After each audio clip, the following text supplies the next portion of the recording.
From Las Vegas, the World Series of Poker has traveled, charting a course to Europe and Australia.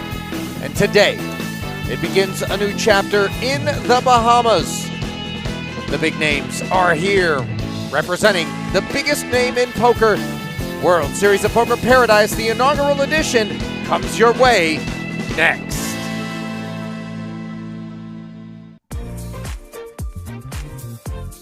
Well, everyone, and welcome to the inaugural World Series of Poker Paradise from Atlantis Resorts. Just an incredible backdrop for a whole host of events, which are going to kick off with today's final table of the $1,500 Mystery Millions. Ali Najad joined by Brent Hanks, and how about that for a background, let alone opening music. There it is. Paradise Island. They look like they're floating out in the sea out there. Pass me a pina colada, Ali. Very thirsty. And possibly pass that legend of the game, her first ever bracelet, Maria Ho, who comes in as the chip leader. Number one on Belgium's all-time money list, is going to have something to say about things. Directly to her left, Davidi Kitai. Going to make things difficult, as you can see, 46.5 in front of Maria. Kitai running in fourth. Konstantin Maslak, 34.5 in second. Drew Scott there. Thomas Santere, Kartik Ved, Jin Hoon Lee, Max Pinnola, and Hyunsup Kim rounding things out. As you see the payouts, Hyunsup Kim already $51,000 collected. We pick things up eight-handed. Lines of 400, 800,000, 64K the on-tap payout, but a lot of runway between here and the $420,000 first place prize as we get things underway. $2 million already in the pot, Brent, with that big blind ante, big blind, small blind combining, and that puts a lot of pressure on stacks that might look otherwise deep, including Maria's. Maria has been applying pressure every single day. She has been towards the top of the chip count, came in with the chip lead this final table. And you see the aggression on display early, puts Santorini sevens into the bin by opening with this king eight. And of course, when you're looking around the room and you see shorter stacks than your own, you begin to pursue those pay jumps by virtue of spectating until things come into focus. All in. And it looks like a jam, no waiting. Comes from Max Pinnola, just $112,000 in career tournament earnings for the man from Philly, an energy consultant who owns Greenstream. 20 live cashes over the course of his World Series of Poker career. The Ace-10, the kit with which he's chosen to make this move. Tough spot for Maria, getting a great price. Gonna flick it in. And you see Max immediately up on his feet. Obviously nervy moments here right away at this final table. Despite being the man covered, it is Pinnola wishing Maria good luck with this king eight. I don't know if that's in my arsenal. Notice Maria didn't say it right back. Queen nine deuce board, ace 10, still in front. 6 outs, 2 times for the future Hall of Famer, no doubt. She does not have a diamond, so it stays static at 6 outs for Pinnola to fade. Can he find the double early here?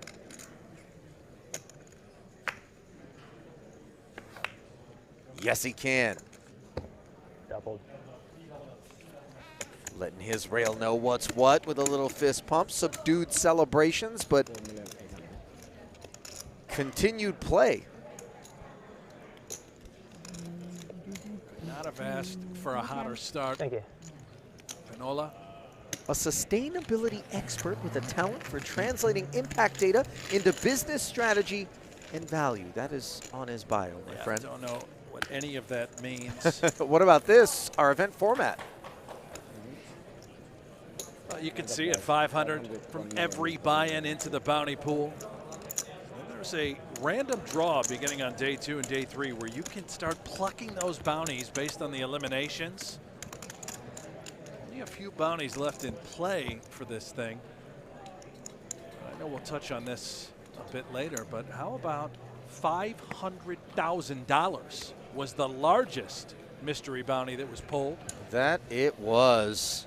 I don't know if you caught the video that was circulating online of our 500K mystery bounty winner. I saw it, and if Jeremy you would have attempted Lavidan. that chest bump with the winner, Ali, you would be, well, you'd be probably dead by now. Yeah, it was, he came in hot, but, you know, he was excited. Worthy of note, by the way, Brent, I know there aren't many mystery bounties left to pull, but just 10K and below are the remaining denominations. I'd take it. Sure. Buying only $1,500. So that's a heck of a pull. 7-8 suited now for Pinnola, freshly minted 11.6 in front of him. Deliberates. No longer the shortest stack. He has Ved, his neighbor, notched. Tightest right in these situations. Try and ladder up.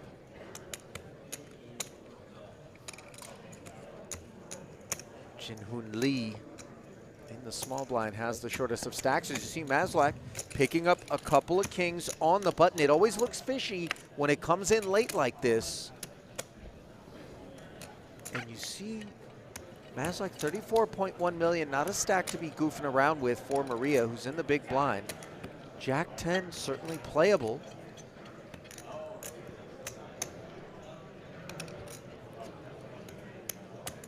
Absolutely playable. The question is she considering applying pressure, coming in with a re-raise out of the big blind with a hand like Jack 10 against Maslak, who is second in chips. Does just call.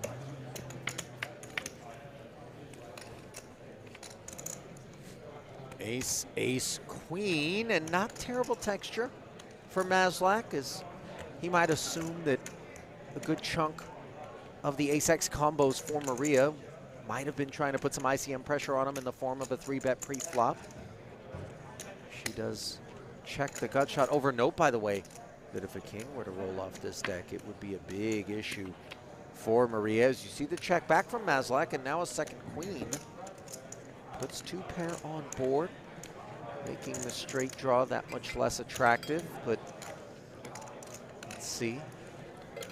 Worth noting, by the way, Maslak, his hand is written directly on his forehead. Well, it's not on his actual forehead. It's close enough. Brent, it's on the hat, it would seem. Just playing it face up.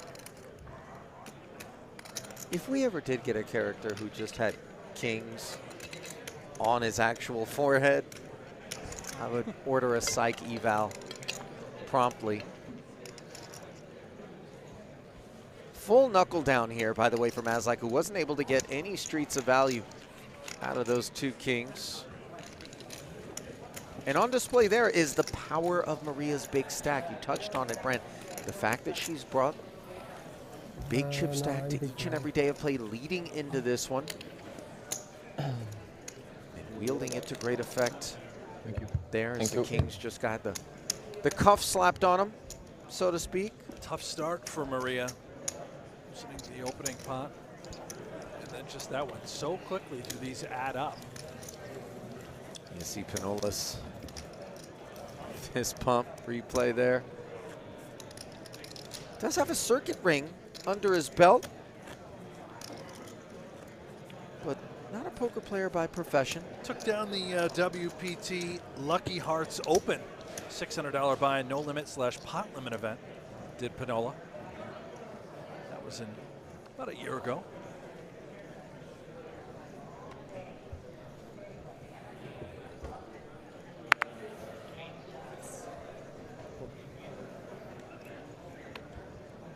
There he is.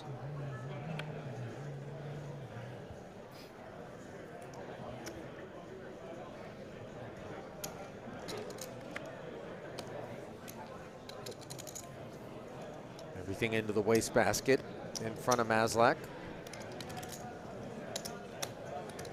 Joins the crowd.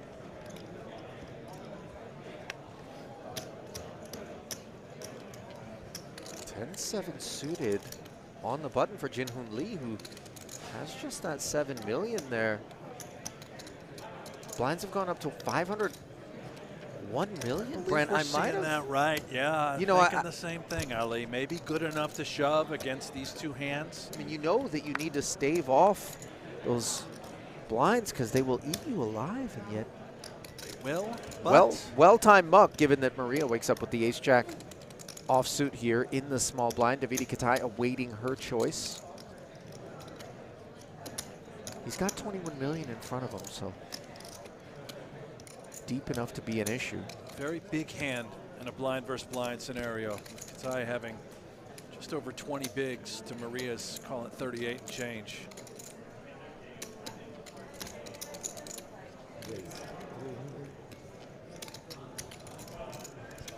Upstairs we go to 3 million, and Kitai with an ace-8. Brent, this could be an issue.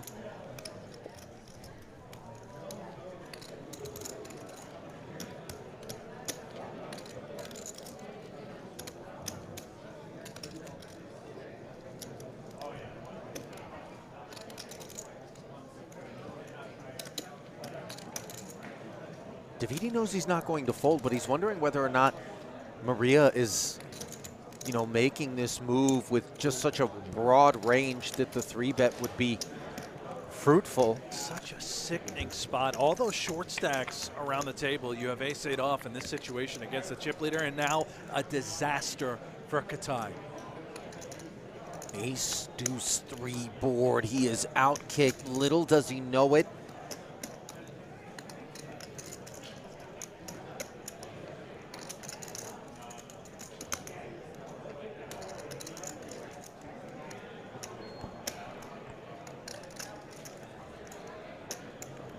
What Maria's sizing will be. 7 million in the pot.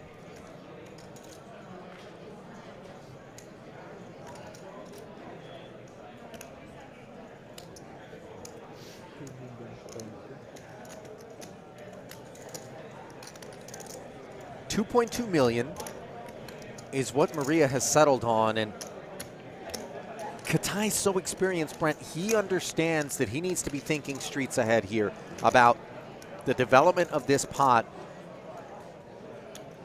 and where it's going to leave him. Yeah, clearly just, you can't fold now, right? You've got top pair. Maria can have so many hands that she's bluffing with. Queen on the turn is a very good card for Kitai's hopes of a chop, as it's bigger than that jack of diamonds, which means if we find a deuce or a 3 on the river, they would carve it up. But I doubt that Maria's all done betting here. She herself is questioning what Kitai would be willing to call the flop with here.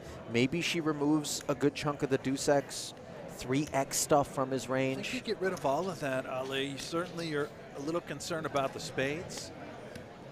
Maybe the backdoor clubs. It's a lot of the weaker aces. We can almost eliminate a hand like ace-queen as well, assuming that Kitai would have just moved all in pre-flop with that sort of holding. Well, if we can get rid of ace-king and ace-queen, which is very safe to do, can we get rid of ace-deuce and ace-3, or those would be hands that would play in this manner? Flatting pre and then those hands would make flatting sense post as well, but you know that is what you're up against, so be it. Note that Maria is unblocking the clubs and the spades, but she is certainly giving Kitai a real fit here.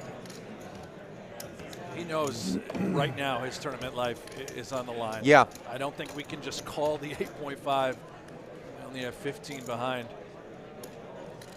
Well, he doesn't need to go blasting, but he has to anticipate that the remainder is going to be on request on the river. You're right. And the presence now of that second flush draw, understanding that Maria could have turned a heck of a lot of equity. Let's pretend it's a hand like Jack 10 of clubs, right? The gutter, the backdoor flush draw. All of these sorts of holdings now come into play. As you see, he immediately turns his head to the right and tries to absorb any and every little piece of info that Maria might be giving off. And from the looks of it, she isn't giving off much. This guy thrives on his live tells, his reading ability. It's how Kitai has made a living. Almost $11 million in career tournament earnings for the man who lives in Brussels, Belgium. Professional player by trade. Triple crown holder, Brent. World Poker Tour, World Series of Poker, and European Poker Tour title holder. The guy is filthy at this game. So talented. Making yet another massive final table.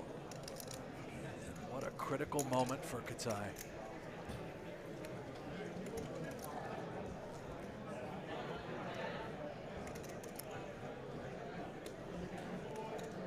The biggest problem for Kitai is that Maria is the chip leader and is absolutely expected to be putting him in this kind of spot, whether or not the ace-8 is beat. He can fold here and still have 4 stacks at this final table, fewer than his own. So let that sink in too, the amount of money that's on the line. You can get away right here. It's so hard to do.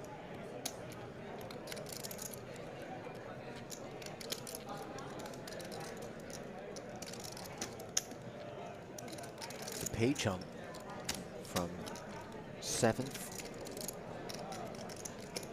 down to 8th, 16,000. Oh man, you got a feel for Davidi here. This is such an uncomfortable spot. It's brutal, it's agonizing.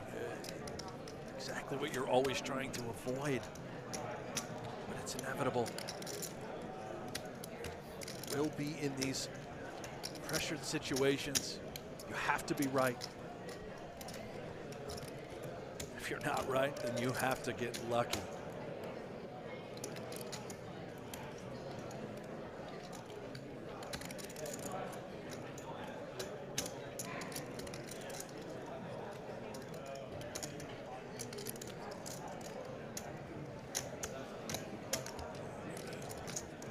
No clocks, Ali, so he does have unlimited amounts of time unless somebody does call clock on him at the table. And listen, this hand has been moving along at a snail's pace, but the implications are such that I think everybody respects the spot. And also, like, you don't want to necessarily go calling clock on someone else and then all of a sudden you find yourself in a spot, right, and there can be some vindictive. Show some mercy. Yeah. Yeah. There's no tanking here. This is legitimate.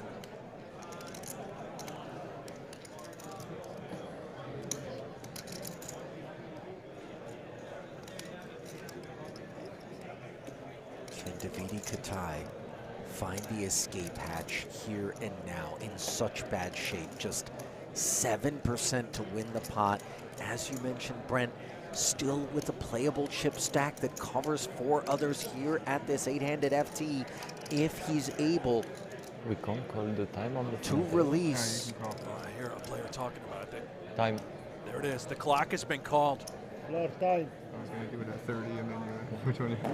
So many factors that Kitai's thinking about. You see the backdoor combo draw. He knows he's either way ahead or way behind. Even if he's ahead, I shouldn't say way ahead, you're still barely a favorite against these combo draws. 30 seconds. Yes, thank you. Starting now.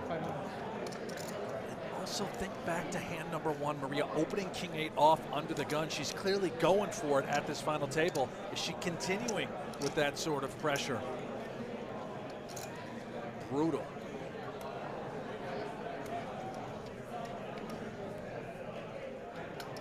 Ace of clubs is relevant in Kitai's hand too.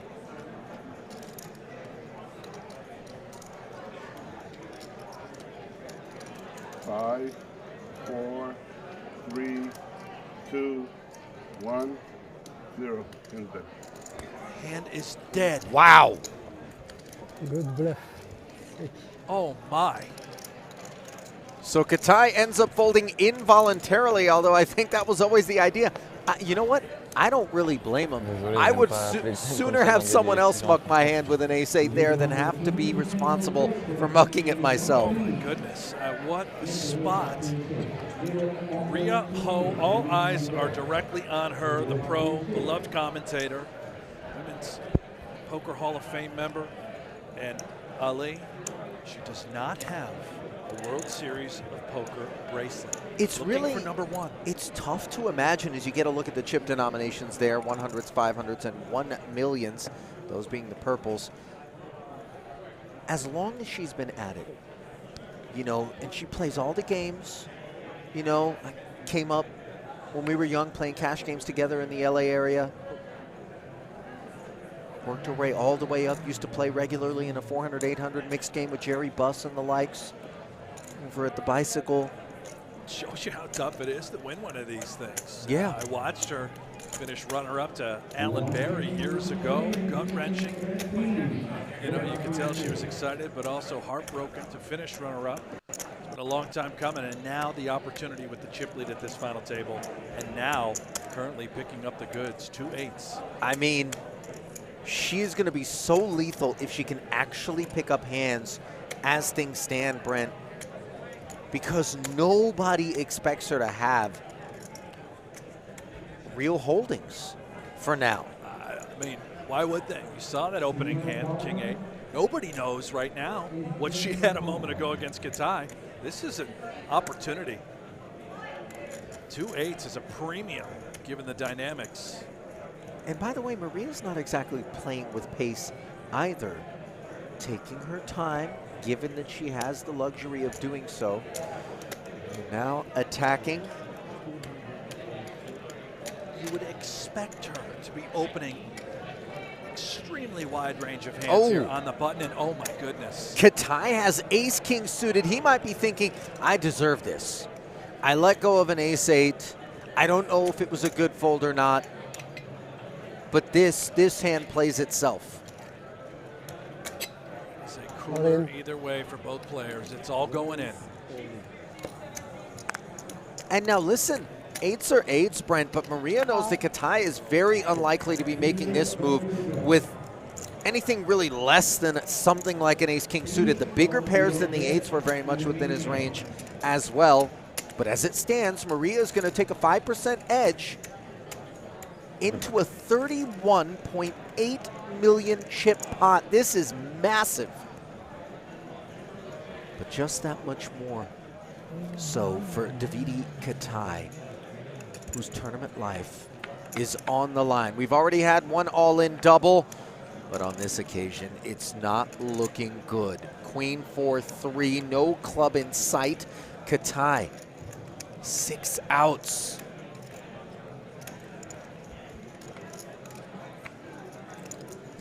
The turn doesn't give him any of the straight draws. Pairs the board.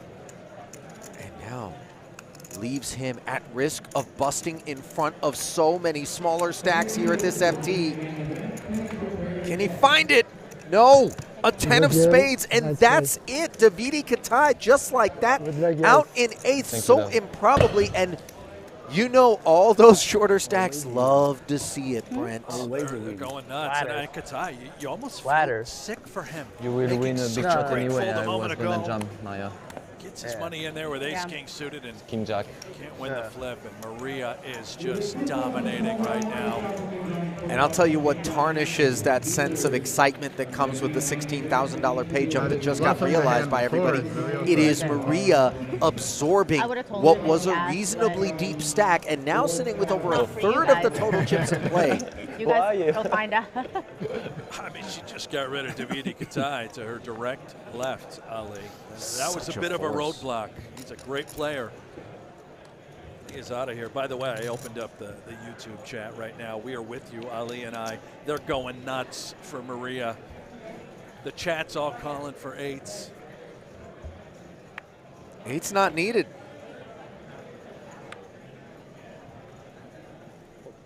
And from 8 to 7 we go. $80,000 secured by the field, a 21K pay jump if you can slide into the final 6. And sliding might be what those middling stacks have on their mind here, content to sit back and let Maria just take that warhammer to the boys. She's got the button again after the elimination of Kitai. Yeah, by default, Kitai busting in what would have been the button next hand. He was in the small, so we just freeze it on Maria.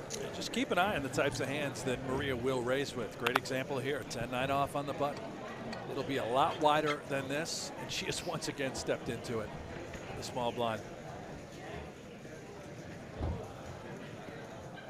Hold in. There is the jam. Somewhat predictably out of ace queen by Thomas Santere. 11.1. 124,000 and change in career live tournament earnings.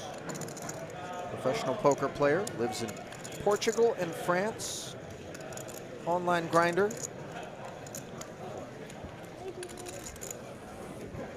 Oh shit. Relieved to get that one through.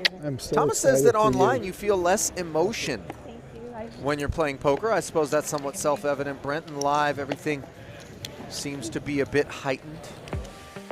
You got to look around and see all those faces you're up against. Online, you have the luxury of looking at your keyboard. Well, how about a warm welcome to the Bahamas? You see the cruise ships in the background. It's 700 islands in total. 400,000 people live here full time. Largest underwater cave network in the world, and the shark diving capital of the world as well. I confess, Brent, not all of that shark diving happens in the ocean, as way back during the PCA, which was what kind of put Atlantis on the map in terms of poker, we would often prop bet after people had been out drinking and were maybe more inclined to take some risks to see who was willing to dive into the shark exhibit and fetch a pebble from the bottom. Yeah, see, it's kind of an exposed top situation. What? You know? Yeah, you can actually get it. Now, I don't know if that's still the case, because clearly when they realized people were stupid enough to do this, as once upon a time in our youth, we were, oh yeah, I've been involved in a bet on it. But, you know, I'm just saying. What kind of sharks are we talking about? These little black tips, you know what I mean? They're well fed. Great whites don't do well in captivity, Brian. I would never dive into a great white. You know your stuff. You know, I pay for the Discovery Channel package. You know, soak up that week. There's Maria looking to soak up some more chips. Suited one gapper, 2.4 million, she says. And Pinnola looks like he's thinking about defense here. 11.6 in front of him. Neck and neck with Ved, but still in front of Lee. But Ola likes to mix it up. We saw that right away. Moved it in with ace-10 to double up. Now defending queen-8 off. Notice the sizing by Maria as well. That is not the stone min raise. She's going 2.4x, trying to deter these wider calls out of the big blind. Well, what she's doing also on top of that is creating subsequent streets of betting that are going to be meatier and place additional pressure on those stacks if they do decide to defend.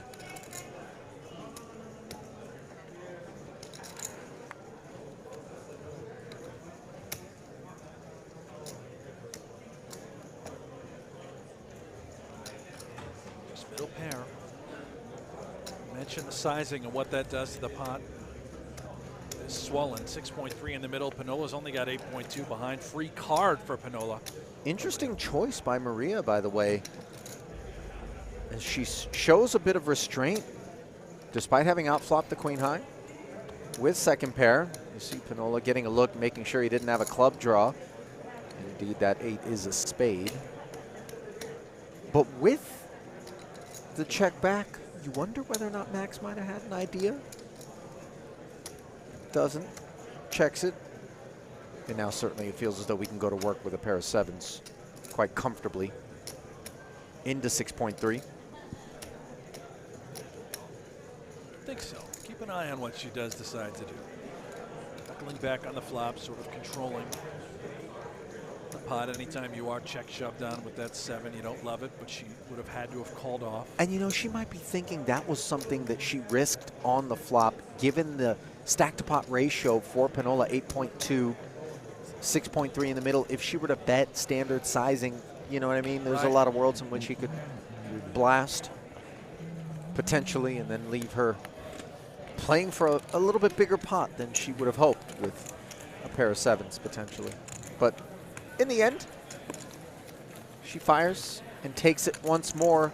A largely clean sheet, save for the blemish of opening with 10-9 and being 3-bet and folding pre for Maria thus far here at that final table. And as you mentioned, Brent, the YouTube chat certainly loves to see it as you get a peek at all of the enthusiasm for what is going on here in Paradise.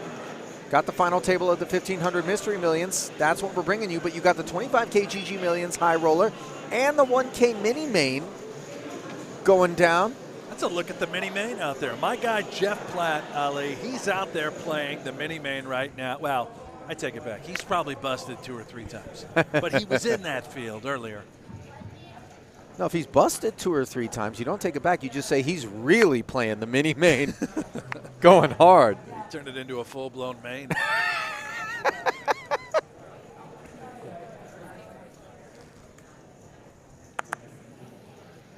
Mercifully sitting this one out is Maria, opening the door perhaps for some others to try their hand, including the button of Drew Scott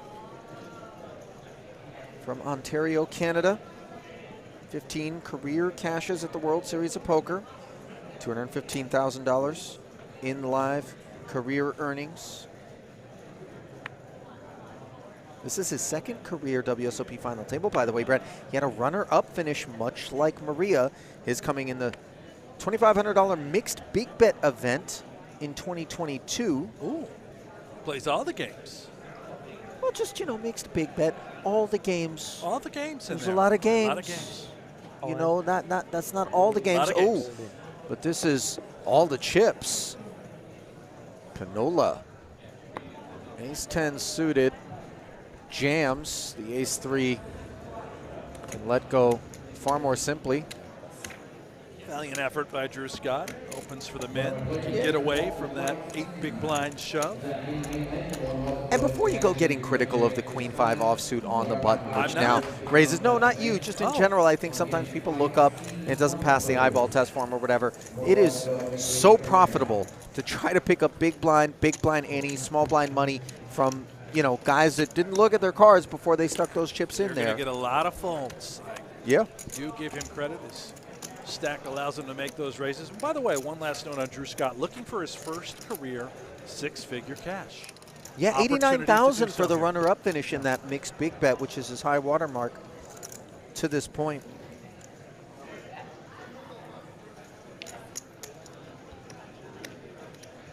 Elvis Vasile in the chat wants to know if Negreanu was here. Oh, yeah. D-Nex is there. He's vlogging. He's doing everything that he typically does at the World Series of Poker. He's out there blasting. And pocket 8s blast off the short stack of Jin Hoon Lee, which is where all eyes are trained. No takers thus far, no hands with which really to even contemplate. Giving Lee a spin. Ooh, ace-9 in the small for Kartik Ved. You can see just a brief moment, but in the end he folds, and Maslak with ace-queen. I think we're definitely going to have a caller here, especially given how deep he is, Brent. He can afford to make this call be wrong and still fight on very comfortably. So not unlike ace-king suited against pocket 8s, which led to the demise of Davidi Kitai against Maria Ho, we've got another big ace squaring off against pocket 8s once more. Will they hold a second time? Jin Hoon Lee certainly hopes so. as he plays for 15.7 million in his tournament life. Jack 4 is a pretty board for his purposes. And Maslak would love to see a bigger card than an 8 on the turn here, and perhaps the running pair would counterfeit the pocket 8s. In that case, instead, it's the 7. Good news for Lee, as his final table bid will continue, barring an ace or a queen on the river. Oof. Right into the middle comes the king of hearts, as you can feel the weight of the moment on Lee's shoulders, able to exhale and collect a double. That expression says it all. Sigh of relief. 39th on the South Korea all-time money list. Just really starting to get going with his young career here in poker. Also looking for his first 6-figure score. He's got a 4th place finish for 94,000. That was back in September. Perhaps today's the day. He's made some final tables and some deep runs, has Lee.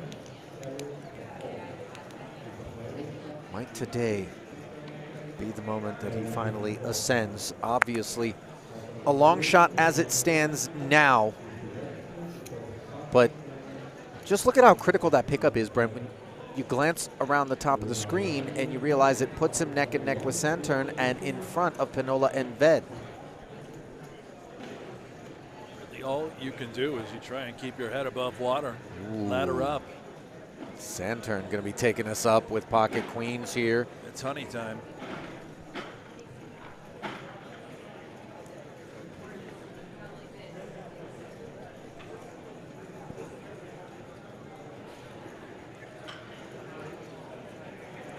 Not wishing to seem too eager on balance. Always nice when you have an actual cuspy decision, or one that is a bit more self-evident, to approach things in this manner. Also, it's always good to get your bearings. There's nothing worse than making a decision that was based on information that you thought you had, and then you look up and realize, oh no, chip stacks aren't where I thought they were, or somebody else maybe opened the pot in front of Maria. There have been some misclicks through the years. No this misclicking one, here. no. 8 million to go. Committed himself. Exactly half his remaining stack. That, by the way, has a short stack. Ace-10, might he have been the man to make some noise? Another ace-10 behind him, also finding the muck, and it comes back over to Maria with 2 aces already in the bin. Not sure how attached to this offsuit wheel combo she's going to be. It doesn't seem like call is going to be on her mind, but we defer. There's the muck. No, really taking her time. Not trying to. She's clearly robbing folks left and right out here. We're stealing, we're picking up pots, but she's wants them to think about it. Like maybe she's considering calling. A little posturing. Yeah, like she always knew what her decision was going to be, but listen, there's another benefit to that, Brent, and these levels, just 40 minutes in length, if I'm not mistaken. Oh, I see. You torch off a few seconds here and there, all of a sudden those short stacks get a lot fewer hands in, and the blinds start creeping up and putting added pressure on. I like that. You're kind of a sick and twisted one, aren't you, the way you think about I'm just saying, Let's go, buddy. Freshman. Let's go, my man. Every nickname but your actual.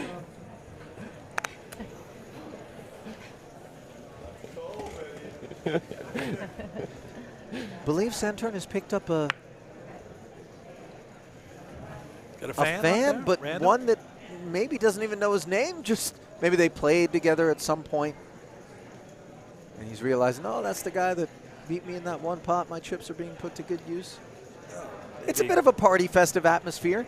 Certainly when one is dealt ace-king as the short stack as well, was referring to playing cards down here at Atlantis. But these conclusions will be foregone for Kartik Ved. Oh, and off of sub 8 bigs. Has he just come with an open sizing? Yes, he has. 3.5 million, and this is a little suspect, isn't it? It's a little suspect, yeah. Clearly committed. I don't see the 3.5x and then fold. But who knows with these young guns, you know? Ved, 28 years young, out of India. Won his first bracelet not so long ago. It was an online variety. Outstanding player. One thing, typical college dropout, by the way, Ali. Well, I wouldn't say typical. I think a lot of college dropouts don't end up being as successful as Ved, who's got 1.1 million in earnings, as you mentioned. You know, a lot of them just end up on a couch somewhere with a remote in their hand and a half-cracked cold one. Yeah, nothing wrong with that. And certainly nothing wrong with picking up blind and ante chips, as Kartik Ved did there. One time, baby. There's the moment. Wait for it. Boom.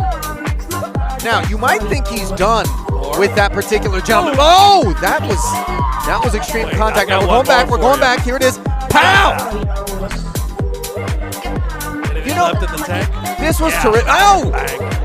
Take cover, everyone. $500,000 will do that to you, especially when you consider that that's 80K more than first place money here, and he didn't have to work quite as hard for it. These mystery bounty events becoming so incredibly popular, Brent, and they play differently. I mean, by that's the way, the dream right there, Ali. Oh, yeah. You pull it in the middle of the tournament. You don't even have to finish the dang thing. You know, he didn't even sit back down in his seat. I thought you meant... He just walked away. He was done with the tournament. He took the 500K and he was out. Forfeited. Stop. I made that part up. But that's what I would do. In For his a second, shoes, you know? had me. You was head like, right out to what? that Shark Tank you were talking about. You bet your best buddy, you know, hey, I'll give you a 2,500 free roll. Take a little swim with the Sharks. Let me tell you what you really spread do. the wealth, Ali. This is what you really do. Yeah.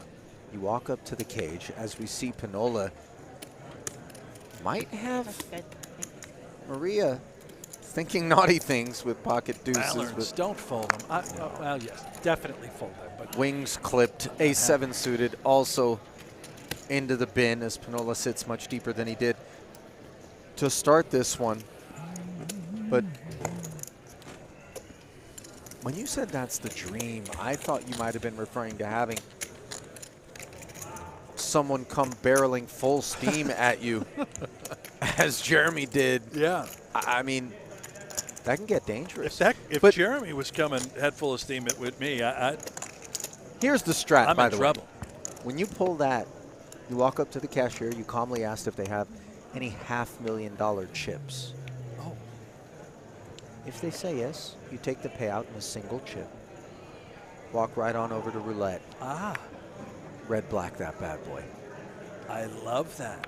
Right? I mean, it makes me a little sick to my stomach because I'm afraid you would do it. I mean, if you could see the look on my face in the booth right now, you know that I'm reasonably serious about that idea. Yeah. I think maybe you shave off 1,500. You know what I mean? Just for the buy-in. You got to cover the flight home. Right. Just, you know, shave off a little something for expenses. Right. Cover the 000. just for psychological purpose. You know what I'm saying? Uh-huh.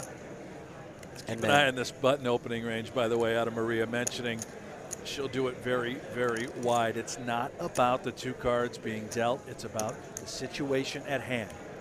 Pressuring the small blind and the big blind. Still one. Yeah, you could deal her 2 blanks.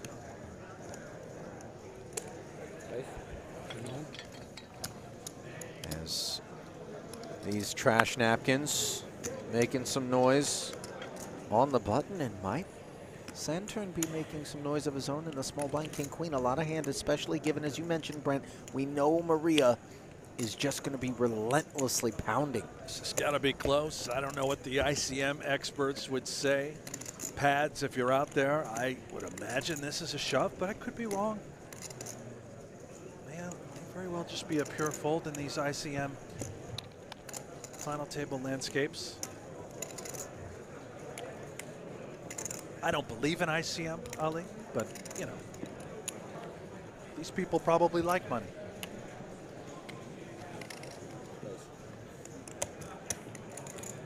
Yeah, I think that's a safe assumption. And they like king queen off against the wide range. No playing it as a 3-bet, does manage to get Scott's ace into the bin behind. As Maria will fold over. Santere with another pickup. He's been nibbling on the chip leader from what is now her direct left upon the departure of Davidi Kitai. Second casualty here at this final table. We pick things up 8-handed, but Hyunsup Kim is the man who finished in 9th.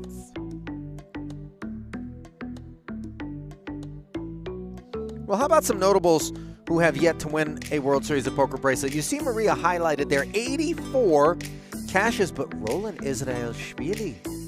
That's a name that each and every summer you see over and over again with good reason. 224 career cashes, 2.6 million. And might I add, Roland final table, the opening event down here at WSOP Paradise, had a chance to win his first bracelet. I'm glad you said the name, by the way. I can never say Roland's full last name. I don't even think I said it all that well. I left the A out there. Israelishvili. Yeah. And Jin Hoon Lee's ace-10 says all of it. Note the blinds. Ascending to 600, 1.2 million. Yeah, they're going to do that every 40 minutes. We began at 4-8. We didn't have long left in that level. We know each Played other through for a lot of 500 years, just through poker. We met just playing cash games like 8 years ago at Parks. Yeah, she's cool. She's nice to have. She's been sweating you, I feel like, since like we were like 3 tables or something. Yeah, we're good friends. Yeah, that's cute. That's nice though. So usually, you know, people only show up for the like final, but last 3 tables sweat. True friend. She knew I was going to make the final table. You didn't even know, but she Yeah, knew. she knew. She knew before you did. She's got more experience, so. Yeah, she's a great player. Oh, yeah. Did we catch who it is that they were talking about I didn't. there, Brent? No, I was going to ask you the same thing. No idea.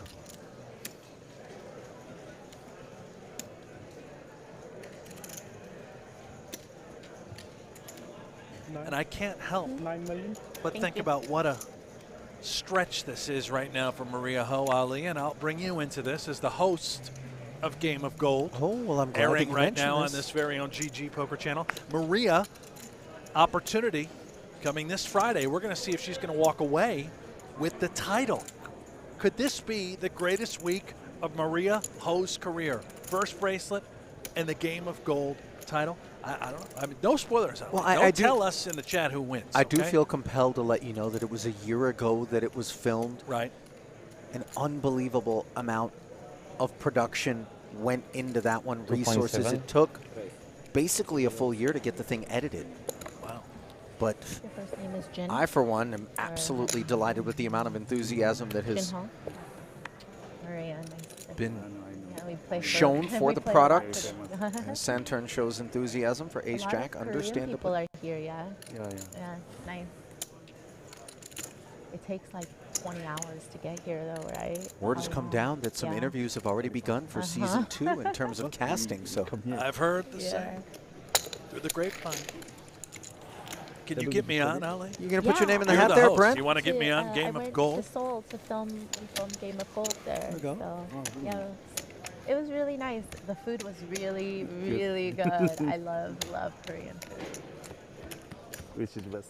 Santere. Which is best? Going to be technically sound, I given that really like Korean barbecue. I like steak. Like you guys have Plies very is good trade, beef, you know? The beef's mouse in very hand, good. predominantly former Twitch streamer. Maria, by the way, chatting with my man Lee about her time over in South Korea, which is where we filmed Game of Gold. Yeah. And Talk a lot to me of about those. that barbecue she was mentioning, Ali. Listen, Yeah. we got taken out Uh-huh. by Spunky Huang, who is Spunky, love that the guy. executive producer of Game of Gold, lives out there in Seoul, South Korea, to what he claimed was like the best Korean barbecue restaurant. Now, you know there's no shortage of those in South Korea, but this was a very famous kind of exclusive spot. They grill the meat all for you, and it's got the best meat. I'm sure there's a lot of places that lay claim to this. I got to tell you, he was spot on. You know I'm a foodie. Yeah. This was melt in your mouth, unbelievable Korean barbecue. My God. That we enjoyed. And I, for one, appreciate when they got the hood vent that comes down, keeps you from stinking when you leave. Because, you know, you're grilling the food right there. A lot of times you leave the Korean barbecue joint, you stink. I want to smell like that when I go home, and then I smell my clothes the next day. I know where I've been. You want me to stuff your stocking with one of those Korean barbecue, like do. eau de toilettes? Yes. Like a little cologne? Load it up. Right Oh, to the top of the stocking, Ellie. Speaking of loading things up, yeah. Scott, ace-jack over the top of what was a little bit more legitimate kit for Maria this time around, King 10. You got about like 25. Another $4 million to make the call. To start. If she were to do that, it would bring the pot up to 16 million. Scott would have a little north of 1 SPR moving forward. What we haven't seen is the history between these players coming into this final table. If Scott is the type to 3-bet fold in these moments, Maria has a reasonable case to be made. Now, the flip side is when you get called, it looks like a punt and it feels like a punt. She knows that Scott's range is supposed to be real strong for him to be willing to stick his neck out there with the presence of shorter stacks in Lee, Pinnola, Ved. And so, mindful of that, she does not try to put the ICM blender up to frappe.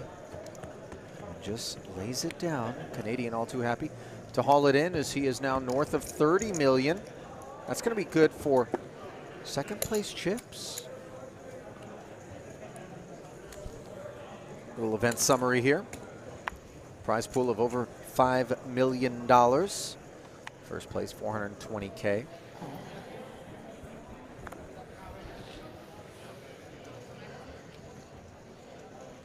You know, if the payouts seem not as big as one might expect, remember, we got to stuff those mystery bounty envelopes somehow. And so, yeah, every one of those buy-ins buy-ins are paired off. goes into the bounty prize pool. $500 exactly. What an incredible turnout. I'm not going to lie. When I saw the $5 million guarantee, I'm thinking, how in the world are they going to get to the? And they did it. Never underestimate they buried it. People's appetite for this mystery bounty format, Brent. Love to gamble. All in. Note Scott, by the way, with Maria declining to open this one. You know, she's been bruised up a little bit in terms of getting 3-bet and forced to fold on, I think, at least 3 occasions now. Willing to take the King 8 as an open. Pinnola wagging his finger with ace-jack. That's a great pickup for Pinnola as well, assuming Scott is going to fold, which I believe we'll see in a second. Yep. By the way, Pinnola has performed quite well here. Got himself up to 17.1 after hauling that one in. Big pickups. Is he going to be the one that saves us from climate disaster? I mean, should we root for this guy just for, Where do you live?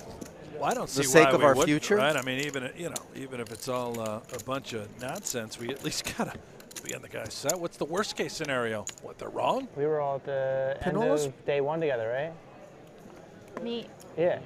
Yeah. Who would have guessed? Well, you probably would have guessed, but He's worked with Fortune 250 Yeah. clients to implement That's sustainability initiatives by measuring their carbon footprint. Now, I got to tell you, Brent, Right. I wear a size 10. 13 here. 13 over there? Yeah, big footprint. Right. Well, that's your literal footprint. Yep. I got to say, and I'd like to apologize for those who live beneath the hole in the ozone. Looking at you, Australia. But I'm kind of an outsized polluter. You know, I like a big motor. You know, I do a lot of flying. I'm guilty of having a really large carbon footprint. As the ace-jack suited takes a step toward... You ever feel bad 7, about right? the mark you've made on this wonderful world? You know, I'd love to tell you, yes, Brent. I don't generally think about it. You know, I do good in other ways. Is that right? You know, Yeah. I don't know that it's going to save us. Are you the kind of guy that you've got chewing gum, you're walking around, it's lost its flavor, you'll just take it out of your mouth and throw it over there in the yard or the other on the sidewalk? Not in Singapore. Get lashes for that. Oh. Oh, yeah. But no, I don't do that. I'm not that guy. I've never stuck it under a table or anything like that either. I ask for a napkin, bring it over, you know. I'm happy to hear that. I can't say the same. You know, I had that I read. just stuck a piece under your little desk over here in case you need a little chew later. Ved, picking this one up, you ever had someone else's gum stick to your pants? That's awful. Yeah. Not great. I mean, if I ever had a time machine, I'm going right back to every time that's happened to me in life. Figure out who did that. And then Lashes. lashes, you know, maybe a well-placed Molotov. Green 10 suited here for Pinnola.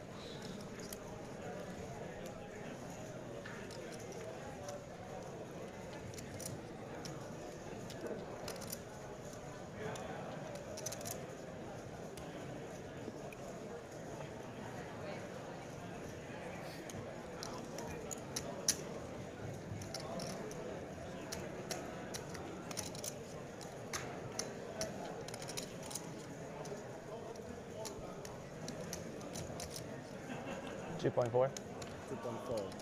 Taking stock of what's going on around him before electing to min-raise open.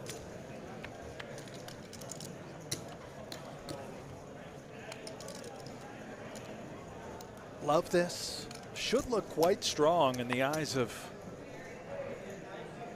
the bigger stacks, right? If I'm Maria, I'm concerned. Santere from the big blind thinking, what is this guy thinking? Raising it. He has to have a good hand. Right. I mean, listen, there's kind of a statement that's being made for me in terms of Max's willingness to open with Queen 10 suited with multiple players behind him, including the chip leader in the small blind. There's some get after it in that seat.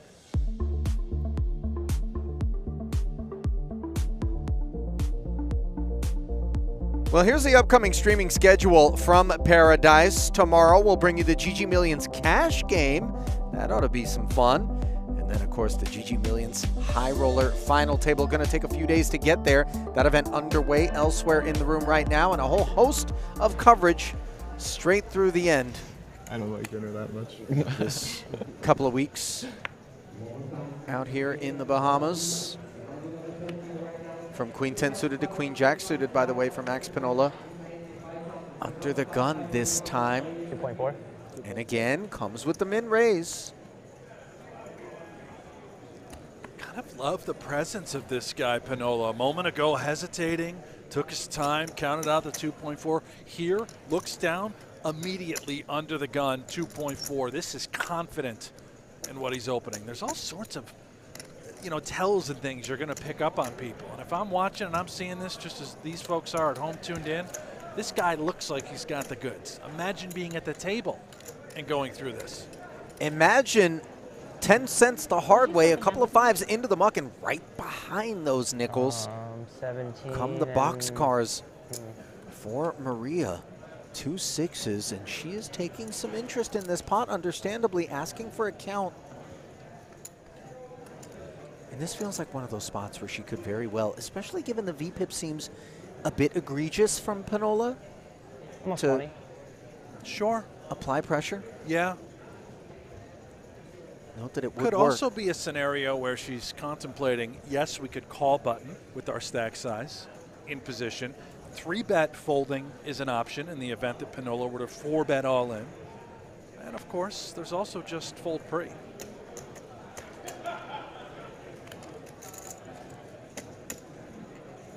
Everything is on the table right now for Maria. Yeah. Whatever she wants to do here.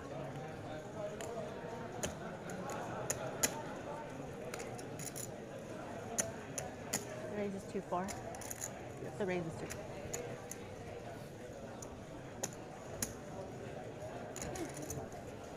It doesn't look like she really wants to fold. Taking this much time.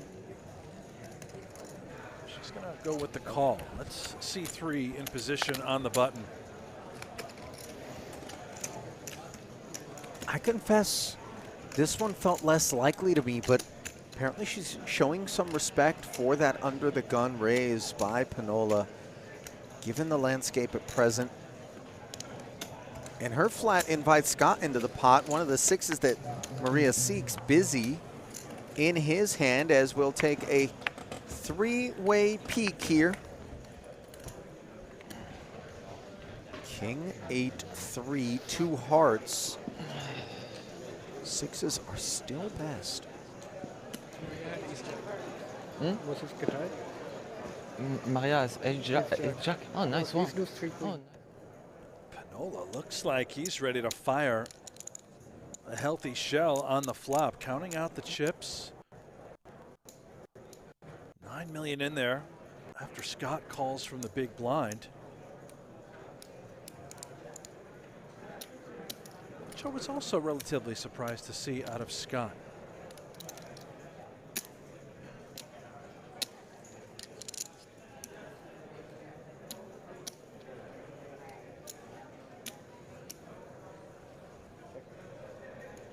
A timely, lengthy check now. Door open for Maria. That's the best hand.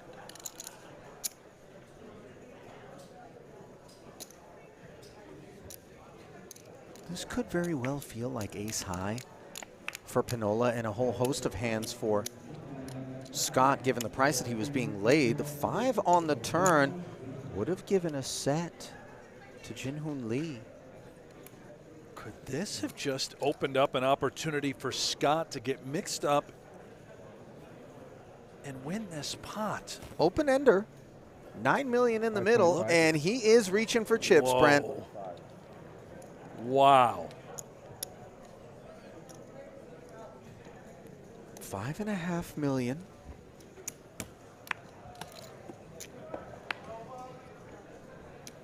And this is scary for Maria. If she calls, there's a pot-sized shove left for Scott. Do you really want to face pressure on the river? Very difficult for her to want to continue. There's a plethora of draws, no doubt. The hearts, hard for your opponent to have a hand like 7-6 when you have 2 sixes. Not a lot of places to go with sixes.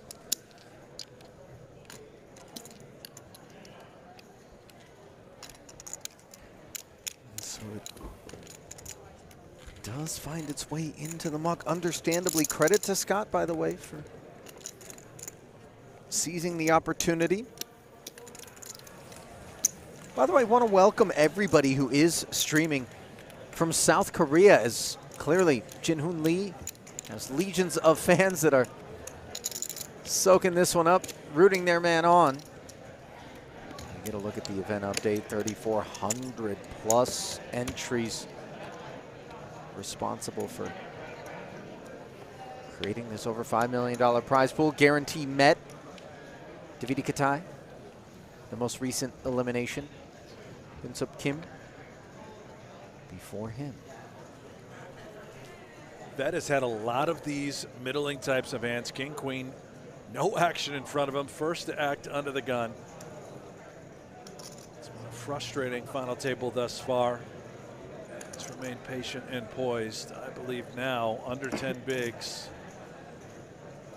Now's the time.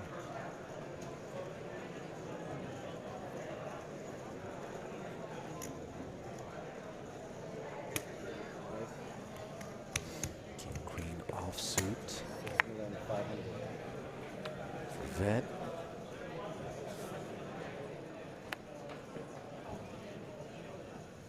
Takes us to 6.5 million. Note that he's still short to the point that he doesn't have a lot of pre-flop latitude. This is a committing sizing here, but the idea, of course, in case of emergency, raise, re-raise behind him. He can just fold and hope to secure the pay ladder. We are really giving this some consideration with just ace-9. Understanding that Ved could, I guess, have worse aces, of course. A lot of these Broadway type holdings, King, Queen, Queen, Jack, Jack 10, King, Jack. We beat all those.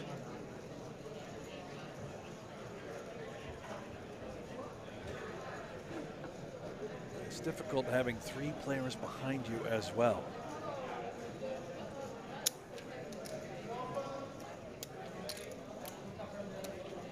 Well, she's looking at her stack, Brent. A lot of times that's indicative of somebody that's going to get involved. I'm not sure. Feels cuspy in terms of whether or not she's going to play it, just from observation, not necessarily the holding itself.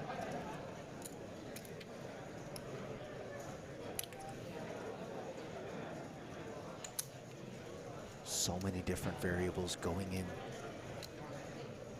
Numbers being crunched.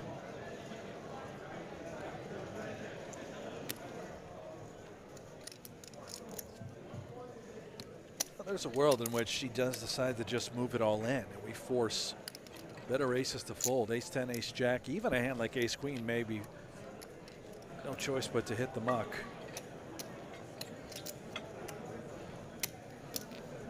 Purples being reached for. She's still not obligated to make this move right now. Could those soldiers be spared a battle? No. As the 3-bet comes in. No, I thought that was a 3. Didn't it look like it was more than I thought just she 6.5 million? I could have sworn Yeah. a clicky 3-bet was where we were going, but apologies, as it is a flat. No, it was a raise. Okay, The money's going okay. in, yeah. All right. It was a raise. Oh, and look at the immediate reaction, by the way, from Kartik Ved upon being Yeah. shown that ace-9. Yeah. I don't think he expected that out of don't Maria. either. Yeah, I don't know what the charts say, but I certainly know that Maria is much better than I am, so I'm gonna assume it's right. Yeah, he is not convinced. Or over the 1 point. 6.5. Right. Okay. Sorry. And Now, there's the what's going on? issue. It's almost maybe it wasn't enough of a raise. Regardless, the money's in. That it is. They're on their backs, and it comes Jack 9-7. Maria's ace high, turning into a pair, but Ved 2 overs, and now a gut shot. 10 outs 2 times here in a 23.4 million chip pot. Critical for his purposes. Back up against the wall. And the king delivering him the lead. And now Maria needs to find an ace or a 9 to avoid taking the biggest blow to her stack that she will have faced thus far. And a 9 on the end. GG. A shake of the head. Kartik Ved showered. And he doesn't waste any time collecting his belongings and bolting off the stage. Perhaps understandably, we're going to need that mic, young man. Play good, run good. It feels like destiny for Maria Ho. Now only 6 remaining after bracelet number 1. All-star cast back there in the background, by the way. Saw Lonnie Harwood looking on. That was the moment. Thank you. That Kartik Ved's dream of a bracelet here came to an end. Run out came. It was. Guys, did you forget? I was ahead 3. Okay. You really sucked down on the Right, really. I love that Maria just brought that up, by the way, because thank yous from everyone, or else Thank I'm gonna you. stop knocking. Only mistake. you know, a lot of times all you feel like that's dirty, 21,000. but in reality, the ace high was in front of the king high. The game is the game, as I quote Nick Schulman. Yeah. Don't hate the player. That's right. Hate the game. Or just love it, as Maria Ho must be. 61.9 million, as over $100,000 is now secured. You heard the round of gratitude, thanks being delivered her way, as she just basically stuffed everybody's stocking with an extra $21,000. That's the jump from 7 to 6.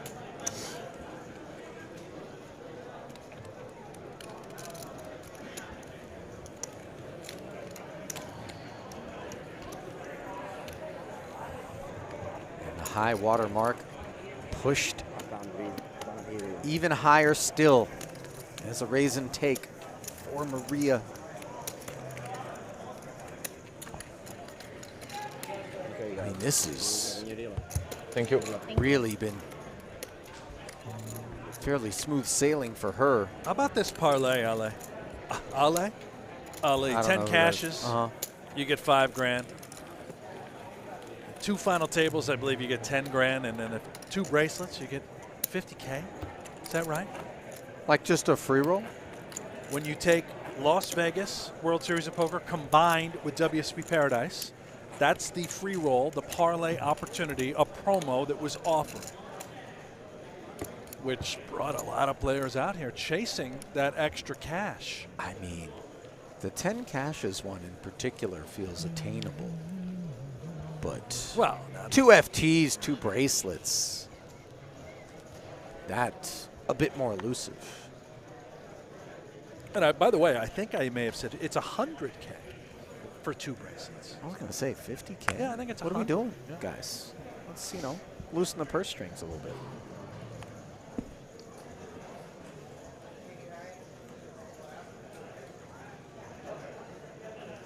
Jack 9 suited on the button now for Max Pinnola. It's been predominantly northbound since coming in on a shorty.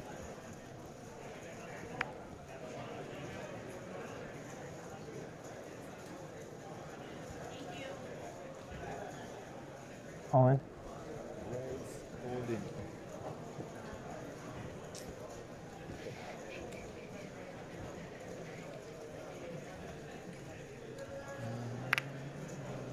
$12 million. That is not all in, but mostly in, and an ace-6 suited in the big. For Jin Hoon Lee, this feels very much like an opportunity here, Brent.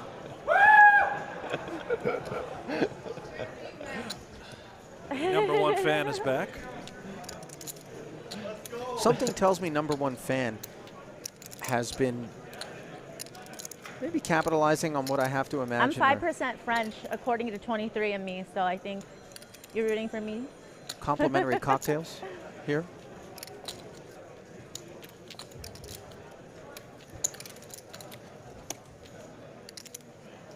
Will Lee call it off with ace-6 suited? I believe the answer should be yes.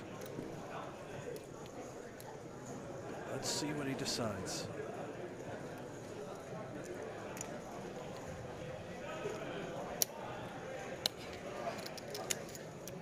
Lee fan base in the chat going nuts. If he makes this call, this chat is about to be going bananas. He does fold. Wow, I for one am a little bit surprised by that, but I suppose he's given Max a lot of credit. I mean, button open, an active stack, Brent, from what we've observed. He did get 3-bet off of the Queen Jack suited, was it? No, no, he took the flop in that one. She chose to flat with the sixes, did Maria, but the VPIP just feels a little egregious, a little beyond what we would presume to be tethered to legitimate holdings. And I believe, honest, more than anything, you're the shortest stack by a decent margin. You know, that's right there, your head's up. You're calling with ace-6 high suited. You probably have the best hand. Will you get a better opportunity going forward to find better spots? That's the question, and you just wave goodbye to 2.4 million off your stack in the form of the big blind Annie.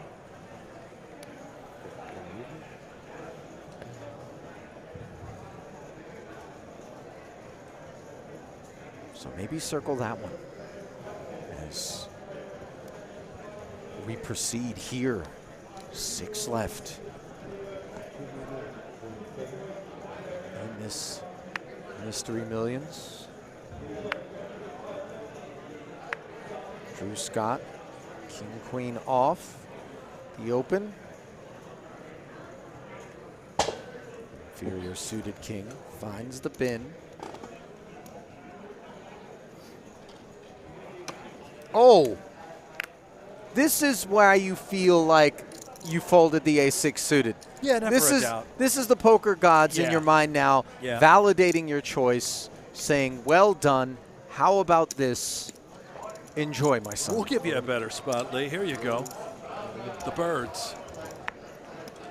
Yeah, this time that ace of spades finds a much preferred side card in the form of the ace of clubs. You hear Drew Scott asking for a count. Yeah, I think he knows, and most of these players know Lee is very tight in these spots. That last hand, a great example. These guys have been playing for a long time together, but King Queen is simply too good.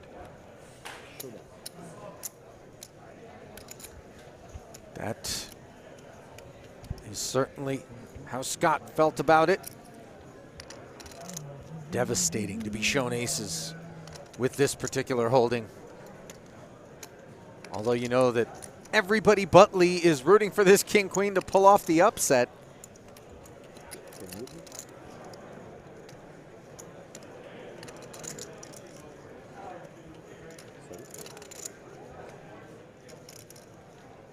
$24 million chip pot.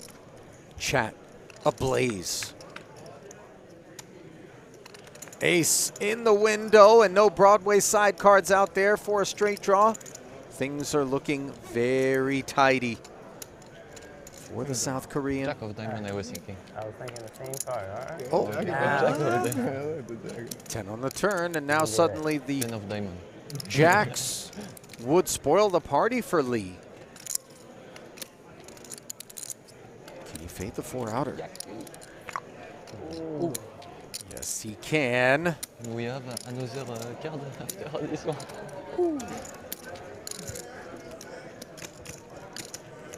And a subdued smile being delivered. You'll notice, too, after this double up, wait until you see the chip count leaderboard, how even every single stack is, with the exception of Maria. What an opportunity for Maria Ho to continue to leverage and apply pressure to every single player.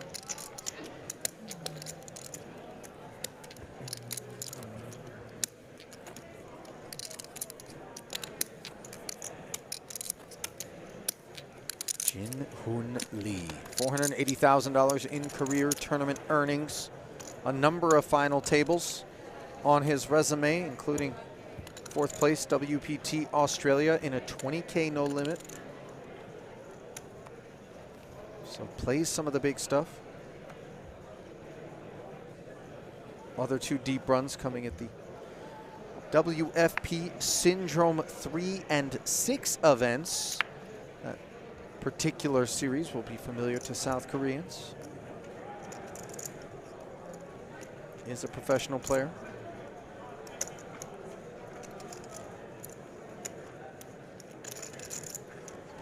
Russian. Maslak, ace queen off.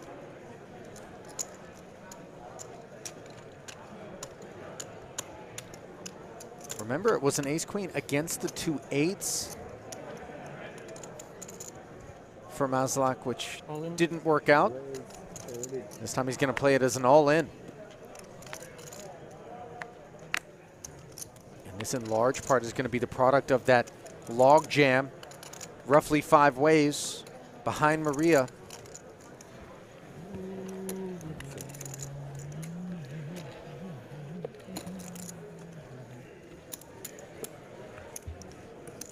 So what about the share? I don't know. Gets away with it. I can leave it? Does Konstantin Maslak. Maybe. Roughly $1.5 million in career tournament earnings. Over 540,000 of that coming at the World Series. Russian professional player with 1 bracelet coming back in 2015. That was in a mixed Omaha and 7-stud 8 or better event. Well, how about this for the expansion of the brand? Brand WSOP, of course, for so many years, just here in the desert of Las Vegas, which is where Brent and I are delivering the coverage from, then moved over to Europe, popped its head up over in South Africa, Australia events, and then here in the Bahamas. That's a beautiful thing. GGPoker having such a tremendous partnership with the World Series of Poker. You'll see a lot of international stops going forward. True global expansion. And you'll see a lot of the power of GGPoker in terms of being the world's biggest online poker site.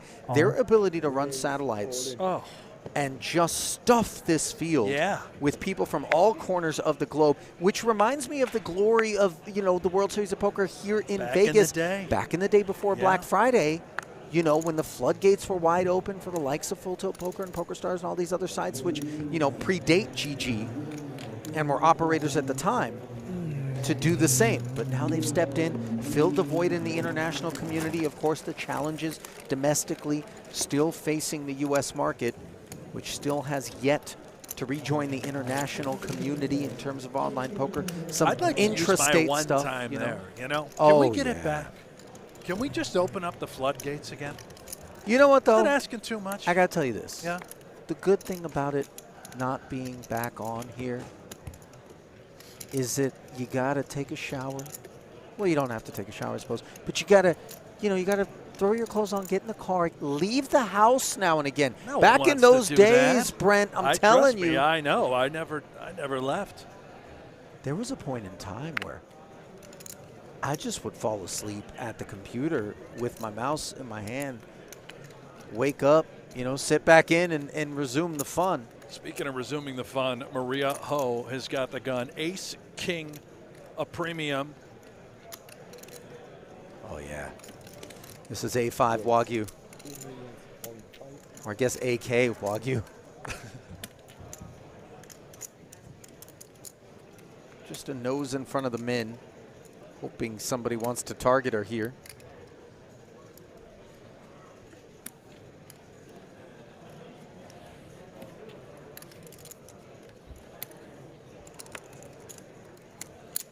We know Pinnola will defend wide. We saw the Queen 8 not so long ago. I would imagine Jack 9 off from the big blind is right in his wheelhouse.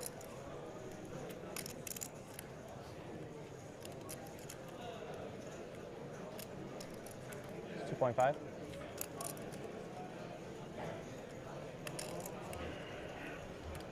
Ashley Jenkins in the chat asking if these are bracelet events. Yes, Ashley, they are. Playing for the gold, the glory.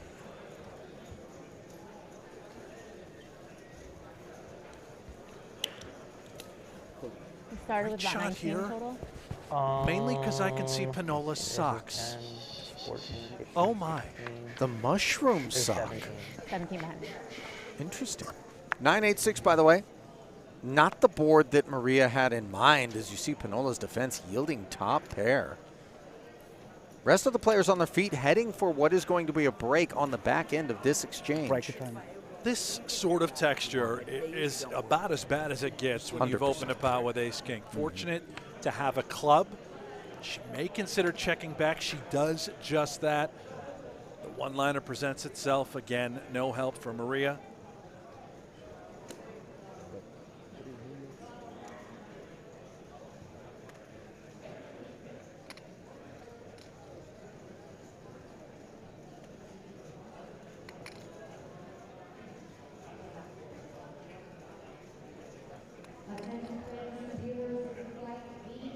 Pinnola, he is sticky. He's been defending very wide from the big blind. He's looking to mix it up, remain active. Maria really left with no choice here, Ali. You know, sometimes if you get bluffed, that's all right, but hard to find many hands where Pinnola hasn't connected in some way, shape, or form. Does give it up. Everybody keeps leaving. Okay, hurry, hurry, hurry, hurry.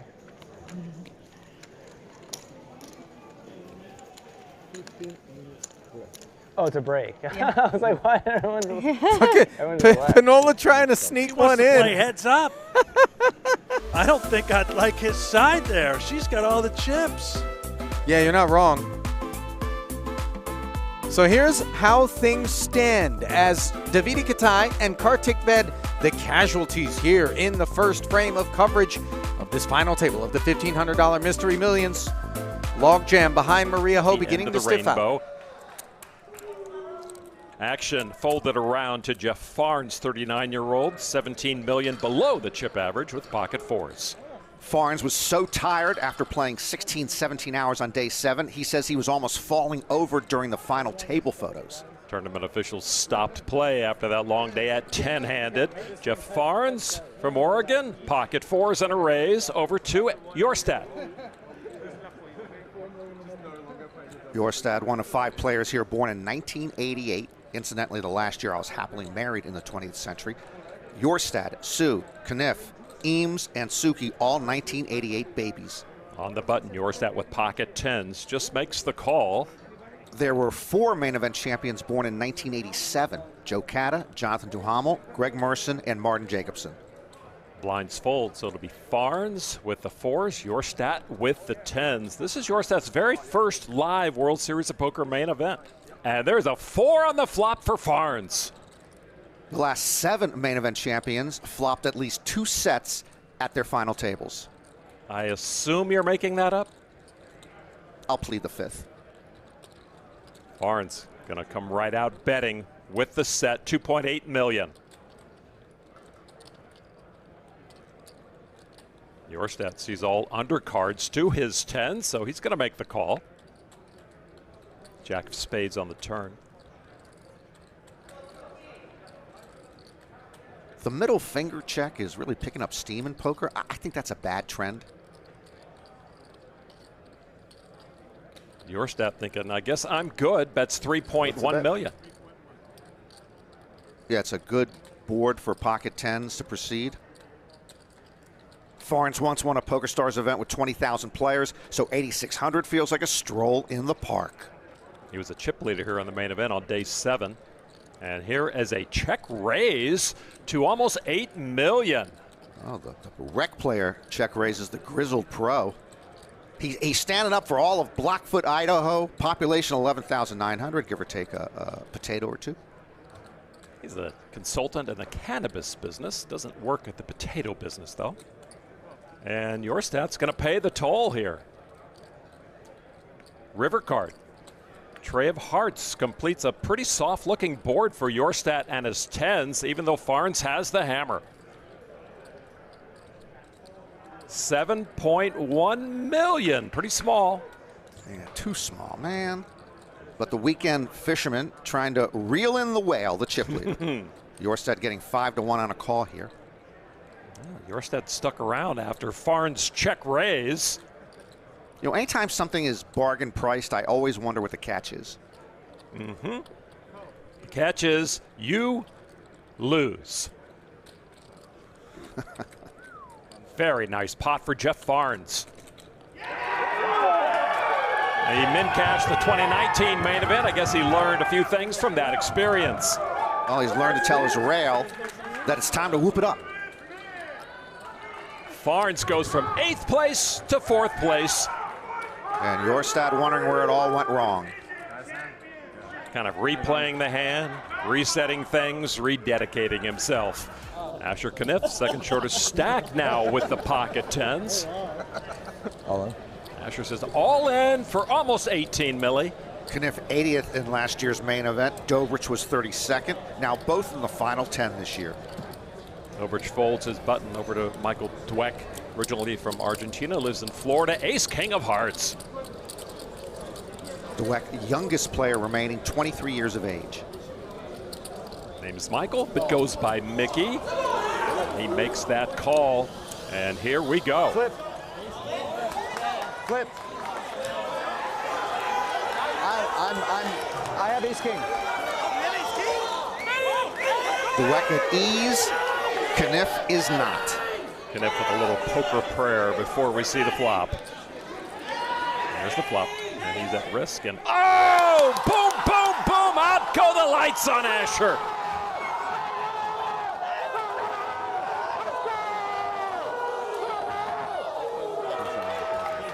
That was quick. I don't know if it was painless.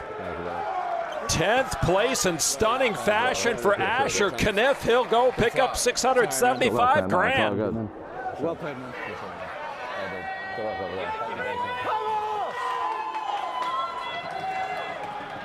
What a flop for Dweck.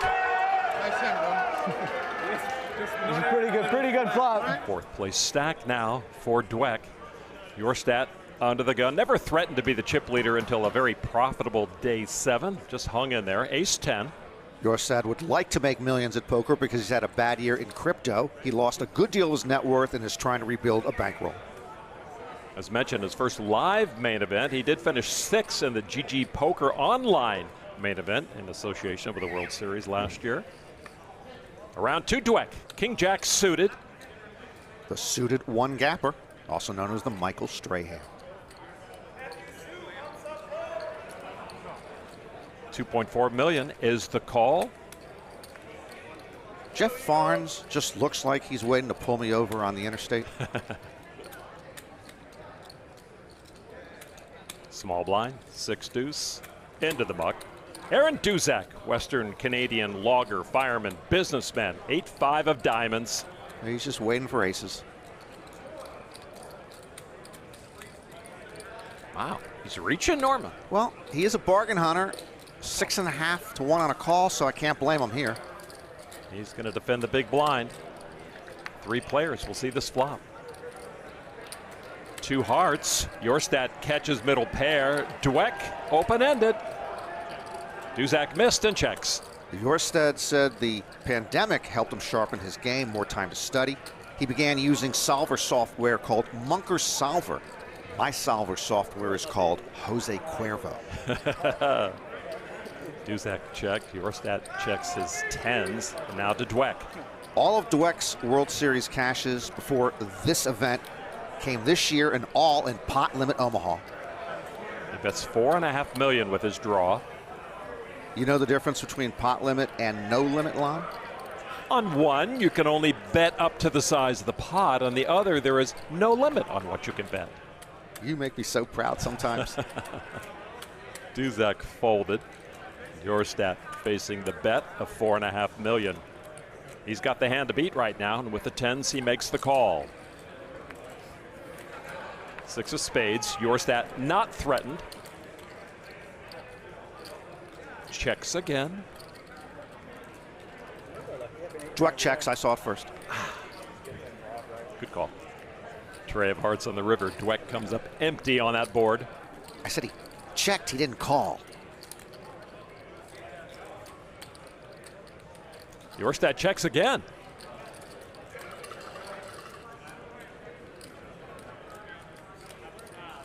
Dweck sees opportunity. 7 million worth. Dweck representing the flush. Jorstad representing a good workout regimen. He's pretty buff for a guy sitting around all day and meditating.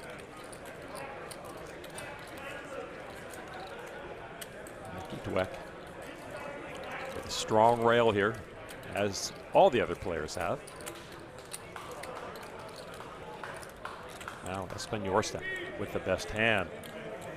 Ooh, a lot of those creamsicle million chips. 35. Oh, wow, to paraphrase Crocodile Dundee, that's not a bet, this is a bet. The check raise.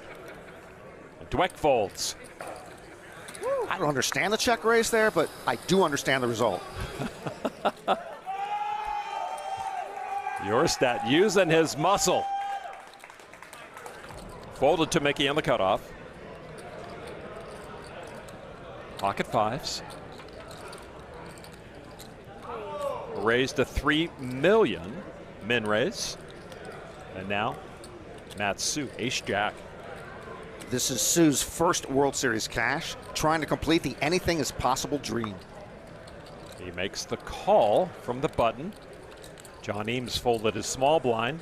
Farnes in the big. You know, if Farnes asks for my driver's license and registration, even in the restroom, I'm just going to give it to him.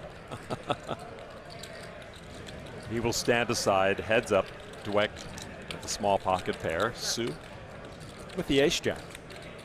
There's a flop. Couple of spades. Pocket fives comes through. Standing tall for Dweck. He's reaching. That is $4 million. We've seen Matsu be sticky. He does have 2 overcards to the board. Plus us cash game types believe anything is possible. Showing some optimism for his ace-jack, making the call. 18 million in the middle. Queen on the turn. Now a check from Mickey. Likewise for Sue. Another queen on the end. Well, he would have heard from Sue before now if he had a 9 or a queen. So Sue doesn't have a 9 or a queen. So Dweck's willing to bet. That's how simple this game is, Lon. Well, if it's that simple, I guess that explains why you understand it. I don't much care for your company anymore. Sue wondering if ace high could be good here. You know, a possible missed flush draw, perhaps. He thinks so. Now he knows not.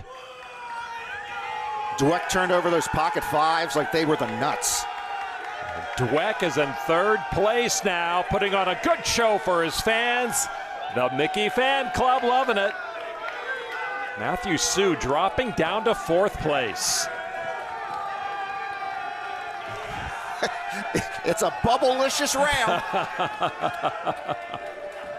Your Stat sounds like a great name for a beer. A hearty beer, I think. Sam Adams-esque, but on the other side of the Atlantic. Maybe Your Stat Gold. Maybe not if he keeps playing 8-6. But it's from the button. Gets 1 fold. Attenborough, Adrian Attenborough, originally from Australia with ace-4. In 8th place right now, and he makes the call. Attenborough started the hand under 20 bigs. And Attenborough's faith paying off, pairing that ace. 8-6, not doing too shabby either. Attenborough checks. Yordstat will continue with $1.5 million. There's more text per square inch on Attenborough's sweatshirt than in the New York Times classified section. Well, if there's still a classified ad section. I don't think there is.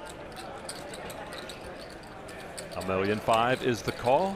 These two cash game specialists build a pot of almost $12 million. Another jack on the turn. Attenborough, 28 years old, from Brisbane, Australia, now living in Las Vegas. Brisbane is a seaport. Las Vegas is a gambling port. Attenborough done checking, bets $3 million on the paired board. Attenborough leads out, doesn't want to give Your Stat a free look at a Broadway or flush draw. Do you have anything behind those stacks? Just blue. Okay, it's 3 of those.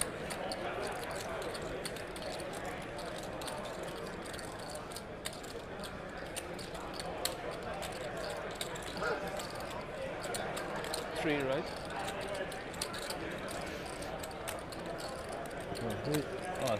And Yorstad makes the call.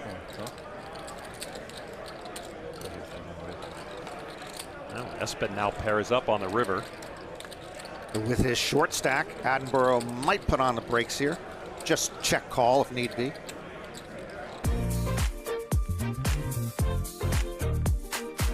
We'll break out the steel drums and maybe even a little champagne as we work our way down to a champion here at the World Series of Poker Paradise. Ali Nishad alongside Brent Hankson, 6 of our original 9 at the final table of this Mystery Millions event, where the on-tap payout for 6th place is not at all negligible. $101,000.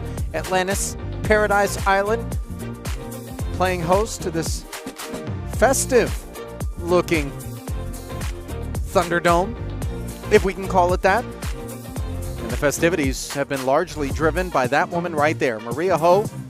34% of the chips in play, and a very nice setup for her to continue accumulating. Blinds going up. There's how things stand right now. 3-man cluster between Maslak, Lee, and Pinnola, and then a bit of a drop-off now. Slight bit of separation.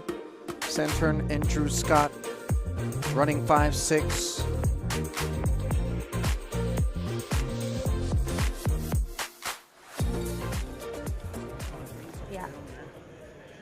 Color up. 50, Nearly 56, complete. 58.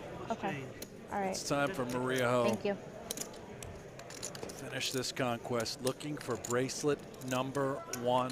You said it earlier in the broadcast, Ali. A guaranteed future Hall of Famer. You add a bracelet to the resume, she could be in next year. Yeah, an accelerant, I would say. And you know, as long as she's been at it, we saw that graphic earlier. Some of the most notable players that have yet to win a World Series of Poker bracelet. Some of them have kind of moved on. You know, have decided, no, I'm not going to chase the hardware. I'm going to go and ply my trade elsewhere, maybe doing some high roller stuff, you know. Yeah. But yeah, she's always playing a solid slate every single summer. And the reason that I bring it up is because we both know how very much it would mean to her. There is so much validation in terms of a career professional poker player associated with kind of entering that fraternity.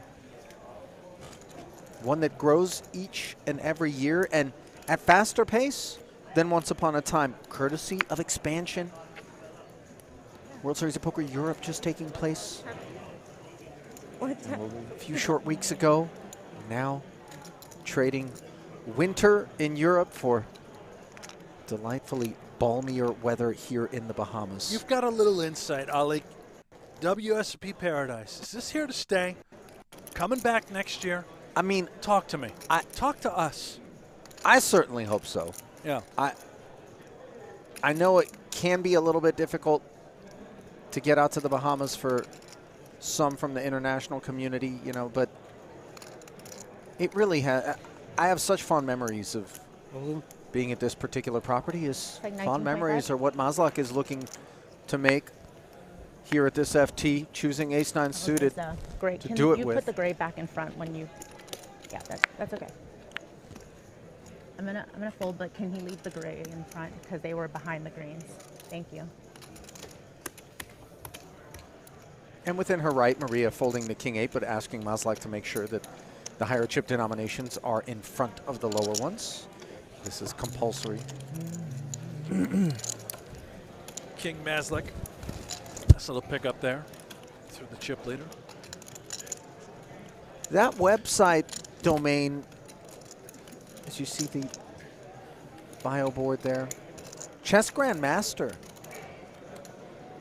By the way, I mean, 2003, he became an international master of chess. He's been playing his whole life.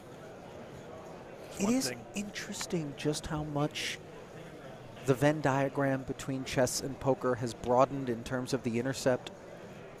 I think it does prime your mind. Well, you're in starting ways. to see a lot of these young chess influencers. Alexandra Botez, great example. Right. She's been diving deep in poker, playing a ton of events. Traveling the world to do so as well. Caught her out at the World Series of Poker Europe. Pocket 8 surfacing yet again here at this FT as Maria staying the course. Min-raise open. Blinds did go up, as I mentioned, 1,000,001.5 to start this frame of play, and that's a fairly sizable jump. It is, and it starts to get a little frustrating when you raise 2 pots in a row. You've stepped into it. 2 of these shorter stacks are grip, rip, right in your eye. You feel like you need to start pumping the brakes, be a little bit more selective, but the reality is she's doing everything right. Hitting the holes, opening these spots, using her stack as she should. It's unfortunate to be up against these sorts of hands. He learned your name. You learned your name. Okay, that's a little more legit now, you know, like earlier I wasn't going to accept that he was really rooting for you if he doesn't know your name. But now, you know, he could be actually really rooting for you. Keeping tabs on the mystery fan, who does rate to be Is he French or? breathalyzing on the, Like you French know, Canadian? sort of can't drive end of the spectrum. Okay, that's okay. I see where. I think we've got an What do you easy think we got? 0.08 plus on our hands. But thankfully, you are allowed to roam the halls here at Atlantis. I think that's such really sort what of you're figures. supposed to be doing there at the Atlantis on this wonderful trip. And Yeah. I was asking you, by the way, about Out of a hollowed out pineapple or with an umbrella, Yeah. you know, that kind of thing. Something in the neon blue range. only pina coladas for me. Every day, all day. That's next erroneous. year at Paradise. By the way, because what you're going to do now. oh, okay. That Now you you've said next confirmed- year in Paradise, Right. Brent. I was just thinking, as a member of Bill's Nation, if you're on record as saying only pina coladas for you, that's not going to go over well in upstate New York. No. Tough to find a pineapple Labatt out there Blue. this time. Yeah, there you go. Now, King 9 for Jin Hoon Lee. Tough seat, by the way, to be directly to the right of what we know is going to be that active stack of Maria. She had the goods, Look at too. in a Ace, walk queen. with King King 9. nine, That's a heck of a hand, blind versus blind. But to your point, slight intimidation, just staying out of harm's way. That was something else because I think a lot of people would have, at a bare minimum, chosen to play it as a limp. Look at the price you're against being Maria. laid. Small blind $1 million, big blind 1.5. You almost have to flick in any two. I was just thinking the same with the thing. 500K, the price you're being laid. That was very surprising.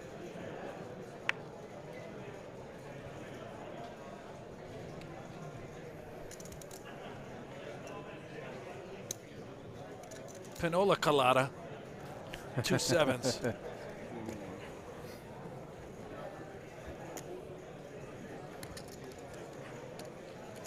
Oh, confrontation.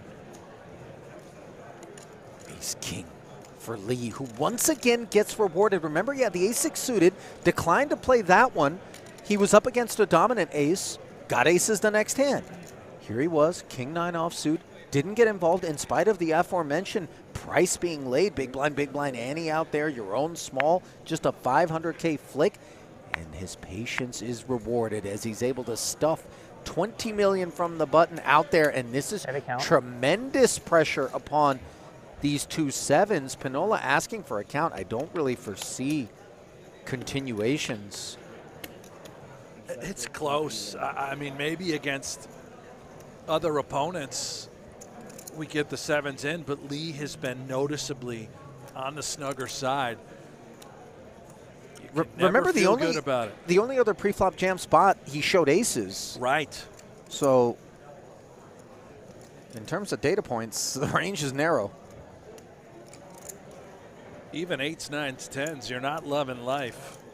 Sevens, cuspy, as you would say, Ali, especially against Lee.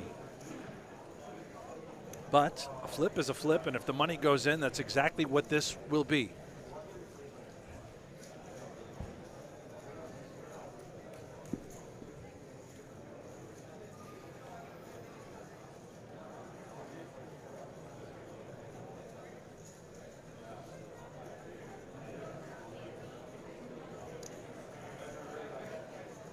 Another 17 million of his remaining 26.8, which he has spun up. He's worked hard. He's played a number of pots to get to this point. Doesn't like to fold.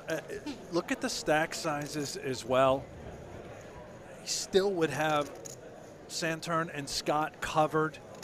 He'd be neck and neck with Lee. Yeah, there it is. Sevens in the muck. It's just a little too light. I mean, best case scenario, you're up against 2 overs and you're going to have to take a full run out. The edge is not going to be that great. And a lot of times, you're beat. Yeah. So, with all of that in mind, Pinnola just puts those sevens into the muck. South Korean delegation obviously loves to see their man accumulating.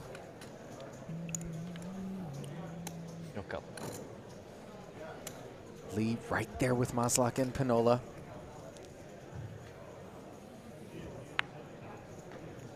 Latter of whom is first to act with Jack-10 off.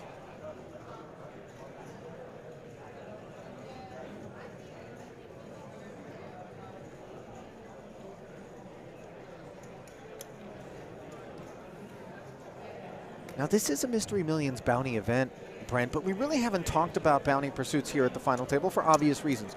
The first is the fact that relative to the prizes available in terms of tournament result, the bounties become less worth pursuing, in particular when we know that there are only 10K and smaller envelopes still remaining. So the 100K currently on tap, plus all of the massive jumps and payouts beyond it, right on up to the 420,000. And this one's going to play a lot more straightforward. You're not even like thinking about the bounties at this point. You're exactly right. If there was a 100K bounty out there, or somehow the 500K, the whole table, the dynamic is different. You're going for throats. You're going for throats often. Jacket was one of them. That's interesting. I've never really seen the negative half re-roll, like where someone just looks at one. Usually people look at neither of them or both. Two. But like that's a new one.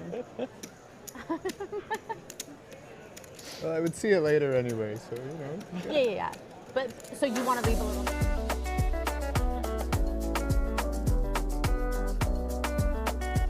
Well, how about a tweet from Phil Hellmuth, who finished 30th in this one?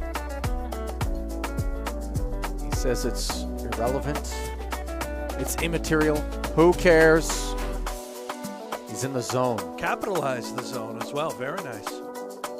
Quotes around the zone as well, by the way. Mentioning that he's ready for bracelet number 18. Yeah.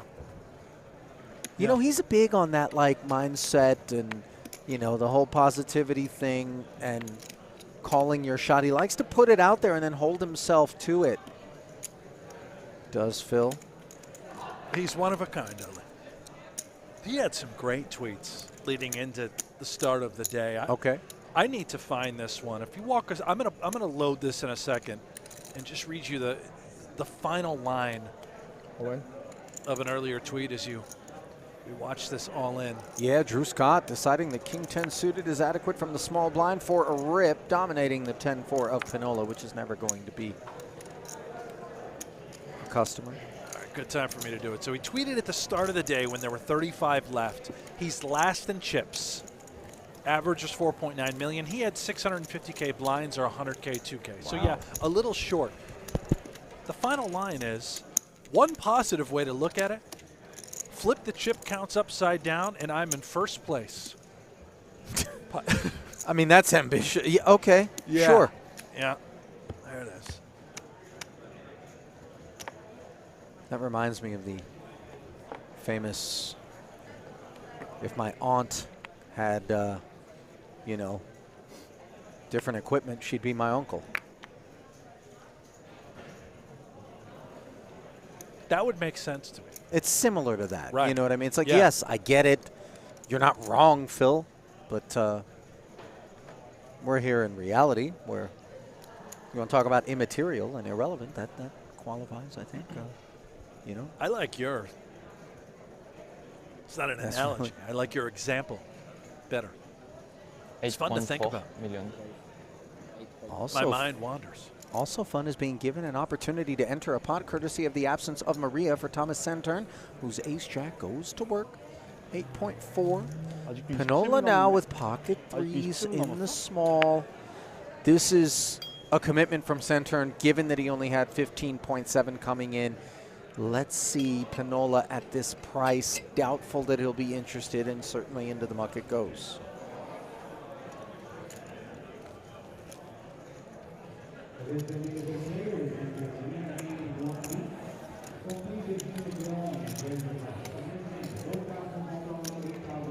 No takers.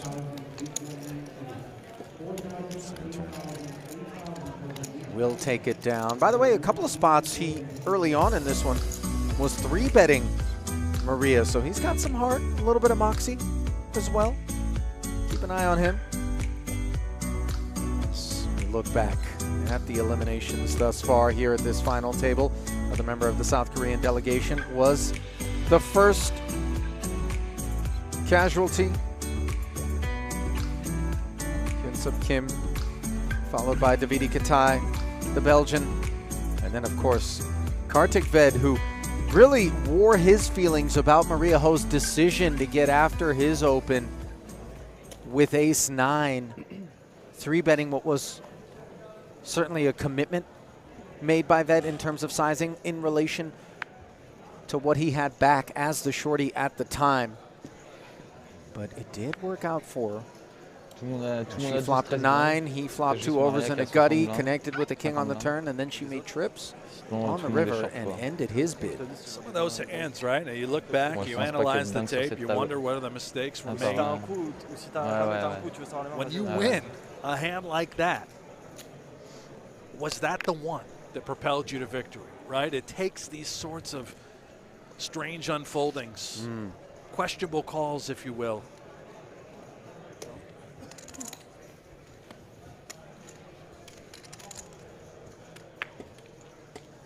Lee plays a little defense, 9-8 suited.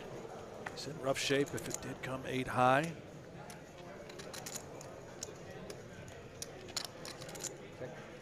Dominated by Maria's ace-8 here as he checks it over to the chip leading opener.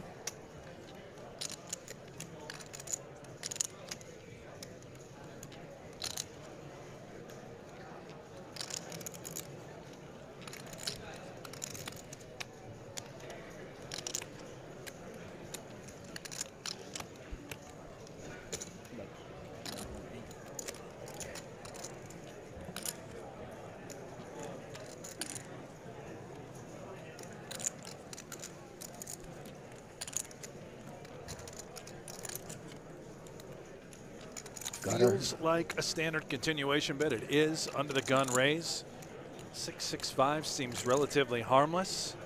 Yeah, especially given that I think the read and the scouting report on Lee is that he is fairly tight, so this shouldn't rate to be a board that interacts with him. But as we can see, it does, and the gut shot comes right on in on the turn.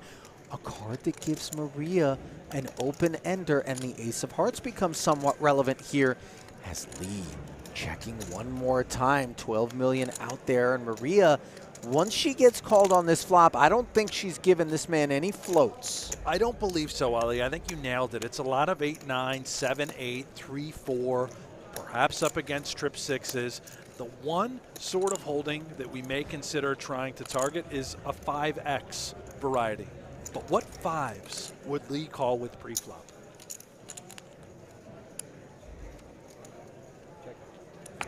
So all of that comes together to cause Maria to check back, and now the payoff card on the end, an ace of diamonds, which connects with her. And let's see whether or not Lee feels like there's ace high out there. Granted, Maria doesn't need ace X to open pots, so I don't know how certain we can be that we're going to get a bet out of her in position that we can check raise. It feels as though the time is here and now to do our own bidding with 12 plus in the middle. Lee contemplating what sizing is right. We think our opponent may have hit the ace. How much can we get paid? I do like the decision to bet. For the reasons that Maria might just check behind on the river to get the showdown. Right now she's sick.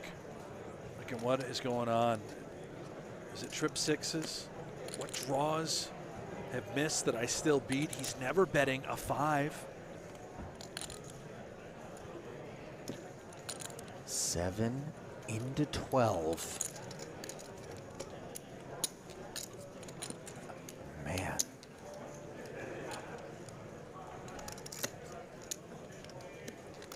You can see Maria is wary.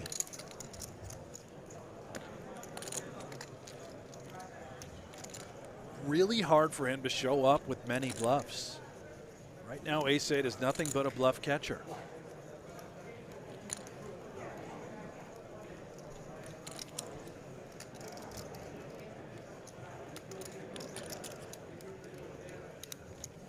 Having an 8 in our hand also is so unfortunate for Maria. Just don't give him a lot of 9-8s. Trip sixes makes a lot of sense. She is giving this tons of thought and consideration. Let's see if she can make the right decision.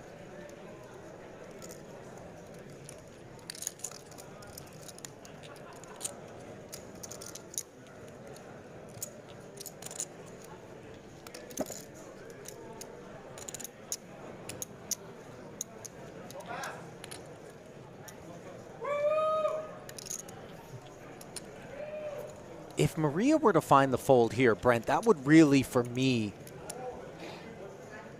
be emblematic of how dialed in she is here at this FT. She's completely dialed in. You nailed it. Look at how careful she's being here. Trying to find the one time maybe this guy's bluffing. This isn't it. Uh-oh. Reaching for the purples. 7 of them in hand. And she does make the call. Huge capital infusion going to Jin Hoon Lee. Straight. And that little smile on Maria's face is courtesy of the fact that the ace showed up on the end. Any other card, and she can very easily get away from this one. That had to roll off. It's the combination of hitting the 7 and then getting Maria to hit the ace. It's been that kind of final table for Lee. The spots you and I looked at thinking, how is he folding here? Why isn't he calling? And then gets rewarded with a big hand right away. Here gets rewarded with that sort of cooler scenario against Maria. That's poker, baby. And that's a look at the payouts. As we mentioned, 101,000 on tap, 26K the jump up to 5th. A jump that Jin Hoon Lee is rating to realize as he continues to ascend. And now Ho well off the high water mark, by the way, 41.6, and just a couple clicks in front of Lee.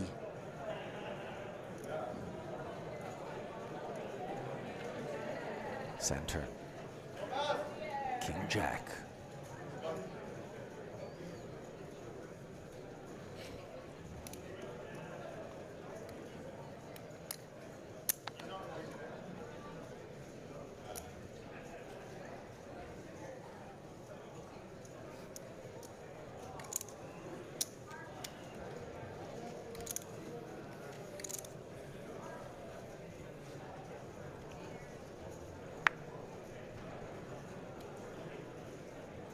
Doesn't play it, Brent. Tough spot. King Jack off. All of these shorter stacks are so similar when it comes to the payouts in ICM. Really true separation at Ho and now Lee up there around the 40 million chip mark. King Jack suited, I think he's in there, Ali, but off, we can let it go. It's a case to be made for min raising and folding as well. You know, you're already the shortest stack. You don't have to just get it in. You can try and steal pots right then and there. But we will march on. Fair points. Another walk, by the way, a moment ago from Maria. That always feels good. Oh, yeah. Just a very small rebate issued by Lee.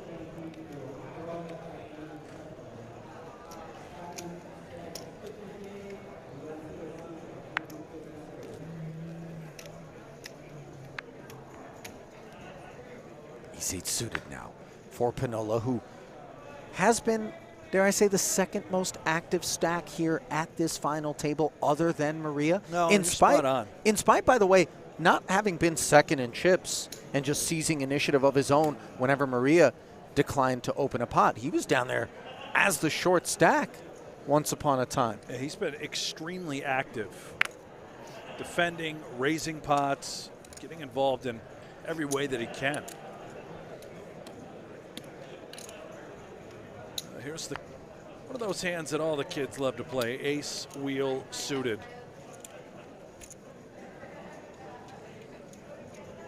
Let's see if Maria has any tricks up her sleeve right here. Tough with Pinnola having one of those shorter stacks. He has been so active, Ali, to the points you've made.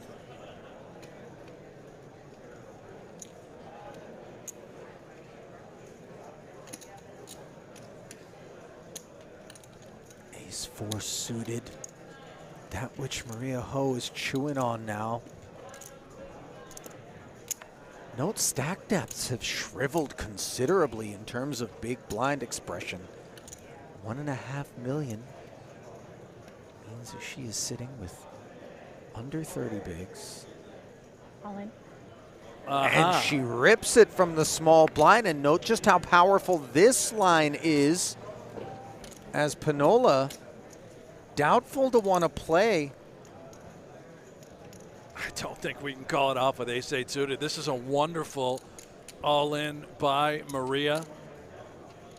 Would be an awfully ambitious call for his tournament life, facing such aggression out of the small blind.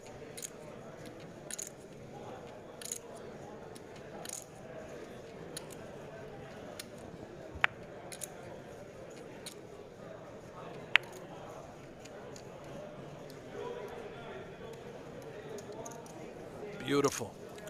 Yeah. And that ICM pressure on display there. Maria capitalizing, using it to great effect. Pinnola can do little more than acknowledge and accept that the proper course of action at that point in time is to leave the party, one that he started. She's picked up that $7 million that she lost to Lee on that river just a couple of hands ago. It took her 2 hands to recoup her losses. Rightful spot on top of the leaderboard, 48 million and change.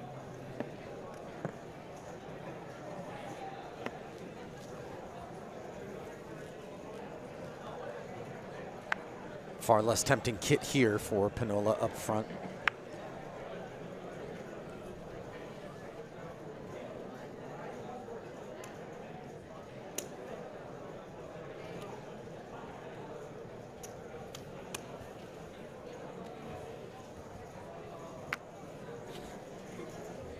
You don't have any chips to the left of the green, the 2 green stacks? No. Thank you.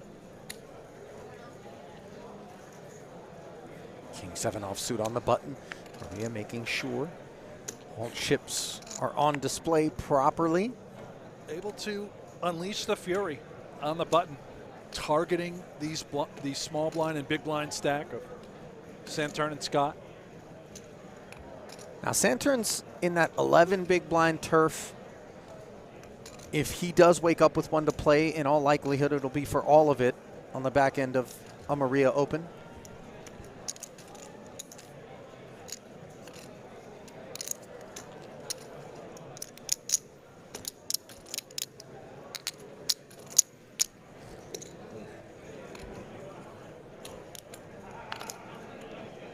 There is the Maria Open. They all know it's coming.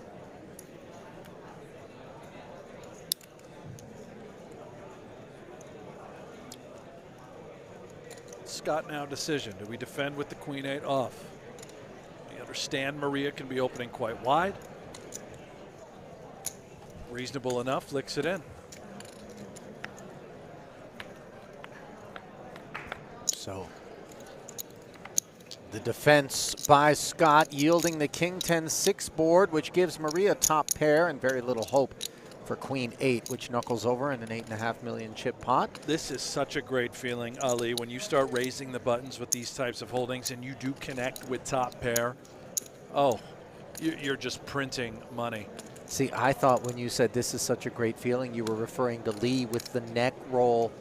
You know, get back there, maybe get a pop, snap, crackle back. You know, it gets a little stressful back. I'm going to do one myself. See if I can. You need a massage. Should we get somebody in here to work on your neck a little bit? If there's someone available, Brent, I would absolutely love that right now. Talk to the producers. If we could just get someone in here for Ali's neck. He's very tight up top. I'm only fresh off a 22-hour flight. Truth be told, I went directly from the airport in Vegas yesterday to my favorite massage spot. And careful now. No, not that kind of. Be serious.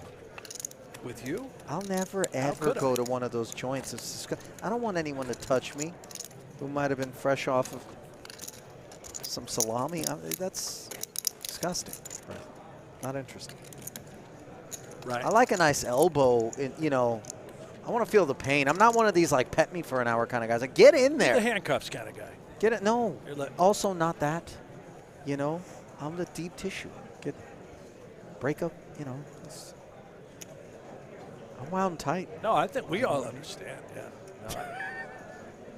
No, King Queen suited here from Maslak.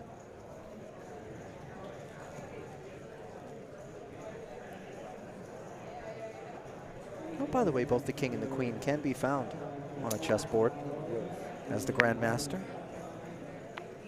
goes chip stack to 3M. That's the move.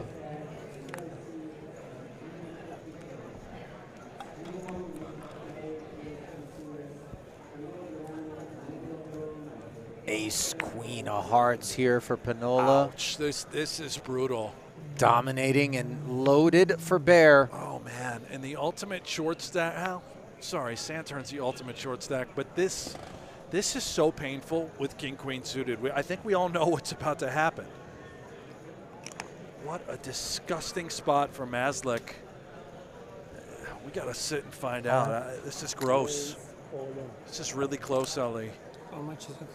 Yeah, an instant count requested here. In the end, Maslak will realize that 15.3 more is going to be required of him if he wants to dig in, but man. Are you, do you go to Vegas for the World Series or no? This is not where he wanted to find himself. Anytime. Have you been to Vegas before? Summer. After. Okay. After this? Yeah, Oh, yeah. nice. I go to- Double dip. Main event. Yeah. He played. Yeah. Played the T. I mean, too? you can, yeah. I mean, you come so far, you might as well You go. can see the discomfort, the body language with Maslak. He knows he's got a hand that is good enough to call, but everything inside him right now is screaming fold. So torn on what to do. And it's up against Pinnola, who has just been wild at times.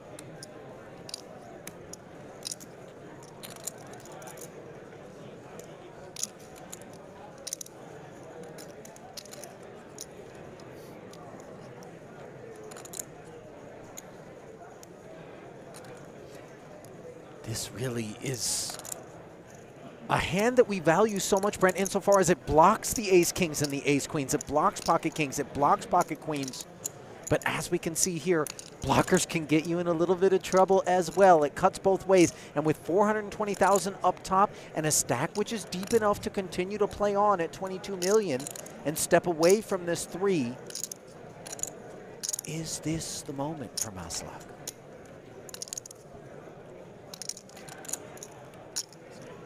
He is the covering stack. It's certainly a better situation to find yourself in than being covered.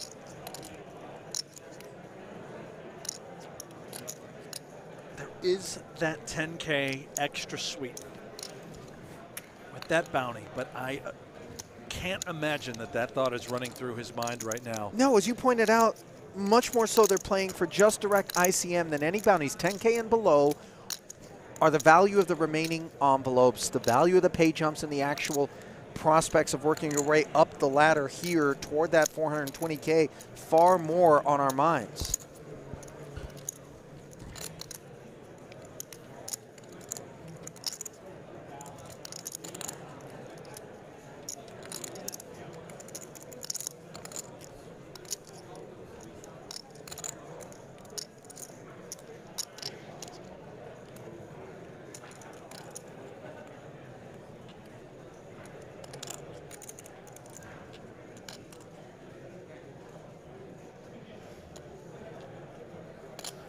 Oh, wow. That takes a lot of restraint, man. Wow. But you understand, Brent, you know, I think Maslak identifying the Pinnola's willingness to make that move here and now with the presence of Scott and Santere with shorter stacks is going to be connected to real kit, you know. Maybe some underpairs to the King-Queen are present. Jack specifically, and even then, Yeah. I mean. Yeah, that's hard, man. That is hard to do in the moment. Well, also hard to do is sail across the Atlantic without modern navigation equipment, but that's what Chris Columbus did. I guess I'm on an informal basis with him. Christopher. 1492 worked his way over here, and of course he built the Atlantis by hand. Is that right? No, he used machinery. Wow. No, No, he didn't do that either. Bit of an architect. Didn't he bring smallpox over here? That's what the gift that keeps on giving. Here's a little gift for Maria. 'Tis the season, pocket tens, up we go. And it's awfully cold in the Bahamas. Santurn, ace king, never getting away from it. And I wonder if he feels like some sort of size other than the 15.7 would be available to him. It certainly doesn't rate to be the case, but preservation, always so key here. And yeah, doesn't come with the full 15.7, leaves himself a little bit back. He's always going to be playing against Maria if she chooses to jam, but all of a sudden, again, if something wild ensued, he would be able to potentially seek the ladder and play off of the remaining 5.7. Well, we know it's all going in. A huge coin flip for Santurn's tournament life.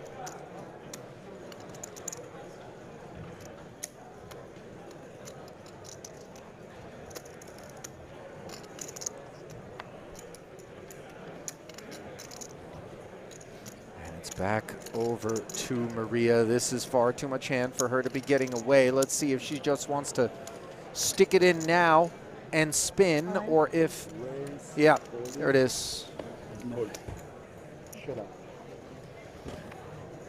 So we play for 35.4. Understandably, Santurn on his feet. A little more difficult to understand the lack of tension on the fanny pack strap there. That's a loose fanny, I mean, you know, we want to keep what's in there safe. That looks like it could just fall right off. He's sagging it a little, isn't he? He is sagging. Not since I was in high school. I've seen that sort of stuff, and this is a saggy flop for Ace King. Not in his realm. And this would be a huge pickup for Maria if she can hold, which she does on the turn. And Santurn, hopes resting on one final pull at an ace or king. Unsuccessful. Good game. To the showers Playing with you. goes Thomas Santurn. $101,000 for the effort. Sixth place finish there, Brent. Thank you. Ace King, 2 10s. It's a career best score for Thomas Santurn. It'll be his 10th total live cash. His career has just begun. And for Maria Ho, adding to that chip lead, inching oh so close to that first bracelet title. Just get a look at how things shape up post-Santurn elimination. Scott and Maslak down at the bottom. Pinnola a click up. Jin Hoon Lee all by himself after nipping on the heels of Maria when he took the big bite out of her stack. She now holds more chips than she did at her high water mark, and it happened very quickly. Smiles being worn on her face with good reason as she creeps ever closer to that elusive first ever World Series of Poker bracelet. Certainly feels like this could be the moment, but still got to get through 4 others. King 6 suited, an idea. She's been so focused all day. It seems impossible to not start having these thoughts of bringing home the title, but so much work left to be done. 5 players remain. Back in business. King 6 suited. Maria's going to shoot it up.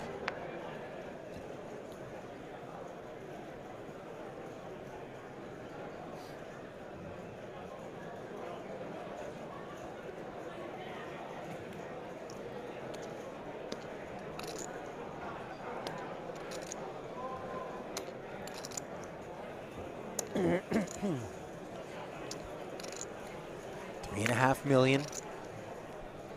The price. Так короткий, но зато у нас 5 раз. An ace in the big here for Lee, and a stack that is deep enough for him to defend against what he knows is going to be wide range. Seems to be getting a little bit more comfortable as well. Yeah. He's given Maria 2 walks. He's also defended the big blind twice. Gallery flop here.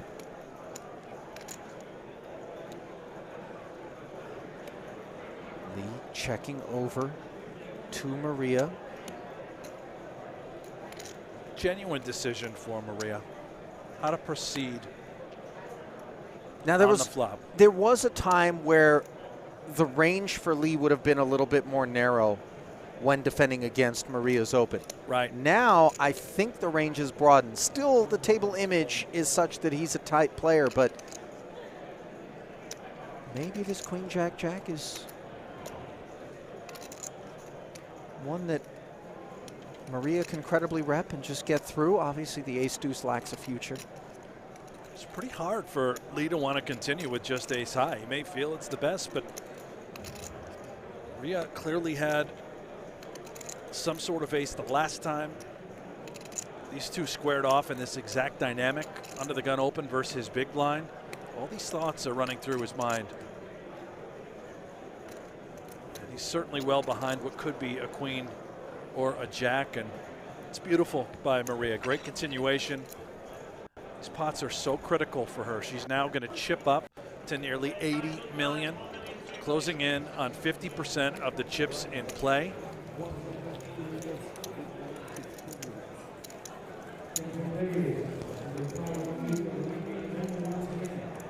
And starting to run away is Maria.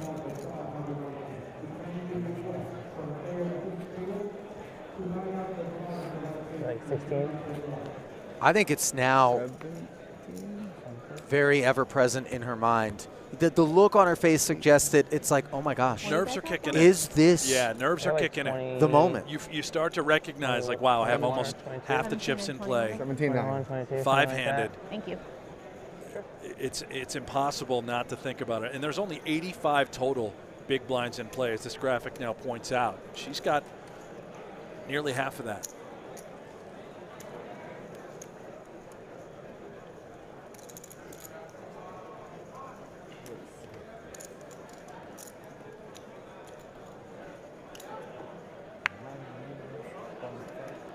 King Jack for the Canadian Drew Scott. That which he pushes forward 9.5 million of his 17.9 total, and this is the deck tormenting Maslak. King Queen of Spades once more, now sitting with 18 million on the button, and he knows that Scott is it's a declaration of war of sorts. You don't anticipate he's going to be opening at this quotient of his stack to fold.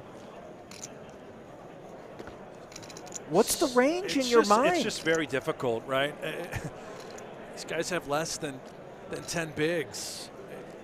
Looking at King Queen suited, you know Scott can have any suited ace that can be small. He can have any worse Broadway combination, which is exactly what we're seeing right here.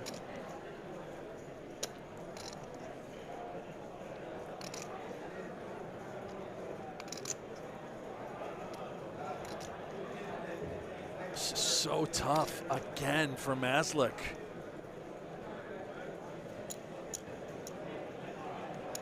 Managed to get away when he was up against the ace queen.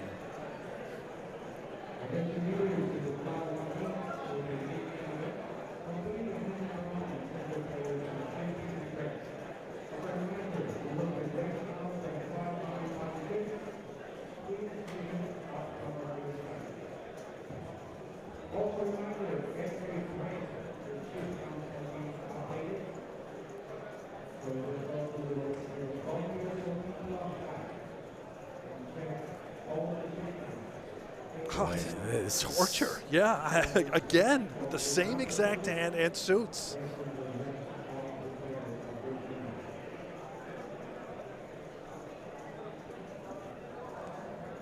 And you also know, if you're going to win this tournament, you just have to get involved. Right. You're going to get eaten alive five-handed with these blinds. But you want to be the aggressor, right? You know, Scott just has that luxury. He's in there. He's committed.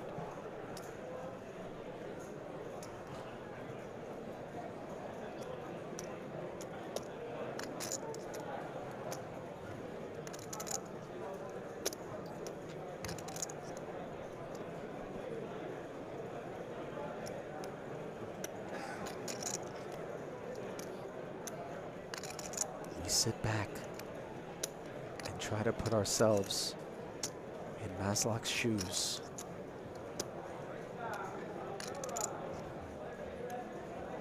It's not a pair of kicks that we want to be wearing, is it? I mean, insofar as we're in the top 5 of this event, great. But in this particular hand, this is an uncomfortable pair. Yeah, 100,000 chips separates these two stacks as well. Maslak's tournament life, I believe you stated, would not be on the line, but he'd only be left with 100K if he were to lose.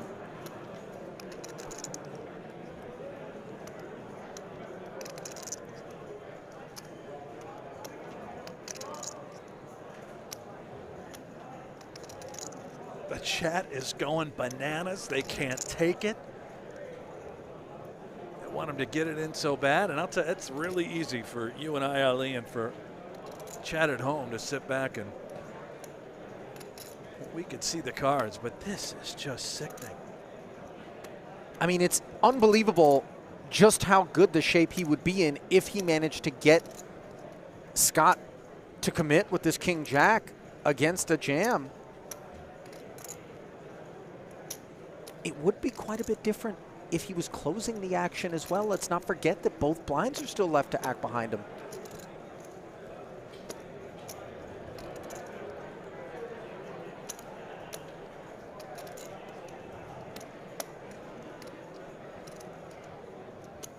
He's doing the right thing. He's trying to pick up anything he can off of Scott. Looking at him, eyeing him up. If we can just get that sixth sense and feel, yeah, we have him here. Flick it in. There goes the fold. Wow. Scott escaping what would have been disaster as a far easier king to fold for Lee. And now we're back around to Maria. What does she wake up with? Dust.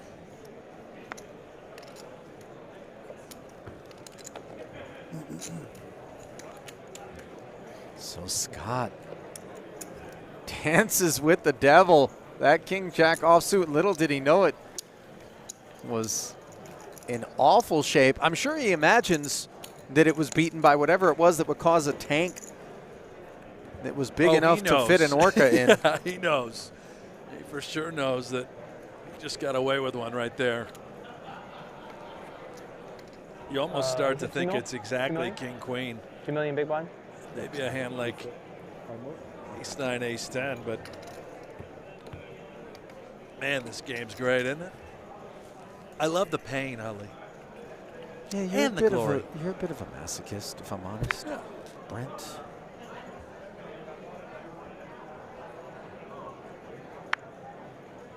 Question in the chat, by the way, with respect to what the next payout is. That's going to be $127,000.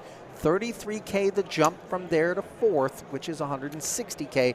Much more simple will be the decision here with ace-10 offsuit for Maslak.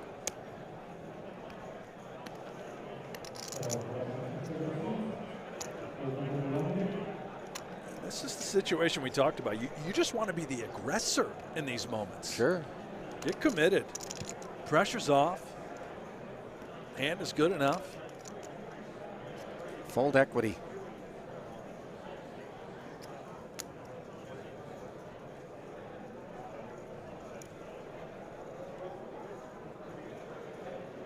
There goes most of it. So not unlike Scott before him, he does open to a committing sizing.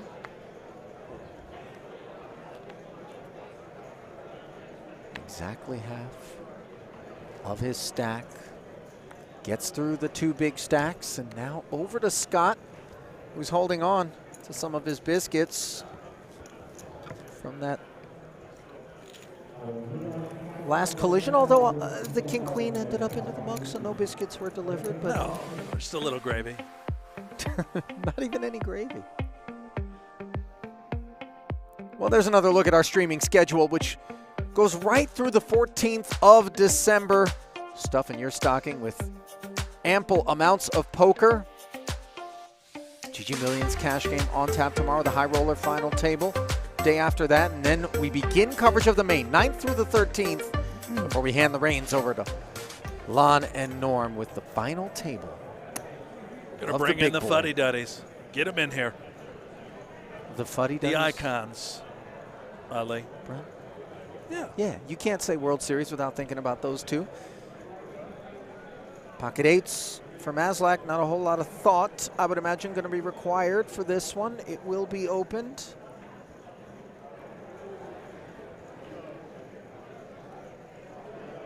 What is the size that he settles on?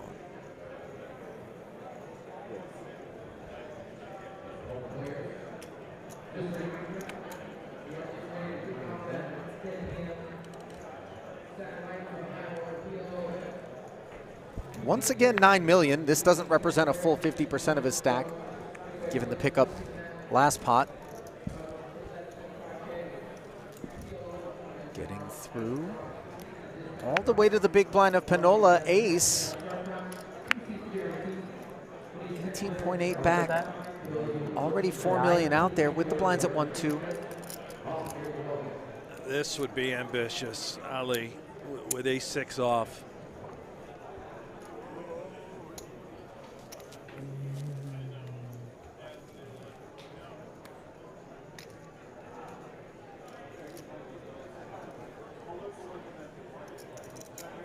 You talked about a cash game coming tomorrow. Fold, by the way, from Pinnola. Yeah, that's what I'm being told. Any insight whatsoever? Stakes, players? Zero. I've got nothing. I'd like to find out. I want to tease the cash game. I would imagine it's a little bit up in the air based on kind of Who's in who the makes building? a deep run right now in the high roller. You know, if they bust out here, they might be able to make the commitment. There's some big names down there. Obviously, the 25K, 10 mil guarantees going right now, where a lot of those high-stakes cash game players are in the mix. But for those who have busted, they may want to fire. Oh, yeah. There's been, you know, sometimes you bust ugly enough, you just skip the poker room altogether. You go right into the casino where you can get your fix a little more promptly. It can be an expensive purge switch, though.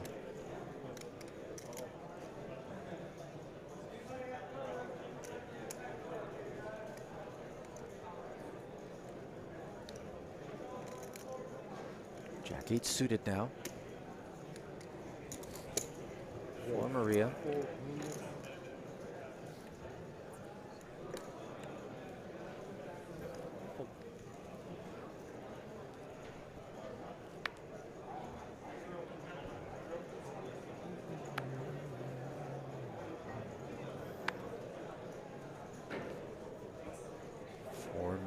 If you do, that's the min. And ace-9 for Maslak, who continues to experience tortuous situations. Obviously, he's going to defend this one at a minimum, I would imagine, but he doesn't want to have to be playing a pot out of position against Maria. Wow!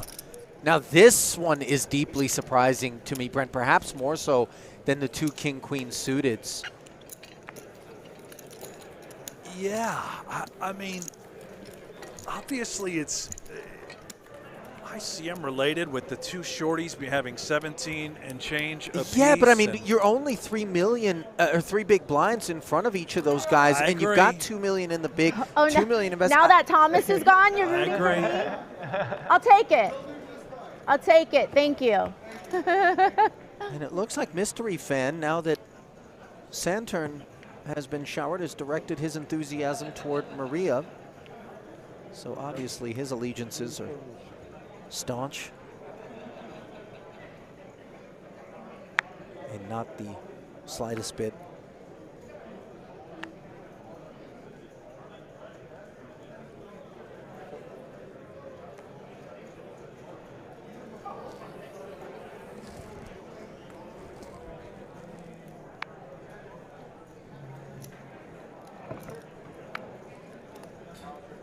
We love the button, but we hate 10-4 offsuit. Oh, and now this one will be more straightforward for Maslak. I understand how this works now. You make these folds, and then the next hand you realize you're going to be rewarded. I get it now, Ali. I see the big picture. It does feel like. All in. This has been a merciful deck in terms of making the tough decision and then getting a far easier one. Don't think King 9's ever a customer here. I'll tell you what, if I'm online and I look over at that stack size of 24 million of 12 bigs, I might just have to dance, partner. You're ahead of a lot of hands. But here, now, for the gold,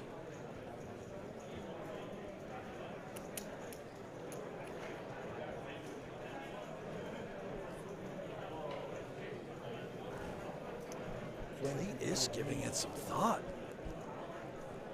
Of all the hands we've seen him fold today, he suddenly feels compelled that maybe King 9 can be the best hand, blind versus blind. There it goes. Yeah. I wasn't particularly nervous about it, Brent, were you? Wasn't at first, but then he did that little shimmy. Remember, you torch off a minute here, a minute there, and that's putting that much more pressure on the short stacks out there in a shot clock free environment where these blinds go up every 40 minutes. Those guys are already sitting with sub 10 bigs apiece. As Maslak draws level with Lee. They are not deep. No. At this point. Very few chips on the table in general.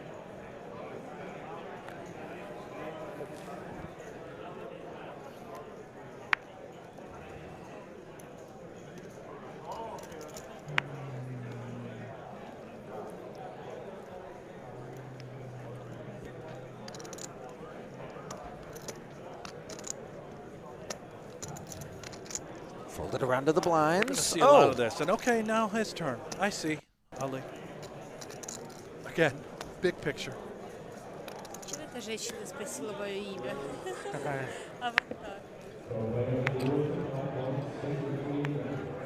There you go. Maslak. What was that, Ali? What? Can we get that shot? There it is. Little grin over there. Okay. Cold shoulder, spaghetti strap situation. Very apropos of the property there. She's rooting her man on. You think you see a lot of that at chess tournaments, by the way? I'm just, you know, maybe there's some chess groupies out there. I'm not suggesting that's what's going on. Chris Land saying if you're in the Bahamas for Paradise, you go eat at the Village Burger Shack. Don't order the double without knowing that their patties are a ½ pound each. Sincerely, a guy who just ate a pound of Grabby. Wait a minute. So you order, it comes out a full pound. You can remove a patty, Chris. You don't have to actually drop anchor. That's a beefy dilemma, especially if you're doing that on dinner break. You come back those last few levels, you're snoozing. You get that to go. You cut it in half, put it in the doggy bag, and you take it home. You put it in your fridge up there in your beautiful room in your resort. If I'm sitting at a table post-dinner break, I look over, a dude's got the meat sweats. You know, I'm going to know. Oh, the Village? Did you go over? Just a pound you of went with the double? sirloin dripping out of the, I don't know about sirloin. Yeah. Brent, no, Angus? What the is Village Burger Shack? We're going Chuck. That's just ground. There's some hoof in there is my guess as well, you know. Everyone gets ace king, by the way. Yeah. Okay. Everyone, It's in like order, bang, bang, bang. Here we go. Take your turn. If you're in the small blind, you just get ace king. It's like the Oprah show. Nobody home for Scott. This has been a fairly kind deck, dare I say.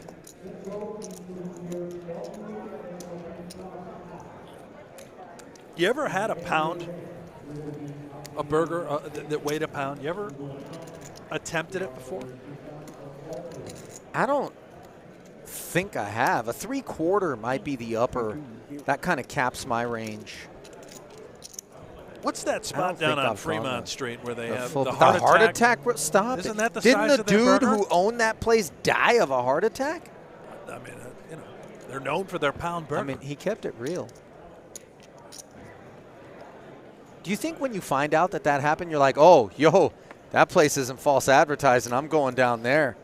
You know what I mean? They're really dishing out cardiac arrest at that place. I would love to go down there with you. Have a meal. Right after the show. I would not, Brent. I don't know what their hours are. And in spite of the 40-minute levels, I don't know if we're going to make it before they close. But I'm not eating there. I don't know how to tell you this. I'll meet you in the morning when they open. You know, well, first off, no. Again. There's just, I'm trying to think of under what circumstances I would be eating at the Heart Attack Grill, much less eating with you, Brent. I mean, that's a parlay we're never going to have come in, just so you know. And I love you to pieces, buddy, but culinarily speaking, I don't think we're doing the same thing as Maria. Rips, clipping the wings of the ducklings, and the 8-6 offsuit will meet a similar fate shortly. And note the 4s also hit the muck pre earlier in this hand. Not to be overlooked.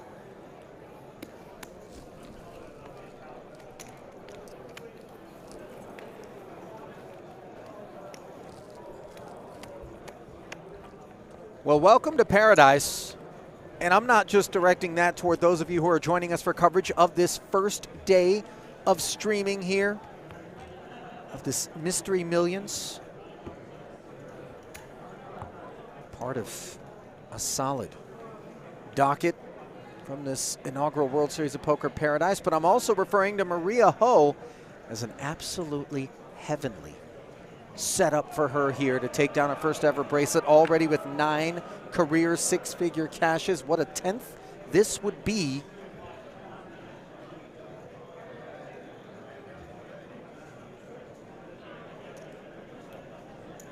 Pocket 5s for Lee. He open folded them earlier when Maria picked up 2 6s. Very different situation now. 5-handed, upstairs we go.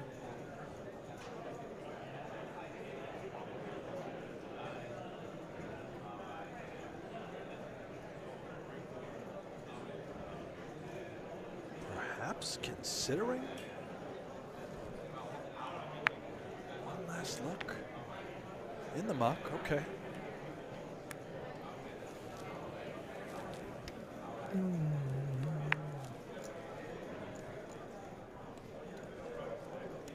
Dusty ace for Pinnola in the small.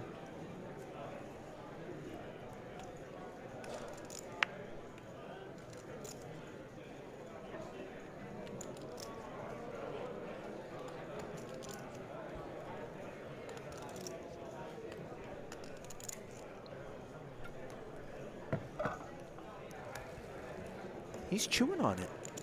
12.8 million after depositing the small blind. I don't know what we're chewing on. I understand that we're very short and we've got to find a hand. But in this spot against Lee, who has been noticeably snug.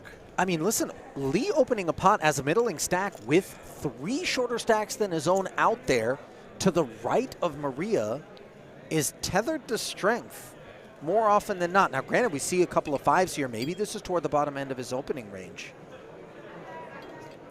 If the money does go in, he's in a pretty darn good spot, at least flipping. All in. Wow. Gonna take his chances here.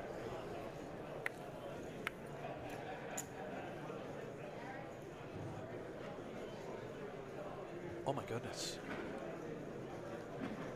And this is exactly what you don't want to be facing if you're Lee. Despite the price.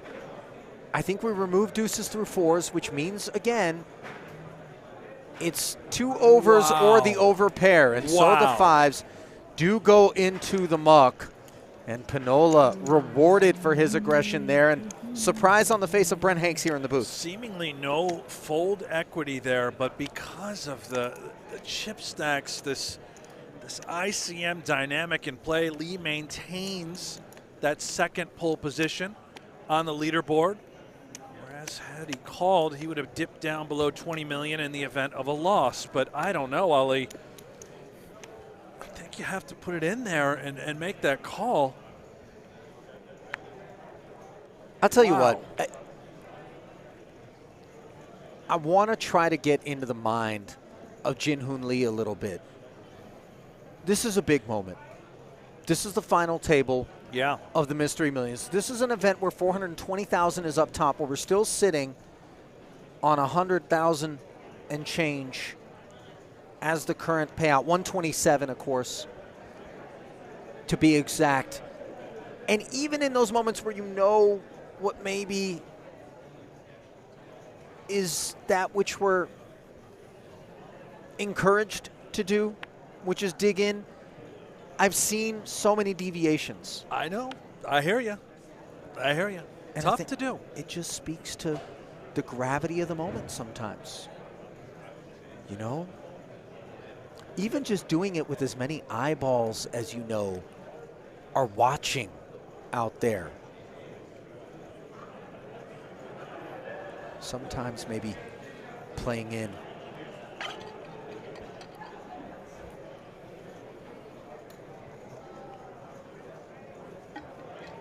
Maria, Queen 7. This one a little bit easier for Lee. She just cobbles away, closing in on 100 million in chips here. My goodness. Lee and Maslak and Pinnola all shackled, courtesy of Scott sitting with 13 million. And so the abuse is going to get more frequent. She can just open shove pretty much every spot now. All the other players have 10 or less bigs, give or take. It is open season for Maria.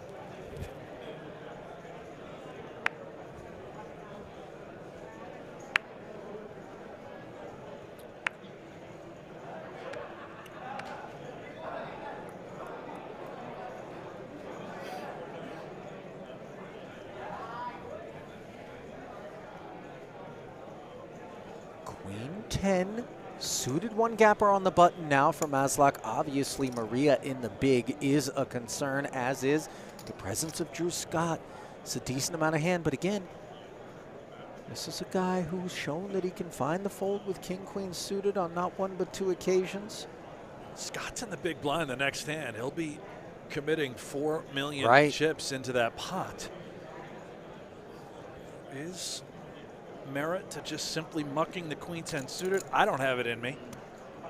But let's see what the chess master does decide upon. Holding. There it is. There's the shove. As Maslak finding an opportunity, and it's going to be a fruitful one as the rebate on that orbit comes his way. That's huge for Maslak, up to 28 million now, second in chips, and Scott now the shortest stack being hit with the big blind and the big blind ante.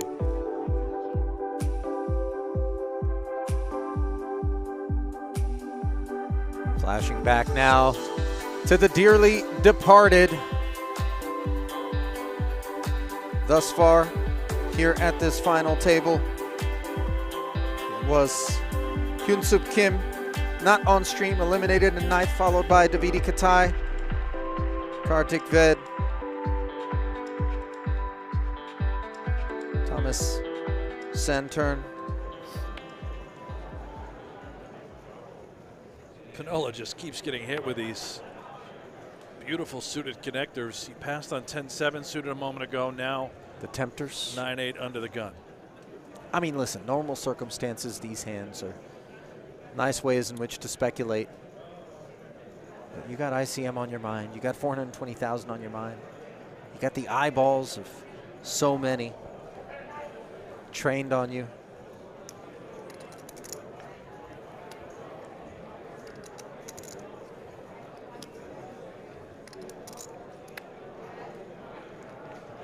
Lee passes on King 7 suited on the button, and wisely so at the moment. Yeah, that was a a playable hand, dare I say, but Scott with 12.9 in the big is a little bit of what's on his mind. It could be a hand that shoves over the top of him, and obviously Maria could put max ICM pressure on Lee, so he allows Ho to make it 10.9, and Scott definitely thinks Maria is shoving pretty much any two cards here. So queen 4 suited could be good enough. He is going to go with it. Digs in and does so at a disastrous time, as his queen is dominated, recognizing, of course, that the range was broad for Maria. The queen eye doesn't have to be no good, but it is beyond no good. It is downright nasty. His hopes hitched to a rickety wagon with 23.8 in the middle. 2 clubs on the flop, though, and things just got interesting. 12 outs. The 4 dangler and the clubs would all get the job done. Bingo! Ace of clubs on the turn. Nut flush for Scott. But note that a king or an ace on the end. And Maria would leave us 4-handed. Drawing live. Drew knows it. Not celebrating just yet, as the board does pair, but in the only safe fashion. The 10 of diamonds rolling off. So a double. Nothing happened. For Drew Scott, improbably so.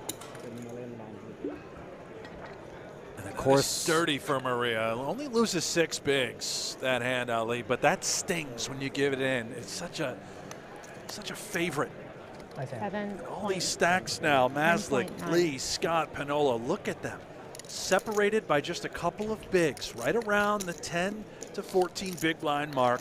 Nothing changes for Maria, able to continue to apply pressure. The shove fest, the fold fest will march on.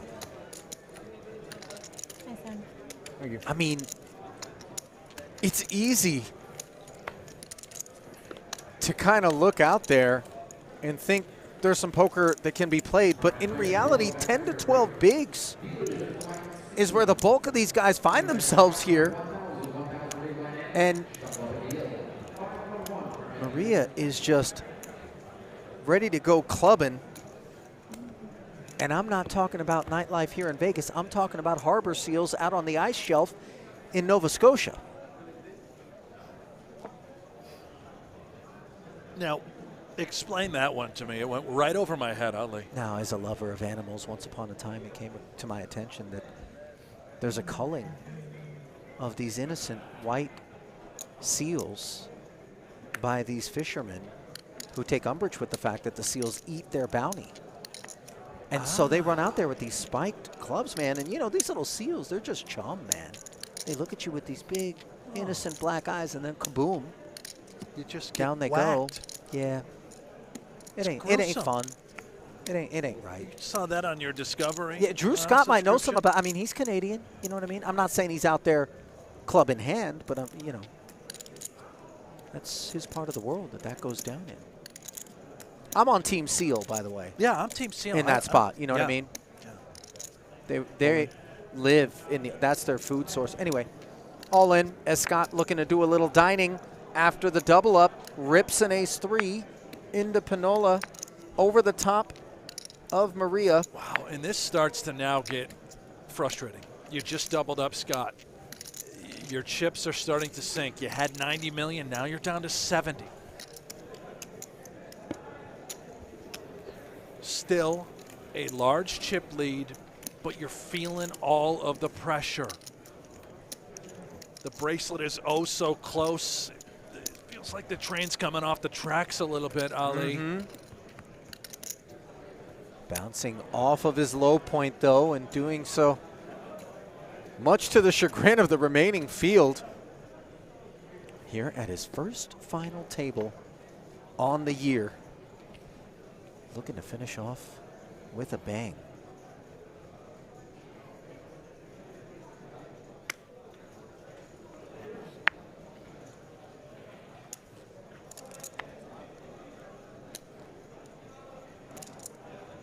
This hand's fitting.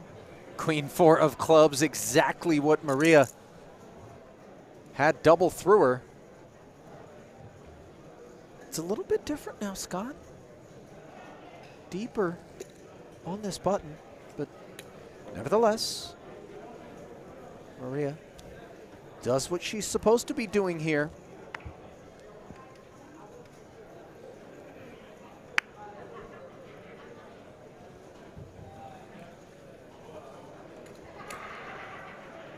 No takers thus far. Note the dominant 4 for Maslak, but he's never finding the flop, is he? No. So the muck, that all of a sudden changes how we feel. Maria up to 75 million again. Accept that pot. Seven, Little added 8, confidence. 9. Little swagger. Never hurts. And a bit. Almost 30. Almost 30?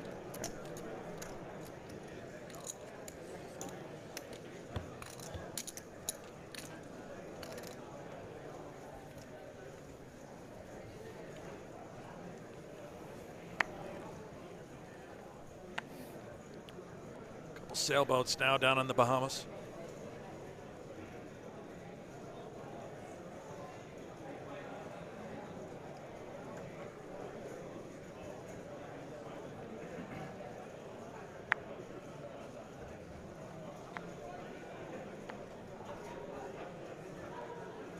Well, certainly, if she can open the queen X's, she can open the 4s. Yeah, just a matter of time. She's going to rip it. Yeah, I think the hand is so vulnerable. Pocket pair, put everyone to the test.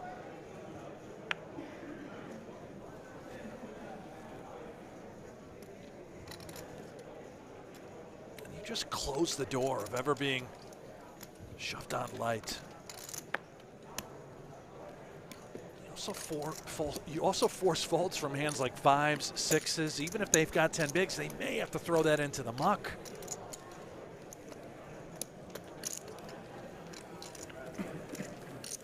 Fold equity, ICM pressure, all of that being leveraged.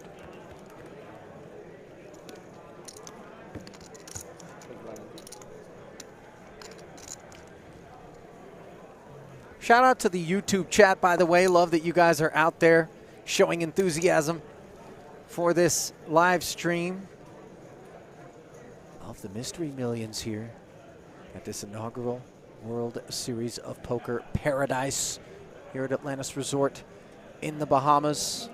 Brett and I are certainly keeping an eye on the chatter. Who is everyone pulling for in the chat? I haven't really. I mean, A Team lot Maria of Maria is out there. very, very strong out there.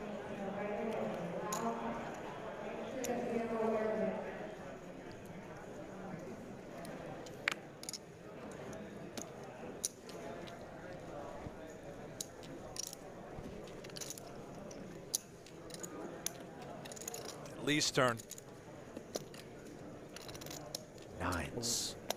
From the small blind, in they come over the top of what was legitimate kit for Scott in the form of this ace-deuce suited. Now he looks over to get a sense of just how much of his remaining 27.8 is on request. Chunky.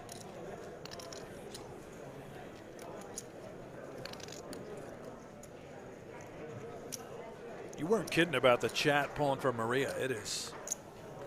Oh, yeah. A ton. I mean, she's such a veteran of the game. She's always been a wonderful ambassador, very gracious, and has been waiting her turn. Could today be the time? Certainly not if any of these other 4 guys have anything to do with the affair here. Part of this 12-day series of 15 bracelet events, over 50 million in guarantees. Brent. And there once more are the mushroom socks. By the way, kind of mid-calf. I'm not sure. Is that a standard, like, crew? They don't sell those in a pack, is my guess. You know what I mean? You got to buy individual pairs. I'm a fan. With those. You know, psilocybin, that's kind of the new thing these days, Ollie. Yeah, the little microdose? Yeah. Is that like a transdermal absorption? Like, do those come laced? And you just, you know, you tug them up and then you get a drip?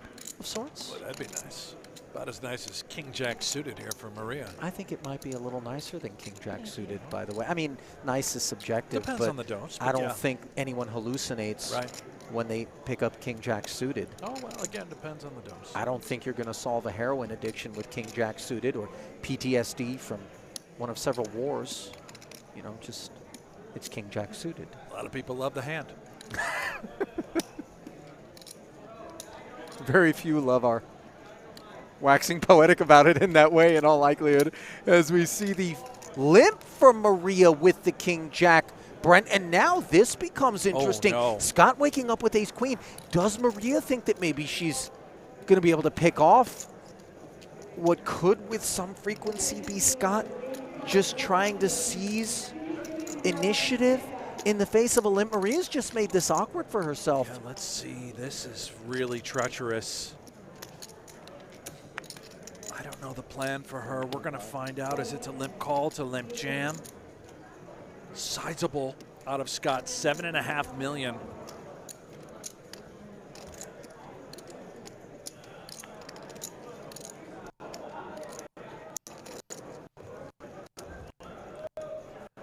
Now note, Scott leaves himself 18.3 back, and she does limp jam.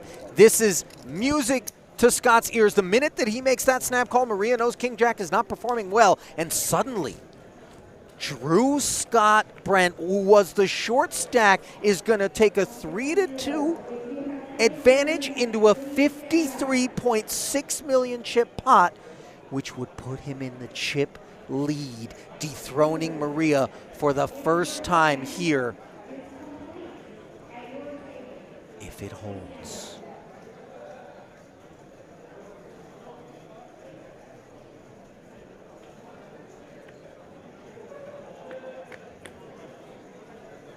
Flop is 5-5-9. One heart out there, but not a lot of love as the advantage grows even further for Drew Scott.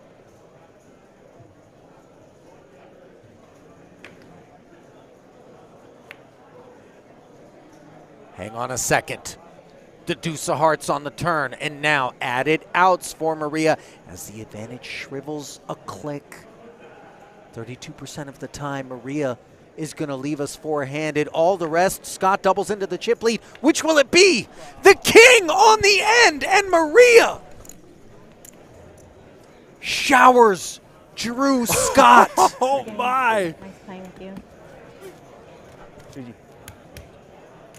Improbable, but certainly desirable for all others involved. Chief among those celebrating the departure of Drew Scott will be Maria Ho.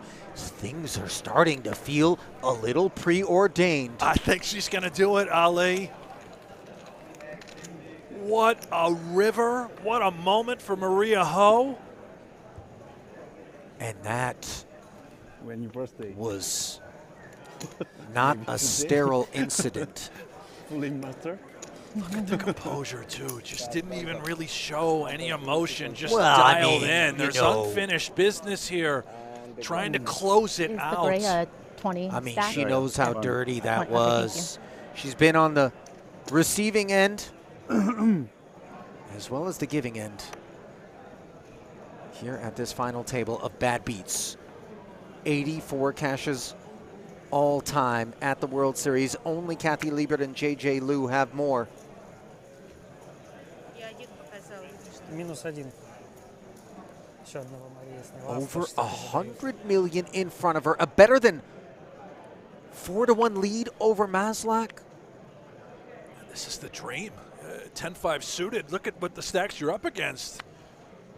Just shy of a 4-1 lead over Lee. And of course, Pinnola sitting there with sub 17 million with the blinds now 1.2, 2.5. This is a dream coming true for Maria for the time being. Looked like it might have been a nightmare for a moment. King Jack against Ace Queen.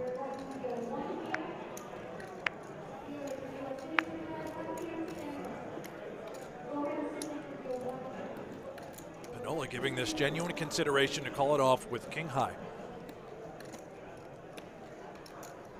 Maria for throats. He does call it off, Ali. Decides now's the time, and he is going to be ahead, shy of a 3-2 favorite. But being a favorite is no guarantee of a double, as Drew Scott just learned. I'll tell you what, Brent, if Maria gets us three-handed with this one, King, we need a king. I wouldn't go looking to get in her way.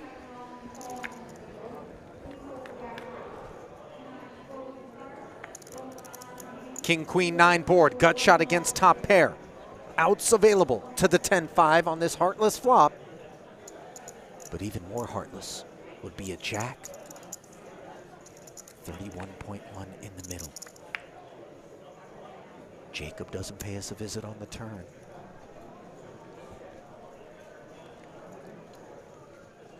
Might he be lurking on the top of the stub?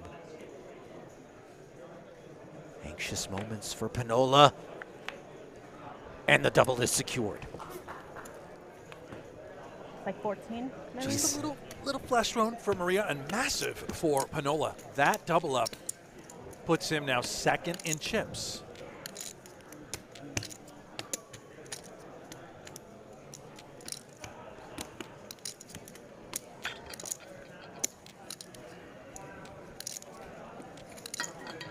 Chat is going absolutely nuts right now, Ali. Everyone going crazy. Why wouldn't they be? Now, granted, that double by Pinnola is not going to be meant enthusiastically by Team Maria in the chat, but certainly his camp can get down with it. As you get a look at updated chip counts here, 4 of the original 9 remaining in this Mystery Millions, a $1,500 buy-in, which is doling out the heavy payouts. 160,000 locked up, 200K for third, a 40K pay jump. Deeply significant. Not unlike the double for Pinnola.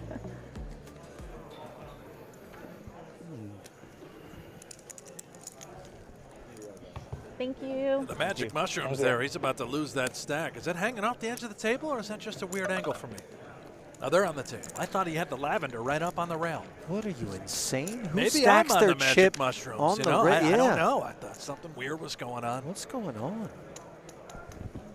How's that? When's the last time you went down to the optometrist, Brent? You get that that script updated? Because you know your eyes are always, you know, the vision just I've had deteriorates these over time. lenses since 6th grade. I buy it. Always had a big head. Really, the same script though? I think so. I don't even know the last time I had my eyes checked. You do it regularly? No. You're a man with perfect vision. I don't, yeah, you know, don't jinx it. I've heard somewhere in your 40s it goes off the cliff for the time being. Things steady at 2010, by the way. I'm like an osprey. Spot a fish from a quarter-mile above a lake. You got a set of talons on you as well. I'll tell you what, I like spotting the fish out there on the felt and digging my talons in.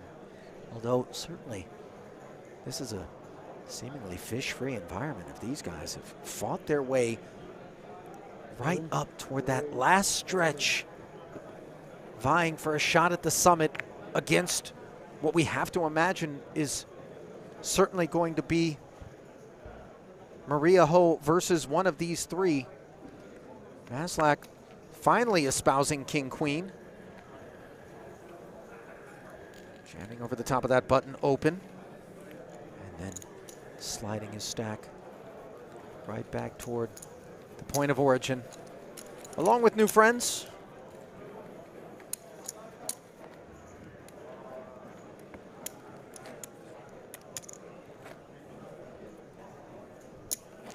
What do you think the price is on one of us beating this guy at chess? Ever? We're drawing stone dead. I'll right? never beat him. Isn't that chess is one of those games that you can't suck out in chess, man. You can't beat a grandmaster. That's or a why master. it sucks. Right. I'm just going on record right now, and I know I got a lot of friends, and I played chess growing up, right? But once you get a taste of like backgammon, where you got some dice that could screw with you, or poker, which can create some bad beats, you know, how is chess exciting? I need to suck out, you know, life. Anyway, ace king. What should you start with? Button. I'm with you, Ali. Pinnola. 2.3. Which is why I believe they've added that variation of chess where you 23? fight. Have you seen the chess fighting? Stop it. I'm not kidding. You're in the ring. Are these dudes you're like playing chess and you're fighting? Now, are these like typical chess players? Anyway, an open rip here from Pinnola. Both deuces and threes in the blinds, but do we want to play for our tournament life as Jin Hoon Lee with 22.8? I mean, we're sub 10 bigs, but threes not performing well against the range he decides. I'm not making that up, by the way. I think they call it chess boxing. Okay, now I've heard this. The Wu-Tang Clan, I believe, rapped about it, and I don't know whether or not they invented the term or if it's something out in New York. It's been around for a while? Yeah, bro. I thought it was relatively Well, no. new. Well, hang on. I only knew it as the term chess boxing, which I thought was one of these kind of like hip-hop, slang deals. But maybe they're from New York. So we see Pinnola by the numbers, 20 cashes, no bracelets, 93K in earnings. Maybe it was something they observed. A lot of chess gets played in the park by some, you know, more rough and tumble types. Washington Square. Maybe it was a real thing back then, and then they rapped about it. Or maybe they came in up with the thing to begin with. I don't know. That's my kind of chess, though, right? Is ace-5 offsuit your kind of hand? We're about to find out from Mr. Pinnola.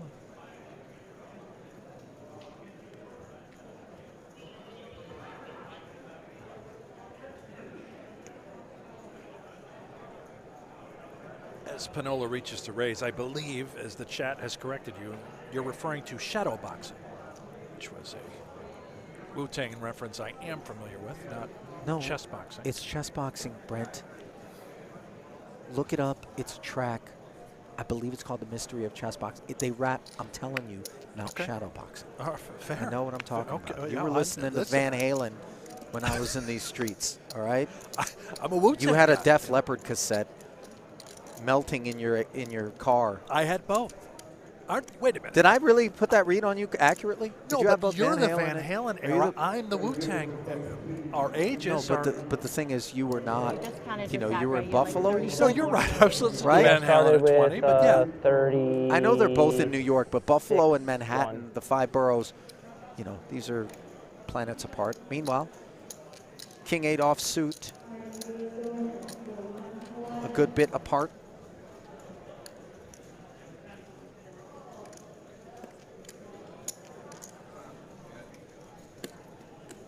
Pinnola's the second biggest stack right here. He could get punished for this open, Brent. She's got that look. Oh, the right hand. Considering a little defense Being of caught. sorts, whether it's all in or C3. Here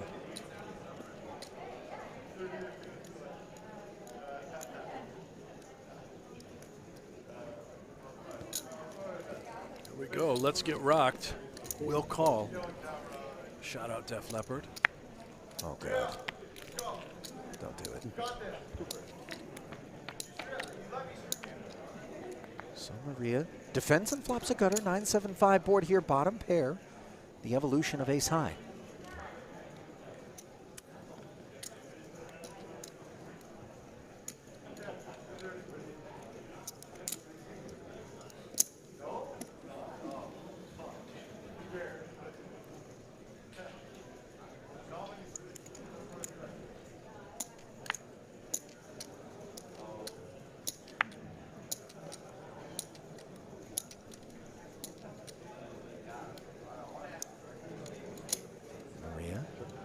Checking over to Pinnola, who checks back. Cautious procedures here and a delightful turn for him, which doesn't complicate the board. Watching this one on pins and needles. Got the gutter. 2 overs to that 5. We also have the ability to make Pinnola's life a living hell, applying a ton of pressure. Sit back and watch the Maria Ho show. Use that texture, that range advantage. It looks like she is reaching.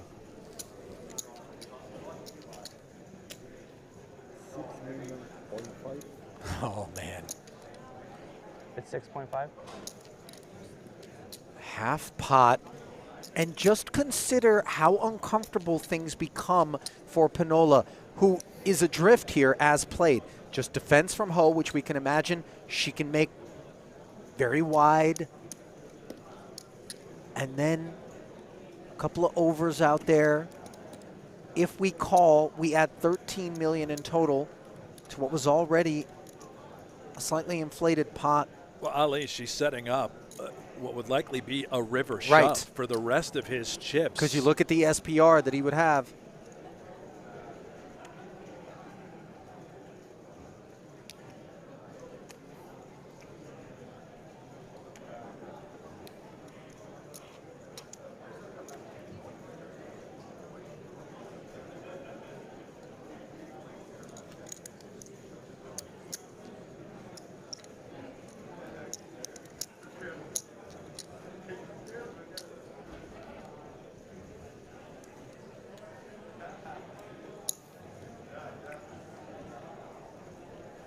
Maria Ho.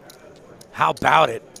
As Pinnola must concede, crumbling adherence to ICM pressure. She is really on form here. Brent, I got to say, it's been kind of a pleasure to watch her navigate. Because let's face it, we all love a big stack, but it's a big responsibility as well. There's a lot of pressure. You know, you don't want to set a foot wrong and all of a sudden see it unraveling, because the doom, the dread can creep in where you're like, oh no, am I going to do it? Am I going to punt this off? Am I going to unravel here before so many who are rooting me on? Are they going to begin to question why it is that I don't have a bracelet being associated with my inability to close it out? These are thoughts that swirl. We're not invulnerable to these things. Impossible for them not to be, you know, but she is just dialed in. She's not letting any of that affect her play. It has been a world-class performance by Maria Ho. Now small blind versus big blind. Pinnola, 31 million in chips. Let's see if Maria tries to attack. All in. Uh-huh. Rip City. From the small, Pinnola King Jack off, boy. man. This rates to perform reasonably well against her range. And And he call. does make the call on his feet, and disappointed to be shown the ace high. So often that King Jack would be ahead of Maria. Not this time. And even Lee is on his feet. And it's not because he's on Team Pinnola. We know that much. This pot is so massive, Ali. Look at the size of the pot, what Maria has left, and the remaining chip stacks up above. If she eliminates Pinnola, she's running away with this thing. Here we go. A jack in the window, and Pinnola poised to double up. And a whopping 60 million chip pot here. Maria's already binked a winner once. Not looking like she's going to do it again for the time being as a 10 rolls off. Very, please. And only one of 3 aces in the deck would ruin Pinnola's night. Trip jacks. Look at Pinnola, unafraid to show some emotion here at this FT. As Maria well off of the pace. She's got company up at the top of the leaderboard. Pinnola just makes a huge call there with King Jack. Gets there against Ace High. We have a brand new ball game, Ali. It was the runaway Maria Ho show, and now all of a sudden, bit of a detour. But Maria still sits on top, has yet to give up that chip lead this entire final table. More than 10,000 people tuning in here on the GG YouTube channel. Make sure you guys click like and subscribe if you haven't already. Get those thumbs up going. Just start clicking. Show your support for what GGPoker is doing. This GG Paradise coverage. Show your support for whoever you're tuning in for, whoever you're watching. 600. Ali and I appreciate you all. That we do. But our gratitude pales in comparison to that Pinnola is feeling right now for that King Jack managing to squeak by the ace-3.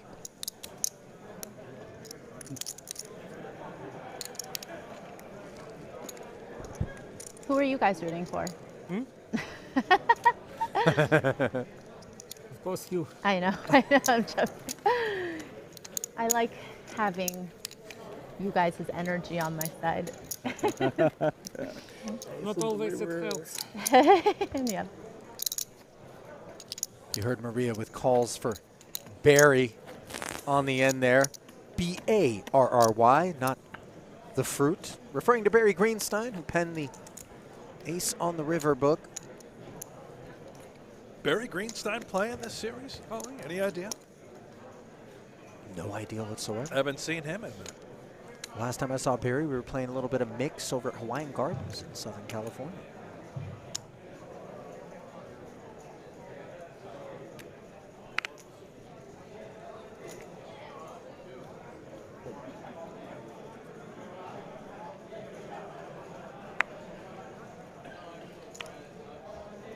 King, queen on the button now.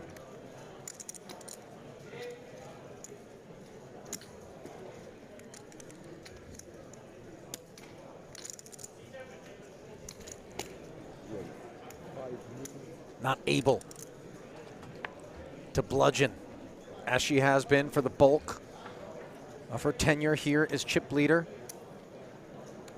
at this final table. Comes with the standard open sizing. And just quickly rebuilding now. Sure. Just like that, back to 70 million. Easy come, easy go. I'm eager to see how Pinnola responds to this double because this is newly minted. We're going to get to know where his mindset is at. Does he want to do battle with Maria, or is he content to continue to defer to her procedures? Let her maybe be the one that tries to bring us to heads up. The trouble with that approach, of course, as we see all-time female winnings at the World Series of Poker, Maria running 5th behind Wen Lingao, Vanessa Selbst, Annette Oberstadt, and Lonnie Harwood, who was here in the background. We saw Lonnie out on the rail, no doubt, supporting Maria.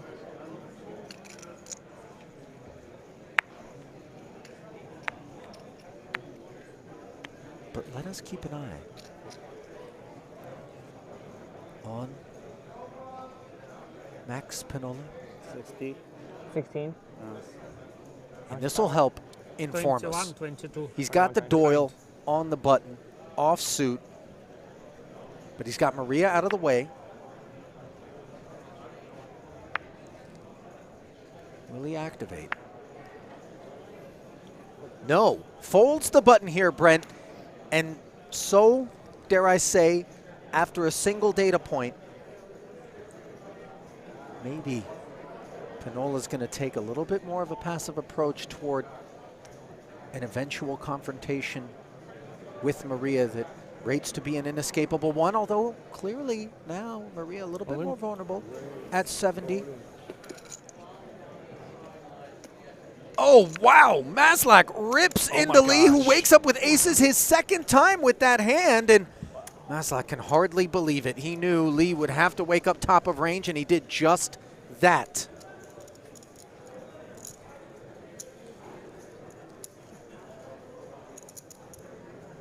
Unbelievable. 40.7 million. Like 57 the only silver lining is that Maslak was the covering stack. Maria shoved small blind onto my big blind. Hang on. Queen, Jack, 9, and these aces are suddenly vulnerable to an 8 or a king. It's an open-ender.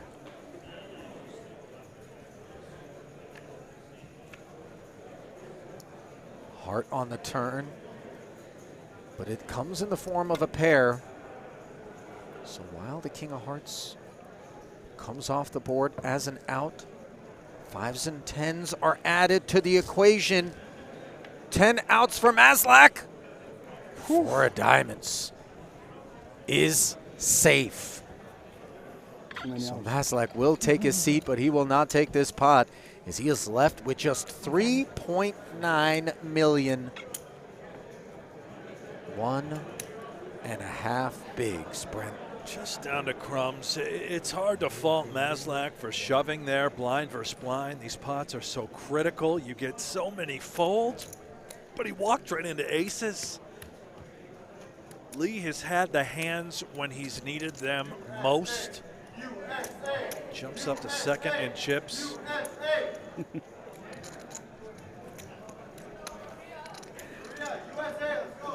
You guys are kind of hedging. I see like you're two of the.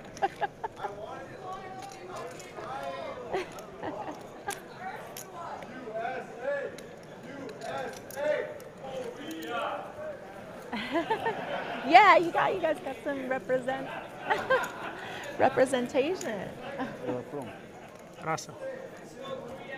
I mean, I don't know how much these guys have had to drink, but they know we're not at the Olympics, right? This is what it's all about. I want to see shoe bombs out here at WSOP Paradise. Ridiculous rails, banter. By the way, careful with that shoe bomb stuff, because there was that dude that tried to light a sneaker on fire on a flight one time.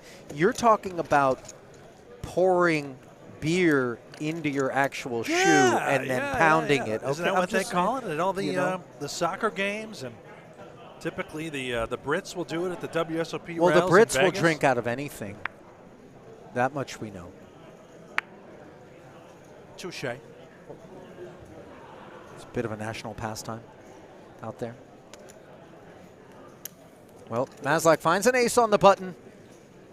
Sitting on fumes. Oh, my. Again? And sitting on a world of hurt as Lee looks to finish what he started with ace-king.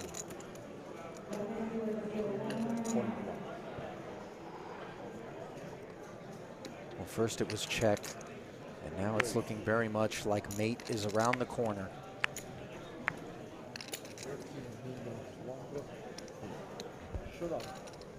Lee shows the ace-king, and now for Maslak, it feels as though the end is near in a 12.8 million chip pot.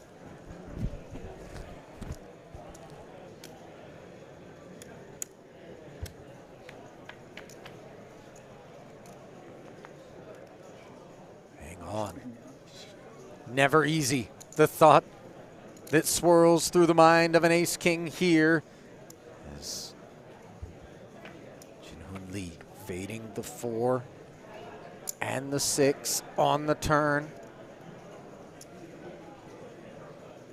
Can he fade on the river? Will Maslak double up and keep us four-handed? Here we go.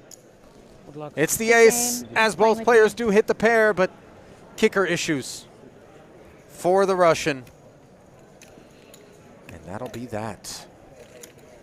As he will add to his $1.5 million in career live earnings, a tidy sum of $160,000. Handshakes, paperwork, but no further participation in Maslak's future. And the beneficiary, another fan favorite in the chat, as evidenced by so many of the Korean messages. Jin Hoon Lee, still the shorty, but 50 million deep. Pinnola, 60 million deep. Maria, 64. And the absorption of all of the other stacks into these final three leave us with what rates to be a bit more of a poker playing affair from this point forward, Brent. Yes and no, Ali. But these stacks are still quite short. I don't expect to see raise fold every hand.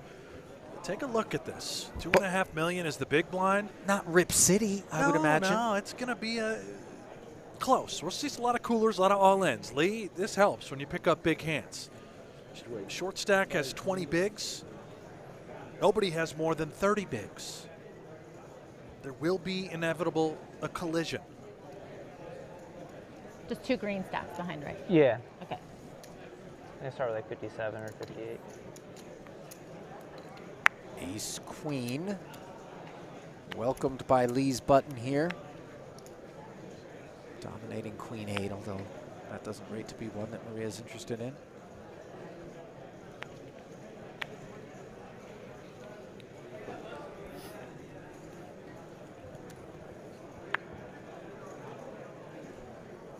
$10-9 off for Pinnola.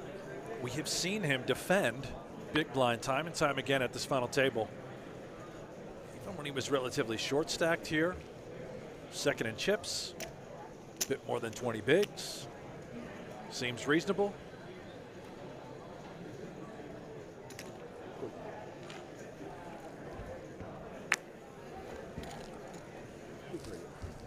There is defense from Max, bringing the pot to 13.7 as it comes 10-6-5, giving him top pair.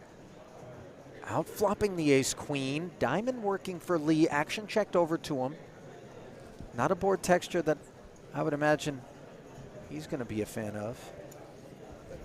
Nevertheless, asks a question politely to the tune of $4 million.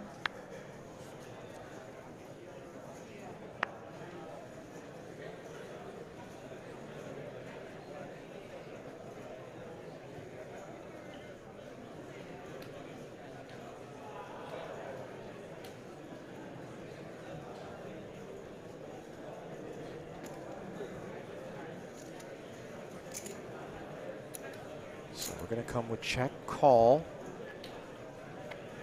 here on the flop as a diamond now poses some real risks. Two top pair. Some added equity now for Lee. There's two overs, and you mentioned that diamond.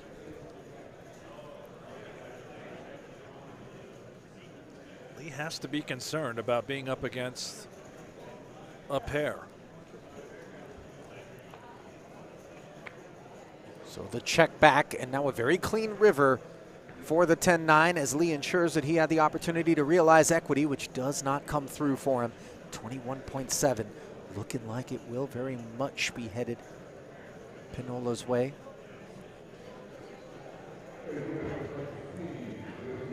Pinnola is reaching, and Lee will have a decision to make with just ace-queen high as a bluff catcher.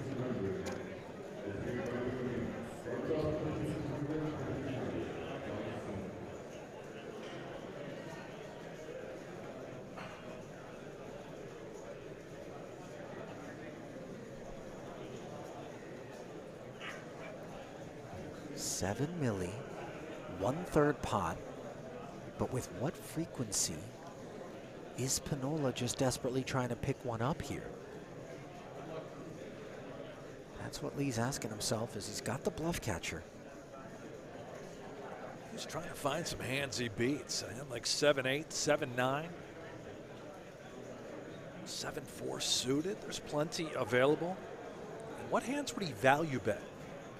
A 10? Clearly a turn flush.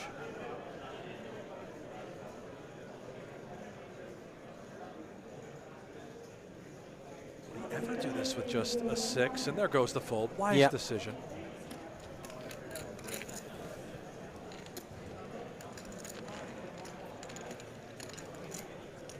And for Pinnola, that's a pretty critical pickup, not just because it puts him into the chip lead, but it leaves Lee all alone on Short Stack Island.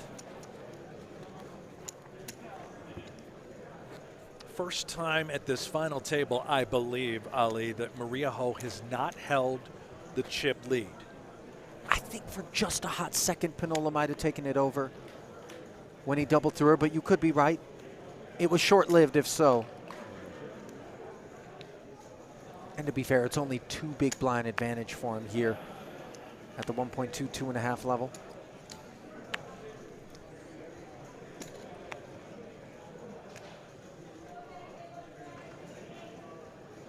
Four, 5 off. Not interested.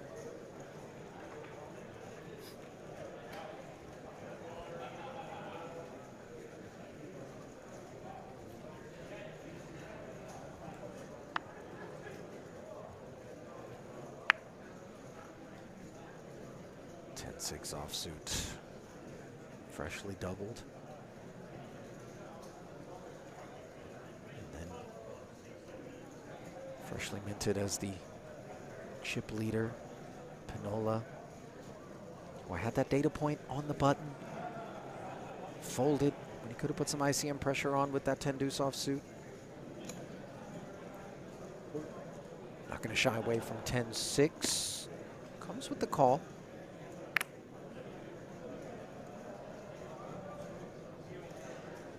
Just always getting a fine price to limp in.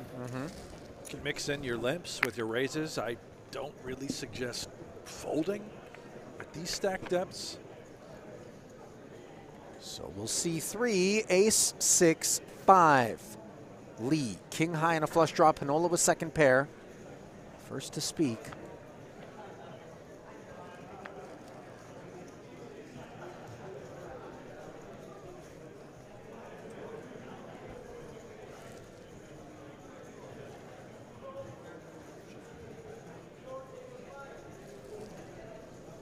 Max plays it as a check.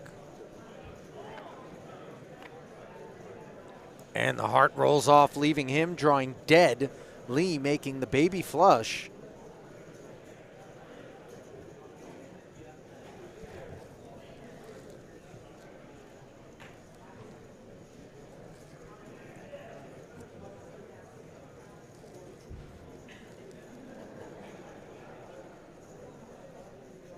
$7.5 million chip pot.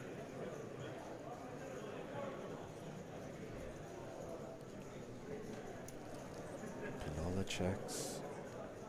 Now Lee. Cozy enough to barrel. $4 million.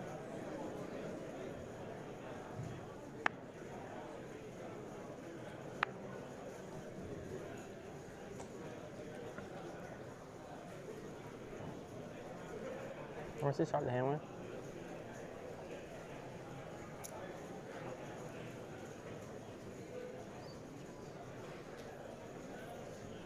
This is really tough for Pinnola to make a call. Just dead against all hearts. Even if you do just call, your opponent simply gets the showdown for that additional $4 million. Suppose you can. I mean, you're really is he flipping the script, Ali. Is he going to turn his 10-6 into a bluff? That seems to be what he's looking at. Just a little bit of accounting for the time being. Wow. But this to get very nervous. This would be very savage. It sure would.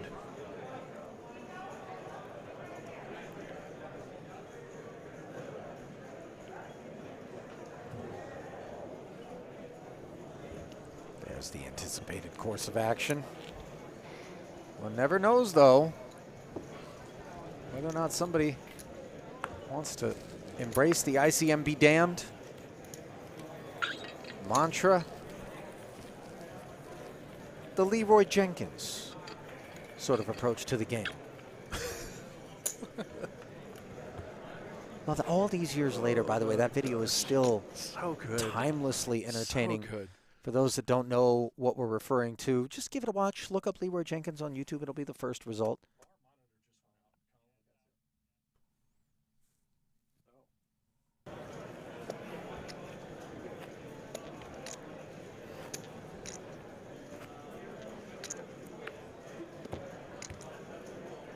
You think those are real palm trees?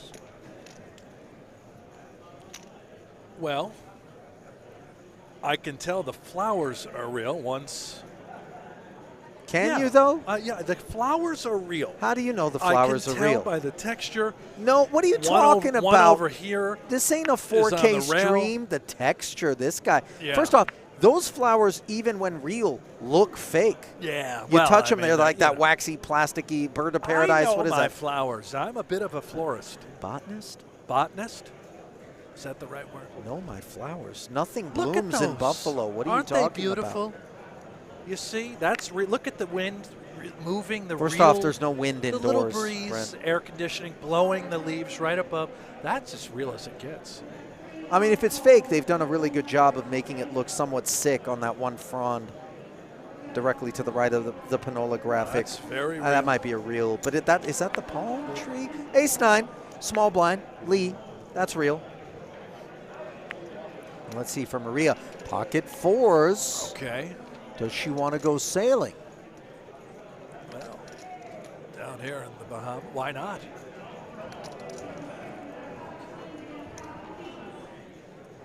I think her considerations are beyond simply geographics, Brent, but Blind she versus does. blind. He feels like he might be trapping here in a way with this ace-9 just limping in.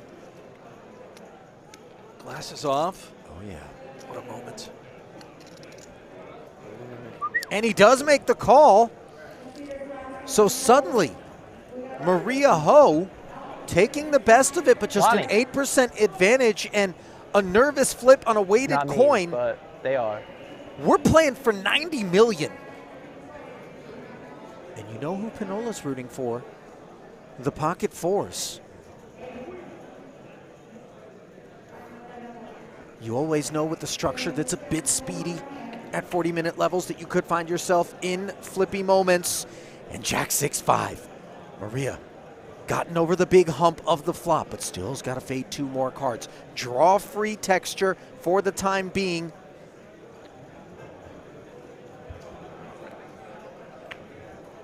And an ace on the turn is an absolute disaster. You see the deflation on the face of Maria, who isn't all in, but is in awful shape.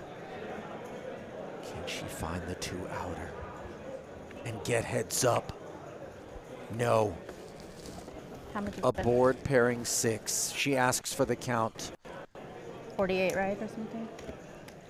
And all of a sudden, she, the longtime chip leader, virtually wire to wire to 3-handed play, finds herself Maria lost the hand. the shorty.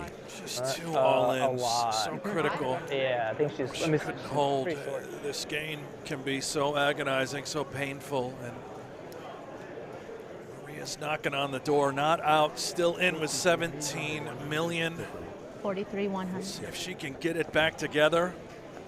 Will be on the button this next hand, and you see all the stacks are so short. You can swing either way so quickly. The world is out there rooting for Maria. Fortunes can change in the blink of an eye, the turn of a card.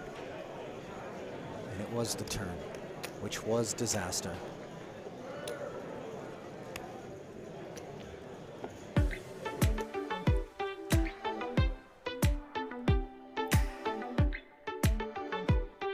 Violent developments here at this final table, where for the first time, Maria Ho stack can be christened the shorty. 17.4 million in front of her, Brent, and that is the sub-10 big blind territory that leaves us with very few options. Action folded around to Jeff Farnes, 39-year-old, 17 million below the chip average with pocket 4s. Farnes was so tired after playing 16, 17 hours on day 7. He says he was almost falling over during the final table photos. Tournament officials stopped play after that long day at 10-handed. Jeff Farnes from Oregon, pocket 4s and a raise over to Jorstad. Jorstad, one of 5 players here born in 1988. Incidentally, the last year I was happily married in the 20th century. Jorstad, Sue, Kniff, Eames, and Suki, all 1988 babies.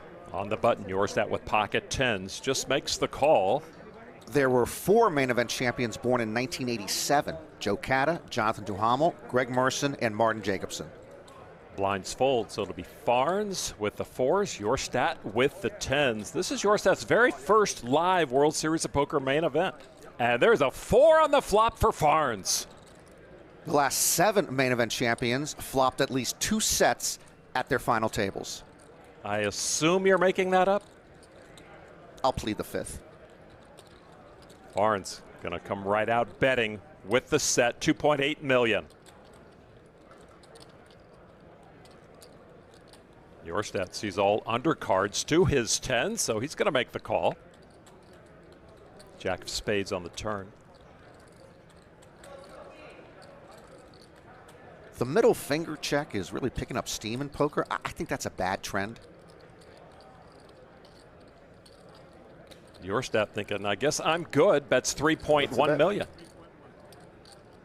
Yeah, it's a good board for pocket tens to proceed. Farnes once won a PokerStars event with 20,000 players, so 8,600 feels like a stroll in the park. He was a chip leader here on the main event on day 7. And here is a check raise to almost 8 million. Oh, the rec player check raises the grizzled pro. He's standing up for all of Blackfoot, Idaho. Population 11,900, give or take a potato or two. He's a consultant in the cannabis business. Doesn't work at the potato business, though. And your stat's going to pay the toll here. River card. Tray of Hearts completes a pretty soft-looking board for your stat and his tens, even though Farnes has the hammer. 7.1 million, pretty small. Yeah, too small, man. But the weekend fisherman trying to reel in the whale, the chip leader. Yorstead getting 5-1 on a call here. Yorstead stuck around after Farnes' check raise. You know, anytime something is bargain priced, I always wonder what the catch is. The catch is you lose. Very nice pot for Jeff Farnes. He min-cashed the 2019 main event. I guess he learned a few things from that experience. Well, he's learned to tell his rail that it's time to whoop it up. Farnes goes from 8th place to 4th place. And Yorstead wondering where it all went wrong.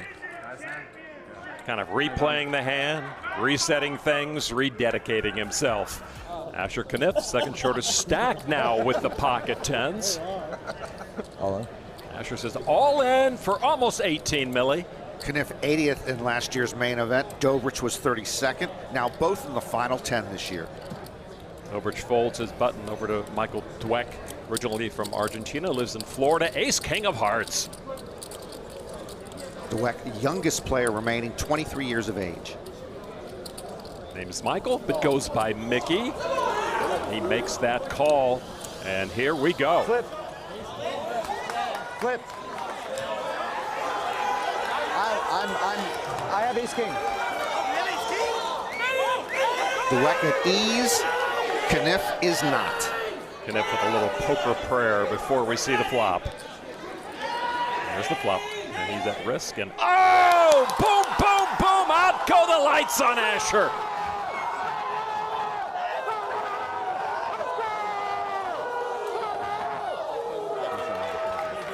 That was quick. I don't know if it was painless.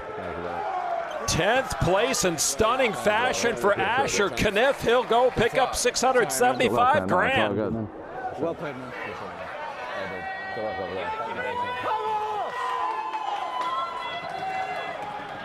What a flop for Dweck. This is pretty good flop. 4th place stack now for Dweck. Your stat under the gun. Never threatened to be the chip leader until a very profitable day 7. Just hung in there. Ace 10. Yorstead would like to make millions at poker because he's had a bad year in crypto. He lost a good deal of his net worth and is trying to rebuild a bankroll. As mentioned, his first live main event, he did finish 6th in the GGPoker online main event in association with the World Series last year. Around 2 Dweck. King Jack suited. The suited one gapper, also known as the Michael Strahan. 2.4 million is the call. Jeff Farnes just looks like he's waiting to pull me over on the interstate. Small blind, 6 deuce, into the muck. Aaron Duzak, Western Canadian logger, fireman, businessman, 8-5 of diamonds. He's just waiting for aces. Wow, he's reaching, Norma. Well, he is a bargain hunter. 6.5 to 1 on a call, so I can't blame him here. He's going to defend the big blind. 3 players will see this flop. 2 hearts. Your stat catches middle pair. Dweck open-ended. Duzak missed and checks. Jorstad said the pandemic helped him sharpen his game, more time to study. He began using solver software called Munker Solver. My solver software is called Jose Cuervo. Duzak checked. Jorstad checks his 10s. And now to Dweck. All of Dweck's World Series cashes before this event came this year and all in pot limit Omaha. He bets $4.5 million with his draw. You know the difference between pot limit and no limit, Lon? On one, you can only bet up to the size of the pot. On the other, there is no limit on what you can bet. You make me so proud sometimes. Duzak folded. Jorstad facing the bet of $4.5 million. He's got the hand to beat right now, and with the 10s, he makes the call. 6 of spades. Jorstad not threatened. Checks again. Dweck checks. I saw it first. Good call. Tray of hearts on the river. Dweck comes up empty on that board. I said he checked. He didn't call. Jorstad checks again.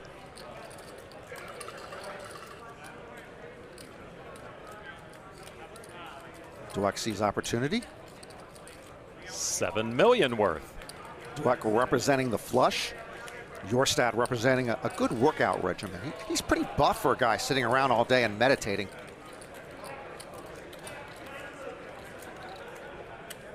Dweck with a strong rail here, as all the other players have. Now Espen Jorstad with the best hand. Ooh, a lot of those creamsicle million chips. 35. Oh, wow, to paraphrase Crocodile Dundee, that's not a bet. This is a bet. The check raise. Dweck folds. I don't understand the check raise there, but I do understand the result. Jorstad using his muscle. Folded to Mickey on the cutoff. Pocket fives. Raised to $3 million. Min raise. And now, Matt Su, ace jack. This is Su's first World Series cash, trying to complete the anything is possible dream. He makes the call from the button. John Eames folded his small blind. Farnes in the big. You know, if Farnes asks for my driver's license and registration, even in the restroom, I'm just going to give it to him. He will stand aside, heads up. Dweck with the small pocket pair. Su with the ace jack. There's a flop.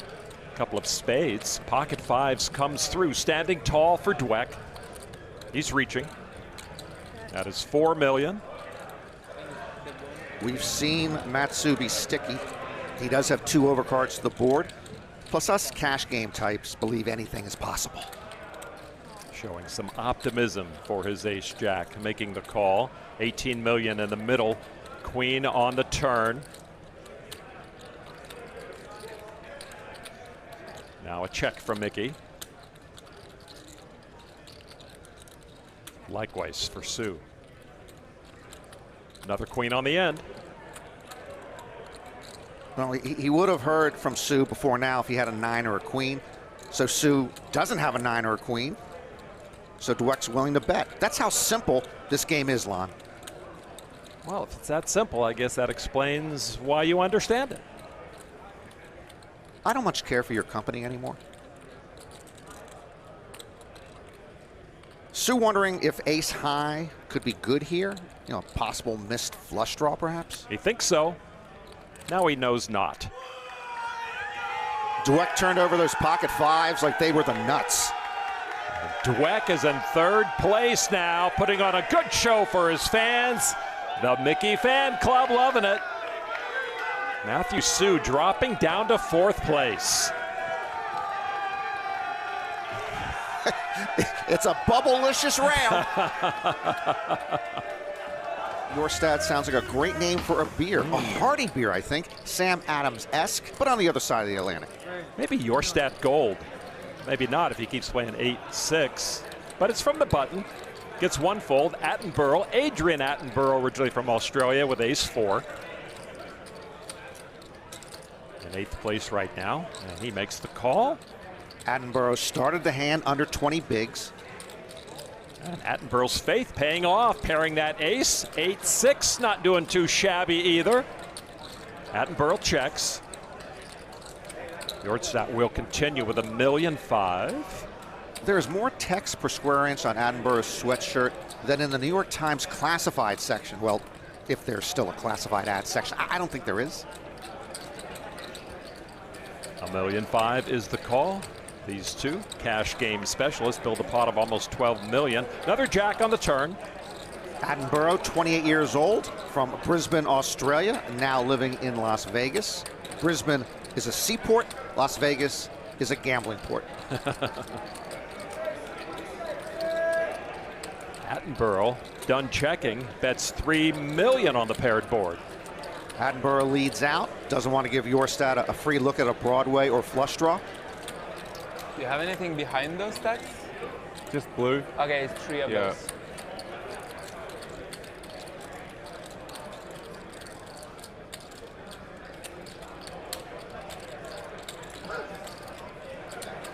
Three, right? Oh, I thought he... And Jorstad makes the call. Well, Espen now pairs up on the river. With his short stack, Attenborough might put on the brakes here. Just check call if need be. Adrian celebrating a birthday next week. $2 million into $17.5 million. A blocker bet, but I'd be embarrassed to put in that tiny of a blocker bet. I have pride. Hard to ignore for Espen, who paired up. He does make the call. I thought he said all in on the turn. I was like, I literally thought I heard that. Really? Huh? Really? I heard you mumble something, but I thought he said all in. I was like what? Attenborough stacking chips. Took a dip early. Now. Well, we know that in the tropics, weather can change quickly. And here at this final table of the $1,500 Mystery Millions, fortunes have changed. For the woman seeking her first ever World Series of Poker bracelet, Maria Ho, who is now a deeply short stack. Just 10% of the chips in play. Ali Najad and Brent Hanks here in search of a champion. And will Maria Ho remain in that conversation? Certainly going to take a real spin. As you can see, the purple nublet in front of her. So I don't know which one of you guys I'm going heads up against. I'm just letting you guys. Okay. Needs replication as she. I don't know. I couldn't see that clearly. You know, I could see that part. But It's me. Cheekily threatens to find herself heads up against one of these two guys. Obviously, odds are long. But that was the case for Max Pinnola, who was on the short stack coming into this final table, Brent, you'll recall, and he was able to overcome them. Might Maria be able to do the same? Just not going to spin a good fortune. Yeah, not going to be doing it with 9-3 suited, as we see Lee min raising here at the 1.5 and 3 million blind level. 7.5 million in orbit, the price of poker. Current payout is a whopping $200,000, $257,000 if you can find yourself heads up.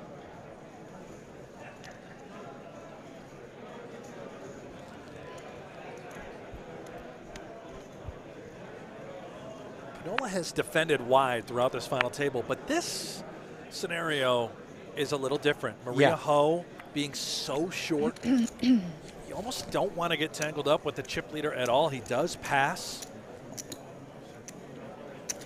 Jin Hoon Lee, definitely the beneficiary of this current set of circumstances, which leaves Pinnola heavily incentivized to spectate until the fate of Maria Ho can be determined.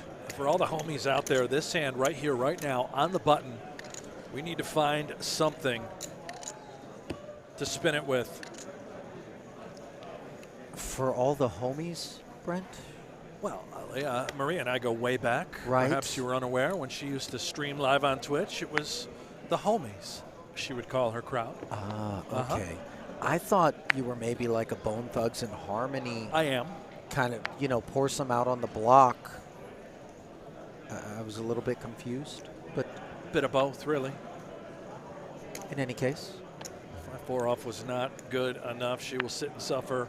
Big blind next hand for Maria Ho. It really was kind of key for Maria to pick one up to play right there, as you mentioned. Instead, she will have to put the bulk of her stack out there, eyes closed in the big, and presumably defend against whomever it is that comes after her virtually in the dark. As Pinnola limping here, and Lee's just got an opportunity to smack the back of his wrist with just about any two. Queen two suited.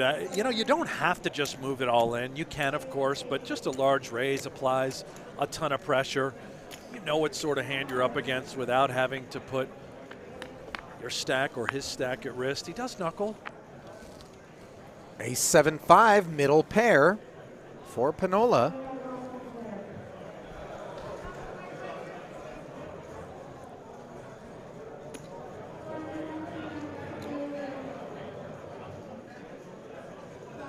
Vincenzo in the chat says, where's Pinnola from? Well, how about Philadelphia, Pennsylvania? Two Americans here, Pinnola and Maria Ho. Jin Hoon Lee is from South Korea.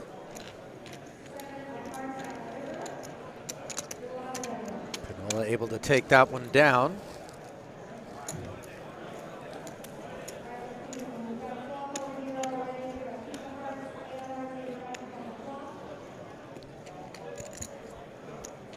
More Bone Thugs and Harmony references. Ellie, ready? It's time to wake up. Wake up. The big blind for Maria. How about that? Did you like what I did? Otherwise, I guess we'll just see her at the crossroads. Not quite. My God. Not quite the first of the month. It is the 6th. Well done. I think that exhausts my Bone Thugs catalog, by the way, those 3 tracks. That'll do it. Yeah, I'm out. Right?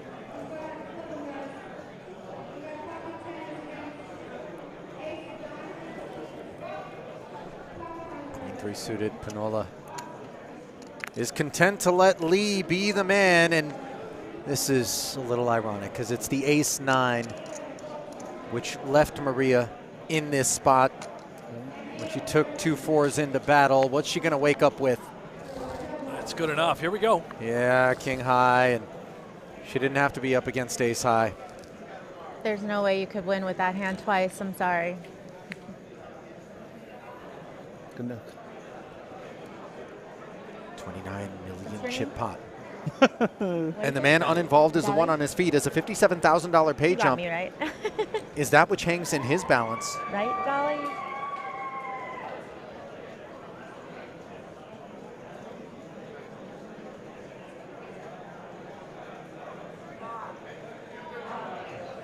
Can Maria get lucky?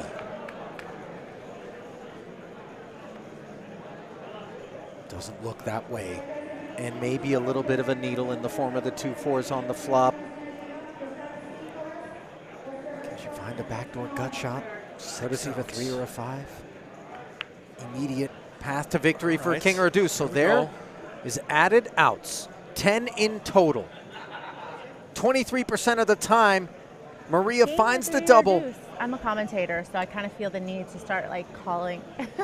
Little mallard on the river, one time, dealer. Will Maria's bid for her first ever World Series of Poker bracelet continue? No. Nice playing with you guys. Ace on the river. Nice playing with you you guys. hear Nice Jin playing with Hoon you. Lee Nice playing with you, Max. apologizing. You're like, Obviously, Thank you. nothing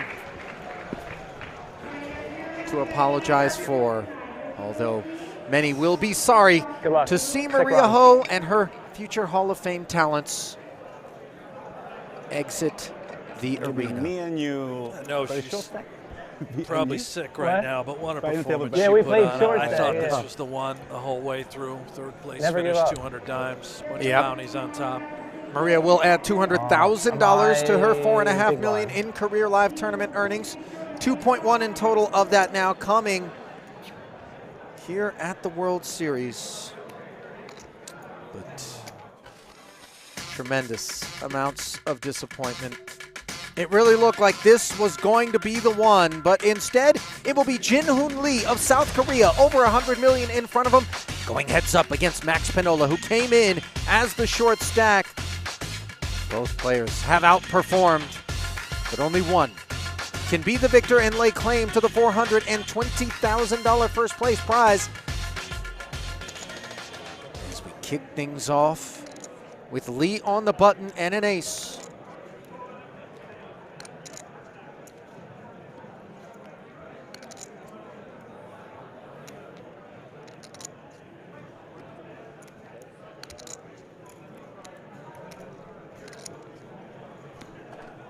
Is that 7? 9? 2 out? 3x. The sizing here. Is 9? Yes.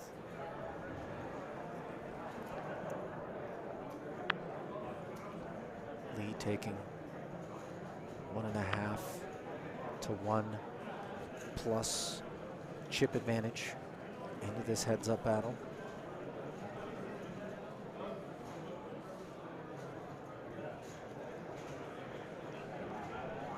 Just incredible stories for both of these players. Lee, 480K in career cashes. Obviously, we've talked about how his career has just begun.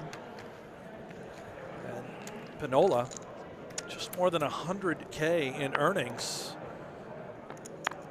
Recreational player, now with an opportunity to bring home the gold. Well, he's got bottom pair on a 9-6-5 board here in the first hand of heads-up play. After defending, you talked about his willingness to defend with a wide variety of hands. Granted, nowhere to hide in heads-up play. Has outflopped the ace. Does check it.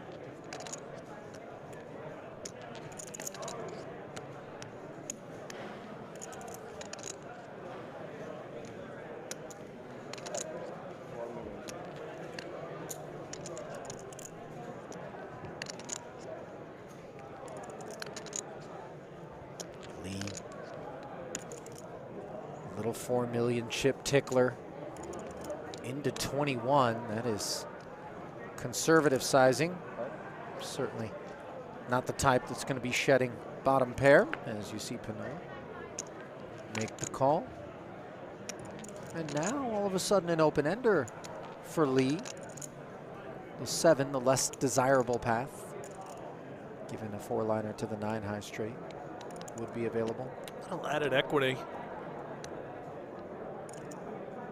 Pinnola with the count. Every time he does this, he fakes me out. I think he's ready to blast.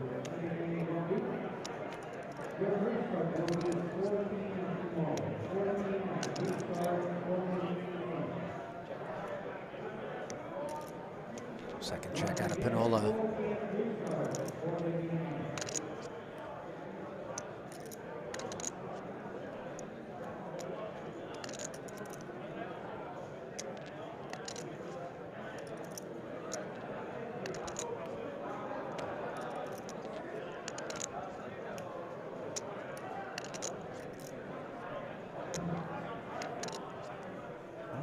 Looks like he's got designs on actually applying pressure, and this is not at all bashful sizing, as suddenly we go from the undersized flop bet to an outsized bet on the turn. Showing us a different side is Lee.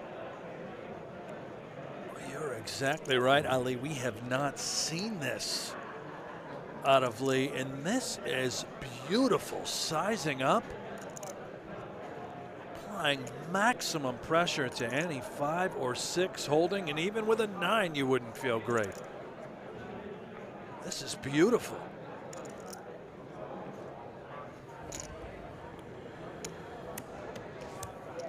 And you can see that bet in particular is responsible for Pinnola having nowhere to go with the pair of 5s, and Lee broadening the gap. Well, there's how things shook out. 9th through third as just 2 remain here in the Mystery Millions. And let's not overlook that $163,000 differential between second and first. Ask yourself the last time as a player in a $1,500 buy-in you've ever played heads up for 163K. Well, pile this bracelet on top as well. Oh, yeah. That sucker is priceless. Well, I mean, if you go downtown to any number of these pawn shops, they'll put a price on it for you. Brent, it's not going to be a fair price. I'll tell you that's going to come with some juice. But prices can be procured.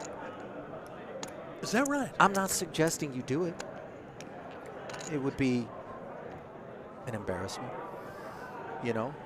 Where's your bracelet? Not here. Where's it at? Pawn shop. I hope it doesn't come to that. Isn't here.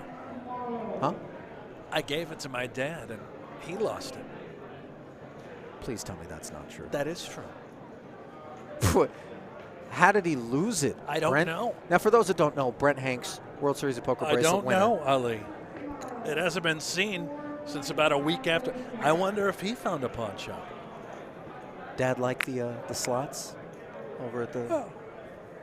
What is it? Niagara Falls, not far from you. There's a bunch of casinos over there. No, it's in the house somewhere. You sure about that? I hope so. Pinnola playing the 9-5 suited as a limp here. Lee wakes up with the ace-4 suited, and he really has had unequal card distribution, dare I say. No shame in it. We're allowed to get hot and get hot at the right time as you see him jam and cobble away at Pinnola. Sitting now with 16 bigs. After that one. Card distribution, a little bit of luck, and also playing great. It's a combination of those three typically will win you tournaments.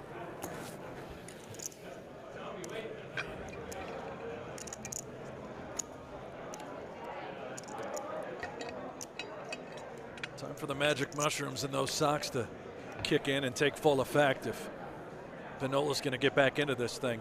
I don't know that you want to be playing poker on shrooms. Now, granted, I've never dabbled in the fungus, but it just strikes me as not, you know, the substance of choice when we're out there trying to be focused. Oh, no, you see about things, you know, Ali. Yeah, you see your freaking opponent turning into a saguaro cactus. Oh, yeah. You know. Greatest visionaries have dabbled.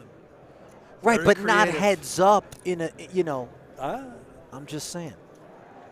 Time and a place. 8 million. Lee showing us a gear here as the 6-3 off goes to work. It really has just taken a completely different approach to this heads up match. I mean, he knows the opportunity before him here. This is what he's supposed to be doing. Wow. 9-5 off for Pinnola. Just mixing it up, fearless.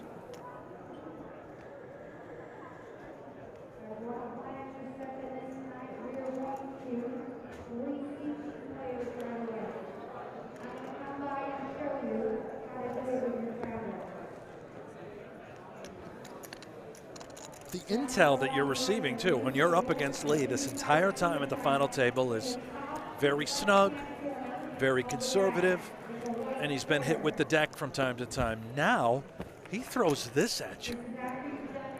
Haymaker after haymaker, bluffing. Good luck adjusting to that in real time. Yeah. It's a bit of a pivot.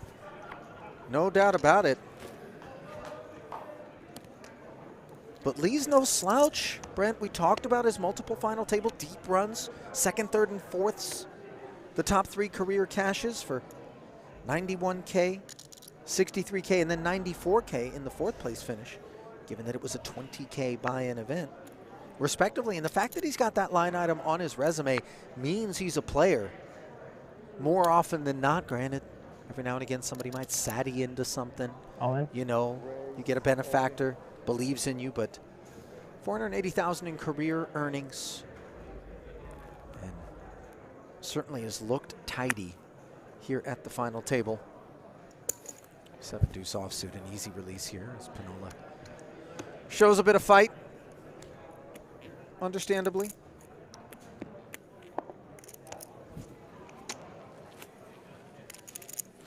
Well, it wouldn't be quite Rocky Balboa caliber underdoggery here for Pinnola, but coming in the shorty, facing this chip deficit, if he manages to double, take over the chip lead and then ride this one to victory, 40. Certainly. I love what you yeah, did there, Ali. The Philadelphia play. Right. I'm still trying to understand the Capital One red, white, and blue scarf. With the purple Phillies hat, I get that. I mean, is it an actual the Capital One fungal scarf? socks, I understand that. Right? Yeah, okay. But the Capital One scarf, it has to, is it a team of sorts?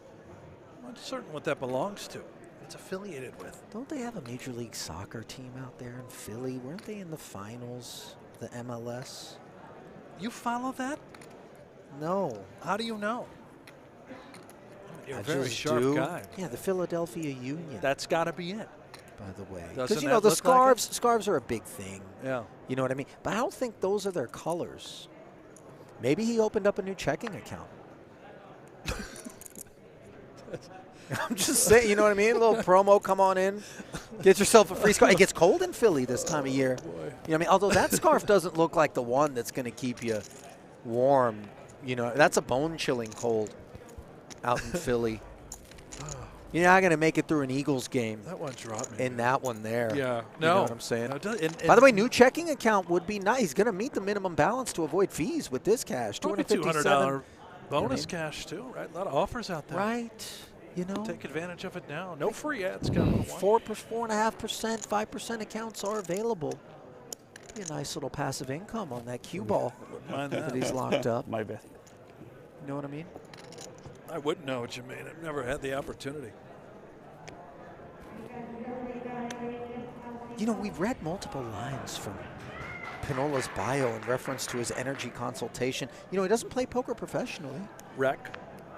You know,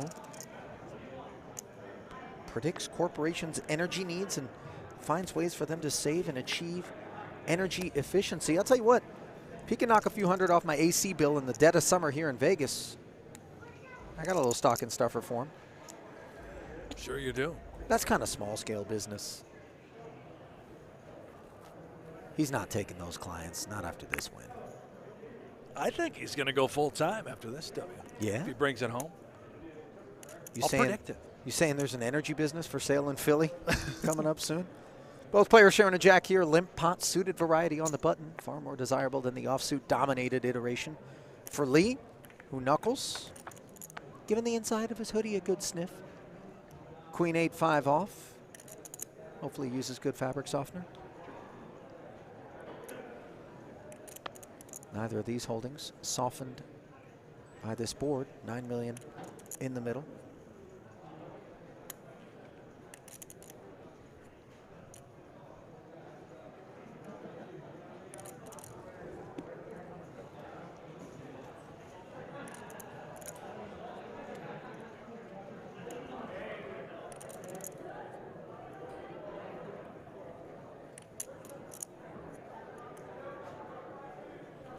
$3 million. Look at Lee. This guy is Hannah Pinnola having abnormal thoughts once more. Does let it go. Oh boy, he would have been the candidate maybe for the shroom socks if he came with something there. Yeah. Pinnola was going to need fabric softener, but maybe some stool softener if he got check raised.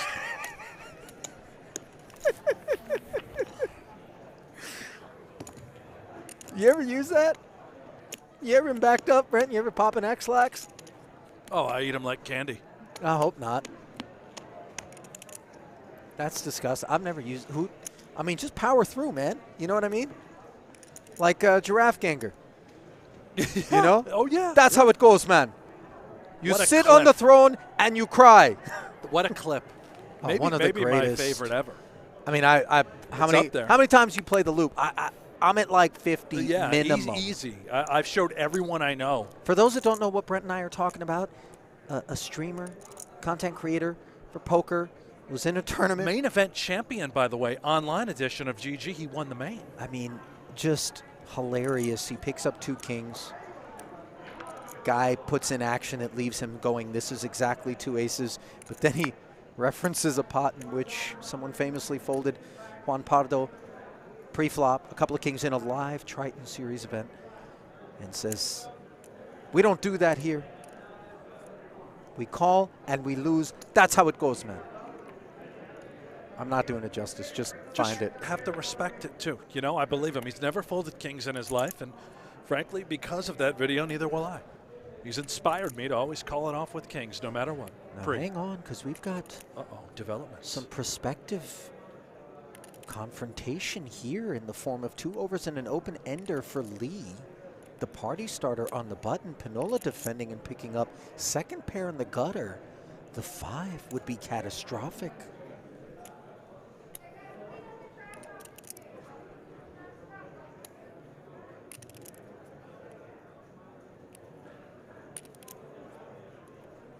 Sort of hand where, even if the money somehow went in, I think Lee could be compelled to call. With the open ender into overs. All in. Look at this, Ali. He's got one of those hands that may Check want to gamble it off for the win. 41.5, and look at Lee asking for a count. He knows he's got equity.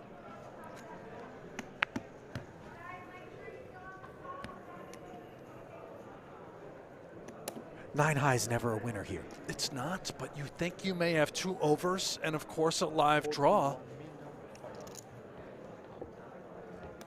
A little over 170,000 total in play. And this would effectively be level stacked affair. There it is. If Pinnola is able to hold. And he's going to be delighted to be in the lead with these 6s. I got a pair. He's got 2 overs and a million outs. 14. Just a stone cold coin flip for the title for Lee. 50-50.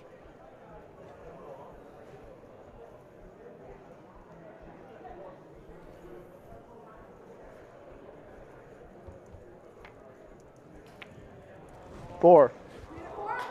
2 pair now on the turn, and the 8s and the 9s come off the board for Lee. So a meaningful pickup.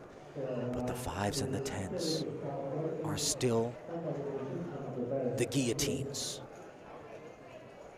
Paint. 92 million chip pot. Paint.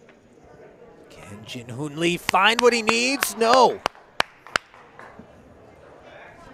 And resiliency on display here. As Pinnola punches his way up to the chip lead. Oh my goodness. And we hit the reset switch. Lee was so close, taking home the title. $1 million. 500. Now it is Pinnola's turn with that chip lead. Well, I'll tell you what. Thank you. The man works in the field of sustainability, but it is more resiliency that I'm seeing out there. Once upon a time, he won the Excellence Scholarship for Academic Achievement while attending Utrecht University in the Netherlands. But it has been poker excellence. Yeah, he has been showing us here.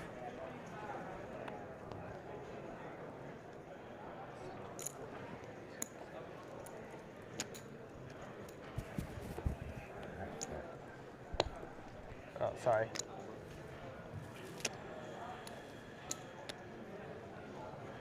I've decided to order the socks. Why? I don't know, Ali.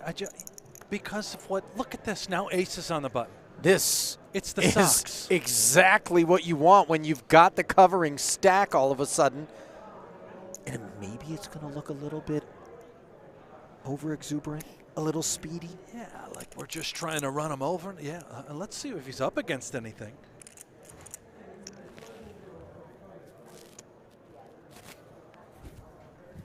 Yeah, don't know quite what Jin Hoon Lee's got.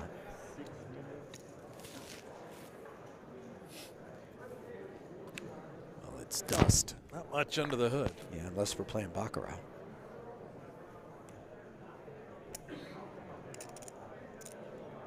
This heads up, we can defend. This would be awfully wide, but he will flick it in. Well, it is just a min raise, so the price is always good. And when your head's up, you got to play more pots than you might otherwise. This is not a board that's going to be met with any enthusiasm from this 6 deuce, as the gains look like they are capped for Pinnola. Does feel like a spot we could check back, though, Brent, with the ace of hearts in particular protecting us.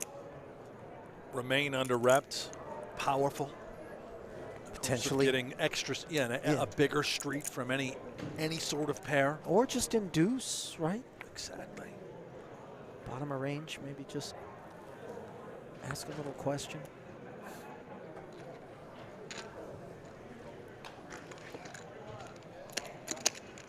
C-bet does take it away, though.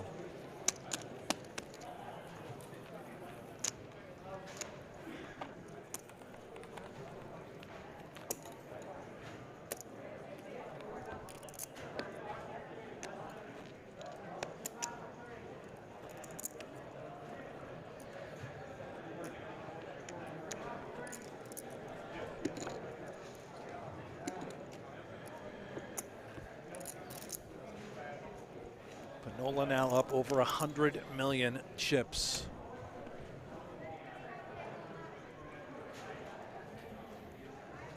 All the momentum in his corner.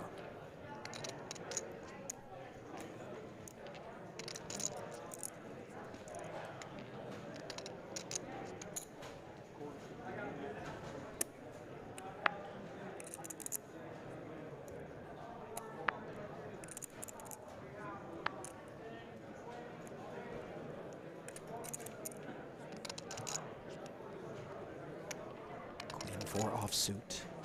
Played as a limp by Lee. Pinnola with a pretty one, suited, connected, but plays it as a check back.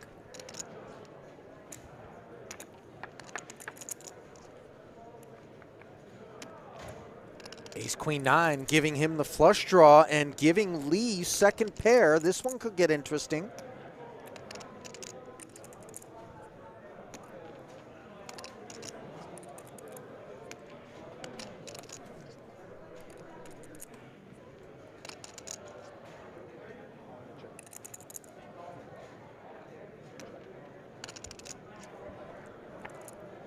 It goes check, check, and on the turn, in comes the spade.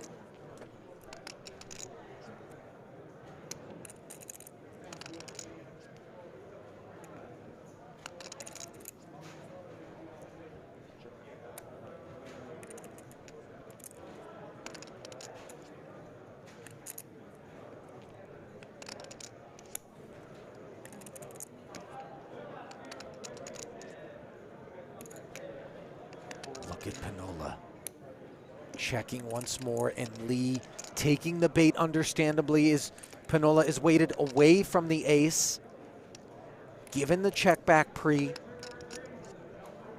And Lee wants to protect this Queen 4, given the board texture. And now Max with a bit of salesmanship. Does he want to play it as a check raise now in the face of 4 into 9?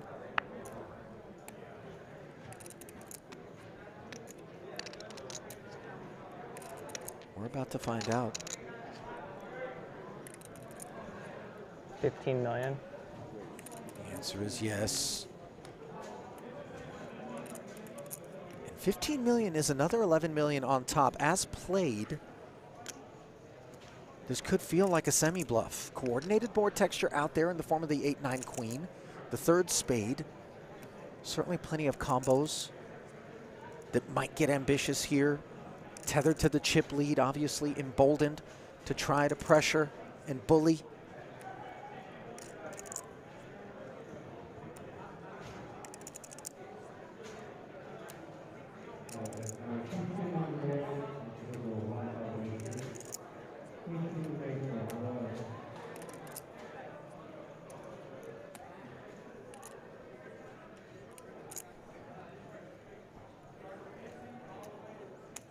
Lee chewing on this one. Another 11 million to call here would bring the pot to 39 million and leave him with 53 back.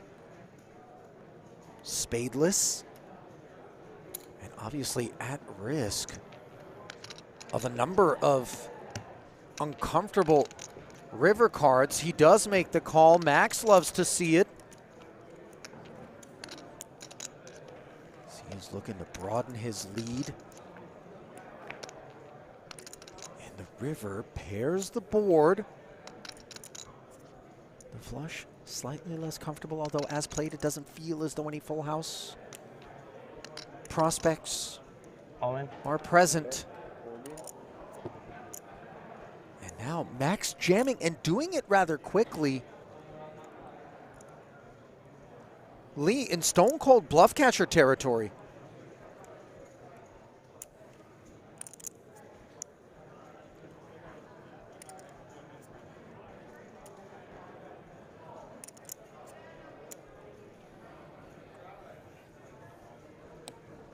About that pay differential between first and second.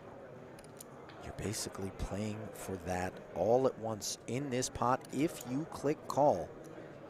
$163,000 is what you're playing for.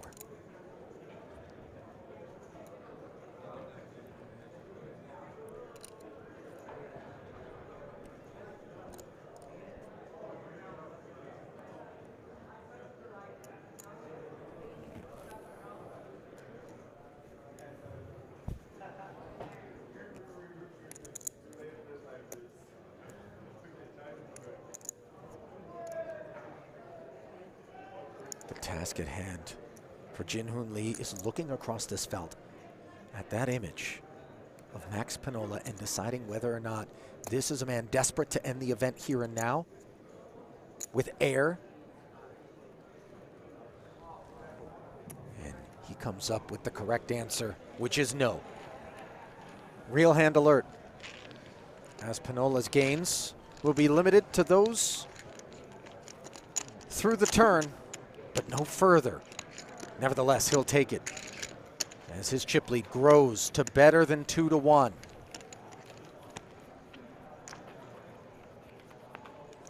And in the chat, at various points, I saw the term Spinola being assigned to Max, and certainly it has been an epic spin for him.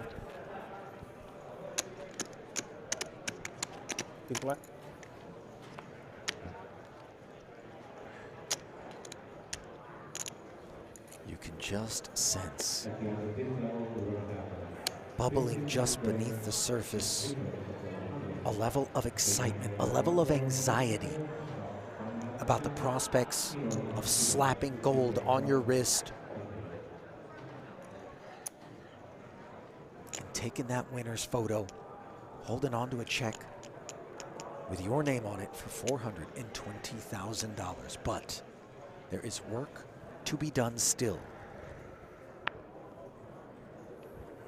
Calm, measured procedures would be beneficial. King 6 suited.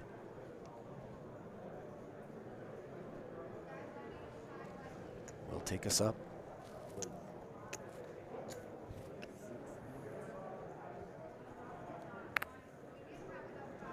Ooh, and Lee, ace 10, a candidate.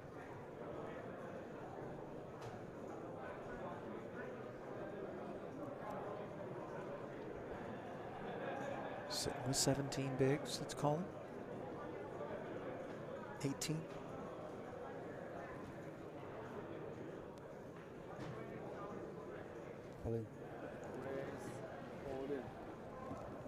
Does rip it. And the King 6 is certainly an idea as an open. It's even an idea as a 3-bet, but calling, that is not on its resume.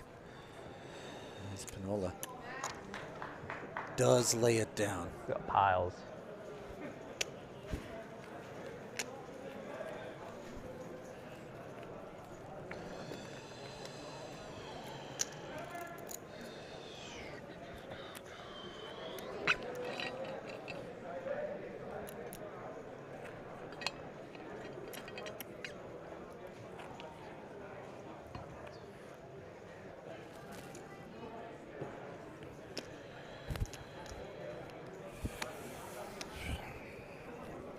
see Lee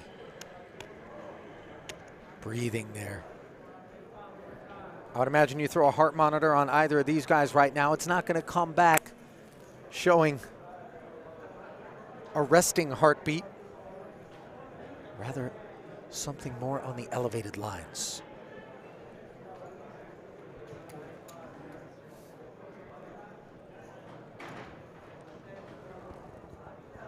Lee, 9-4 suited. Looks to play one cheaply. Will King 7 allow it?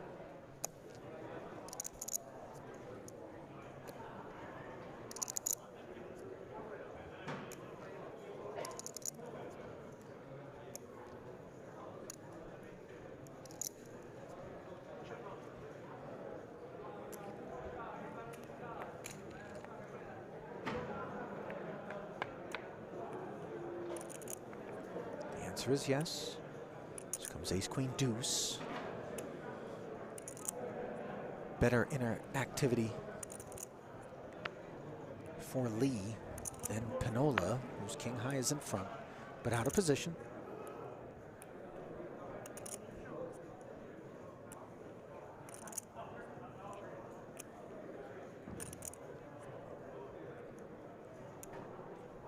Pinnola knuckling over. And Lee showing some fight.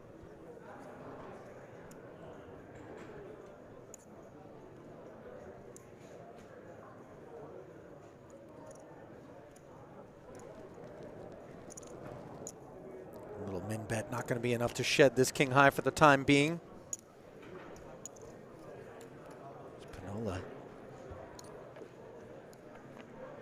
seeks the turn and binks it.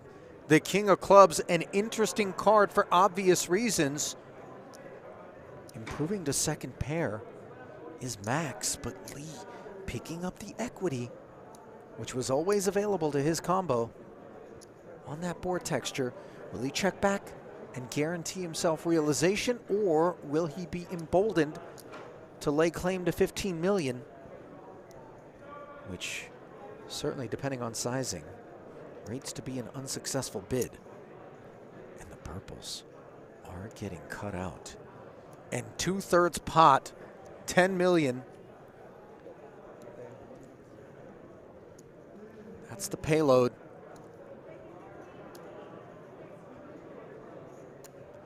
And for Pinnola, questions in terms of whether or not Lee would be willing to limp an ace. That's the immediate concern.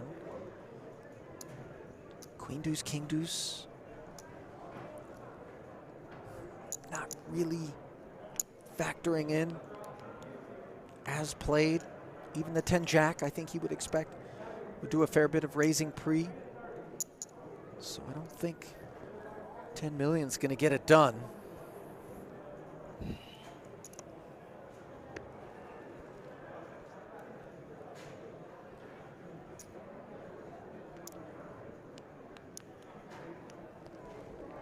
Sure enough, 10 purples have booked a trip into the middle in the form of a call. As another 20 million slides in, and now showdown value for Lee. Might this be an escape? Pinnola checking one last time, and it certainly feels as though Lee would be turning his hand into a bluff if he chose to bet here, facing 3 overcards on the board as played.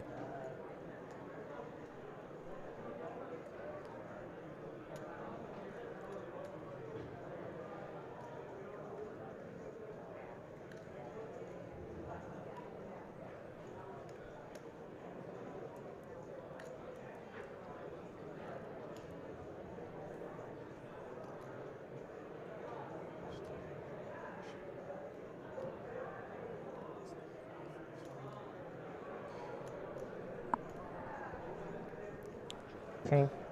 Yep. It took him a minute, but in the end, Lee deciding 9's enough to just check back. And Pinnola able to show down that king and drive Lee's stack even further south. 43.5 million now. Creeping toward the 10 big blind realm, Brent. We've been here before.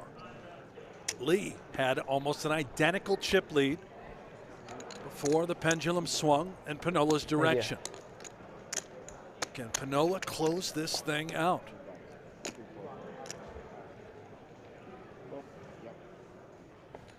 It's 2-4 now.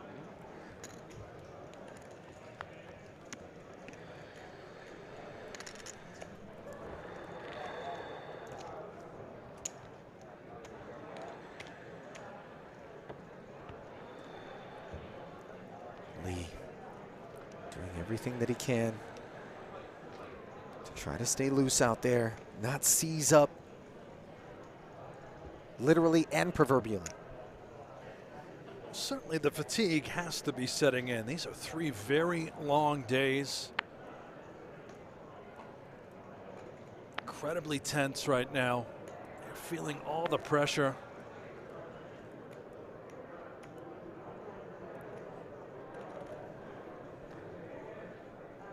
High clubs on the button. Premium Doyle.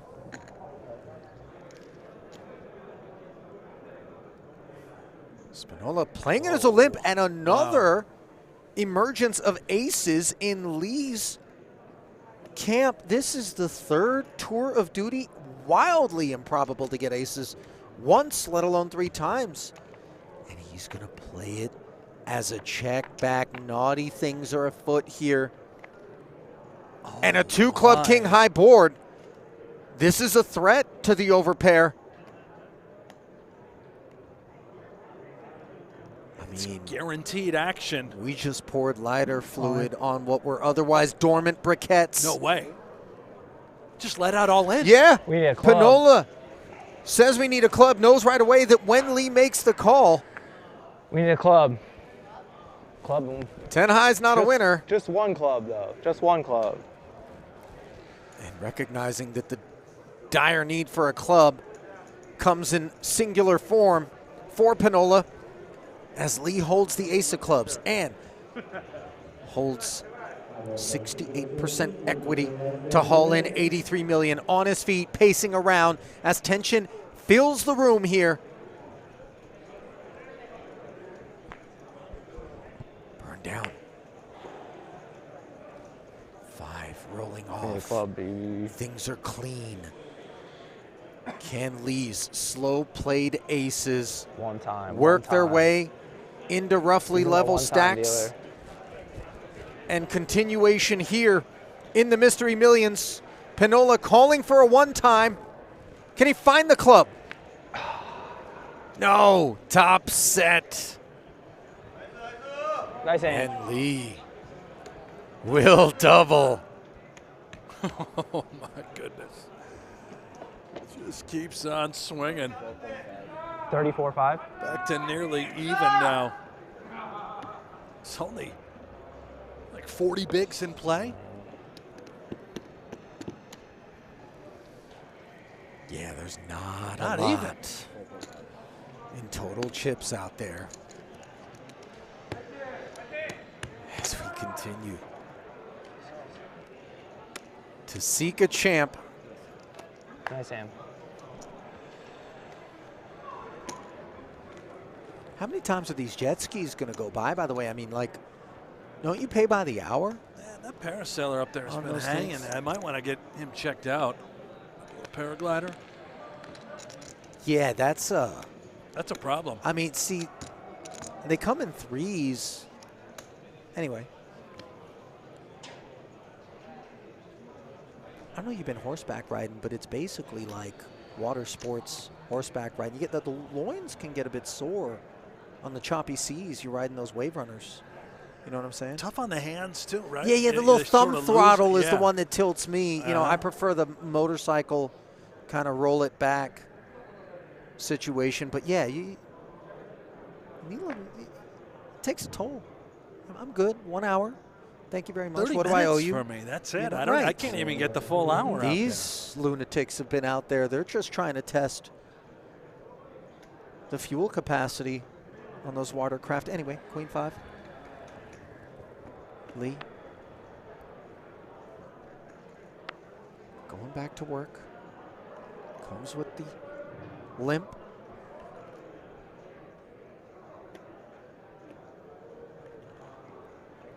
Six-2 suited. Played as a check back. Already 12 million in these limp pots. In the middle, ace, jack, 5. Bottom pair for Lee. Colin Capone in the chat says that Helmuth on jet skis in the background eating a hot dog. You remember that picture circulated? Helmuth on a jet ski? I believe he was actually eating a hot dog? No, it may have been a hot dog shaped jet ski. Some sort of visualization comes what do to you mean, mind. the Oscar Mayer jet? It was something like that, and Helmuth was on it, yeah. By the way, look at this. Pinnola posing questions with air. Lee with the diamond draw. And that 5 will come along. Now diamonds do fill in. Pinnola with nothing at all. He's going to have to turn that 2 into a bluff if he has any chance of winning, and it looks like he shuts it down. Yeah.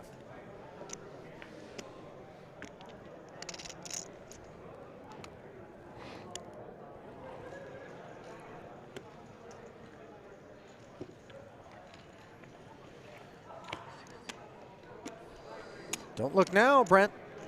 Lee back in the chip lead. Incredible how quickly things can turn around. Oh, yeah. Especially in heads-up play.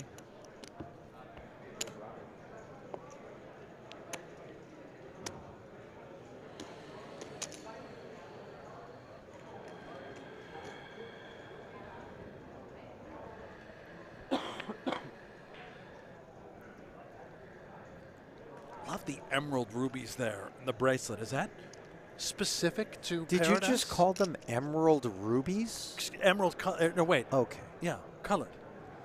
Emerald is green. Ruby is red. Gems, emerald colored gems. Emerald colored would be green. That's once it. more. Yeah. You could have an emerald cut.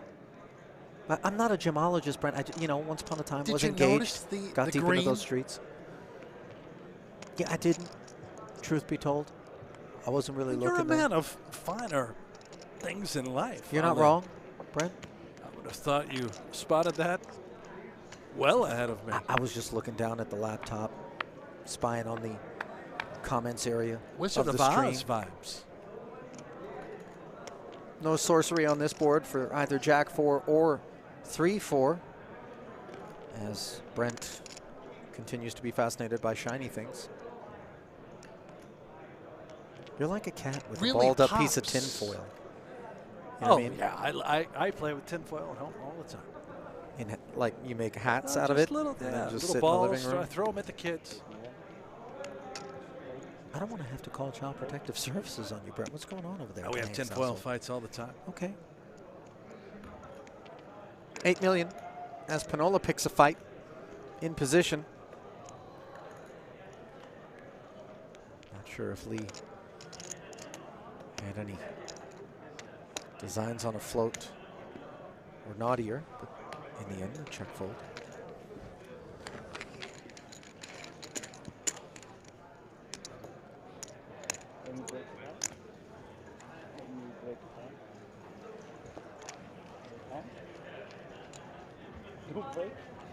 No break?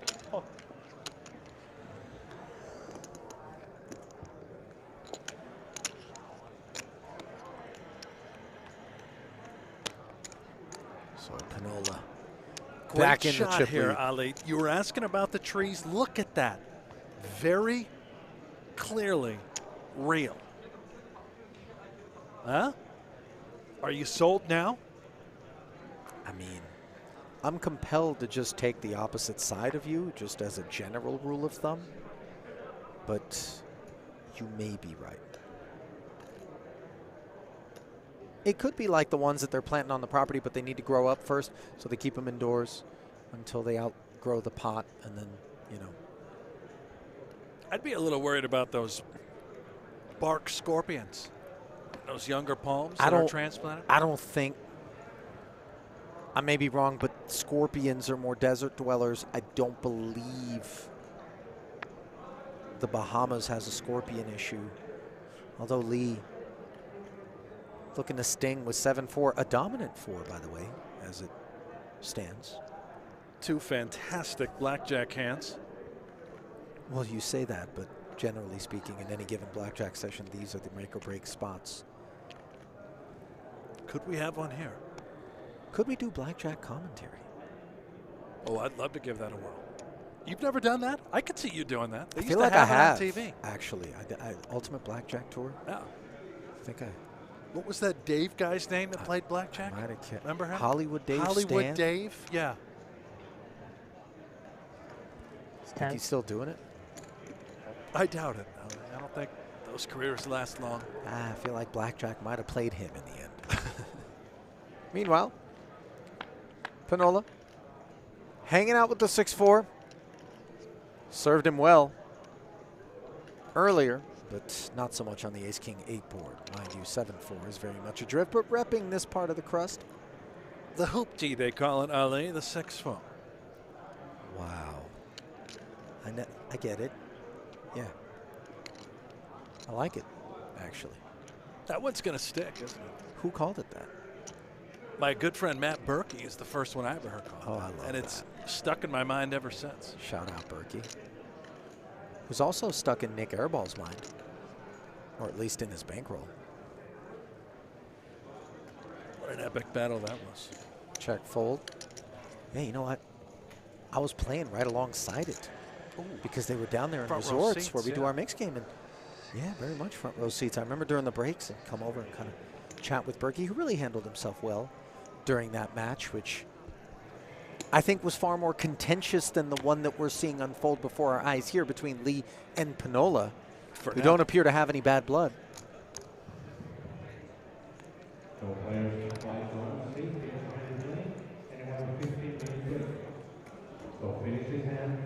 The jockeying effort for the chip lead continues.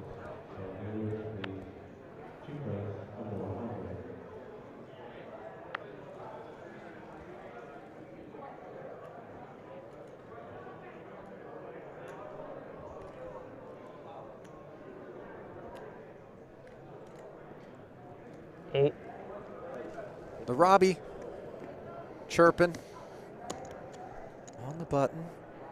It's been a 6-4 rich environment. It's like rolling down the street. Right, car meetup in Compton.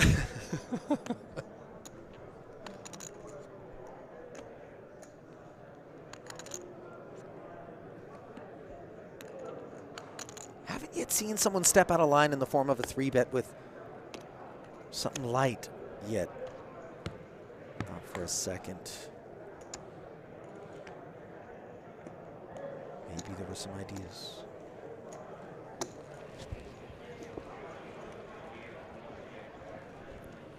It seems impossible that we would make it another level, given the shallow depths of these stacks.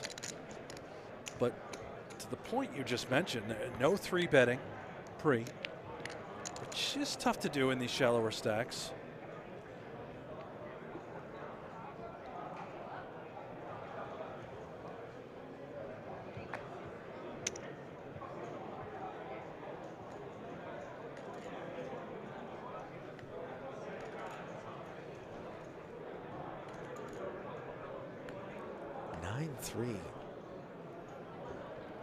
As Lee just issues a walk. Don't think I advise nor approve of issuing walks in these heads-up battles, Ali. The price is just way too right to call and flick in that $2 million.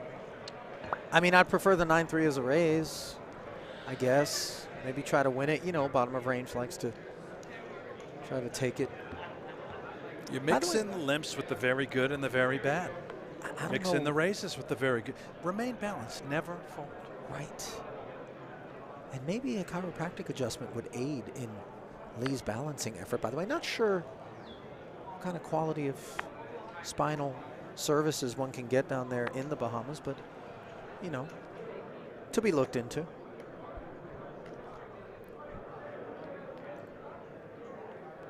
Bacchiotomies? No, that's not. I see what you did there, though, by the way. You fired a neuron or two, Brent, and I'm proud of you.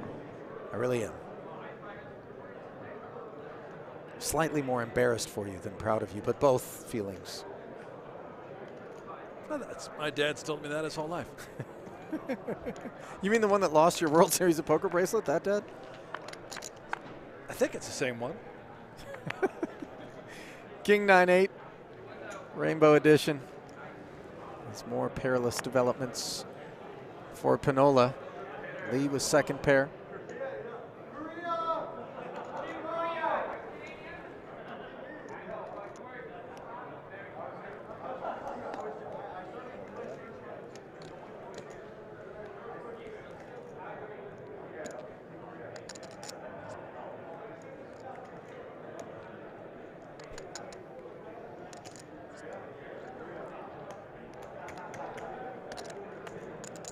$4 million. Unsuccessful. But now here we are with the spade draw on the turn. Never a doubt. Gutter as well. Yeah. What a card. 20 million chip pot, second check in front of us from Lee. And when he sticks around on that flop, the jack sort of smashes his range, doesn't it? You would think this is a pretty sweet ticket to try and apply a ton of pressure to any 8, 9. Nothing is ever really going to check raise you in these spots. You can set up a 2-barrel all in, but we'll see what Pinnola does decide to do. Here it comes, Ollie. Beautiful. And the sizing, 11 million, just north of half pot.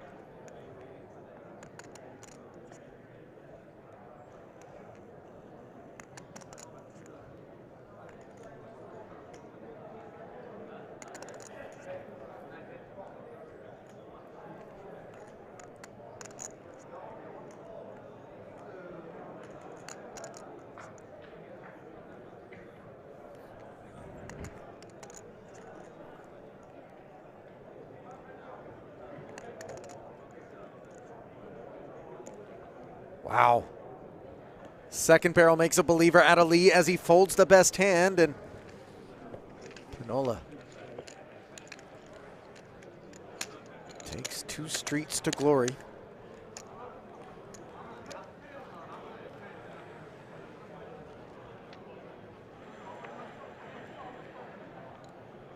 How about this? The 25K GG Millions High Roller Championship, which you and I will be doing coverage for in a couple of days. Yep.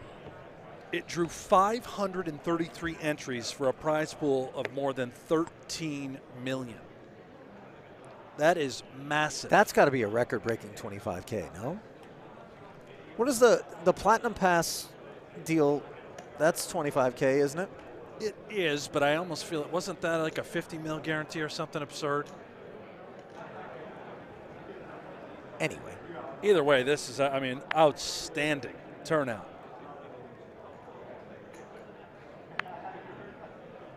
It's been an outstanding result for both of these guys, regardless of where they finish, silver or gold, here in the $1,500 Mystery Millions, the kickoff event of our coverage of this inaugural World Series of Poker Paradise event. Interesting developments here as Pinnola, pair of 4s, checks it over to what is now a 2-way straight draw.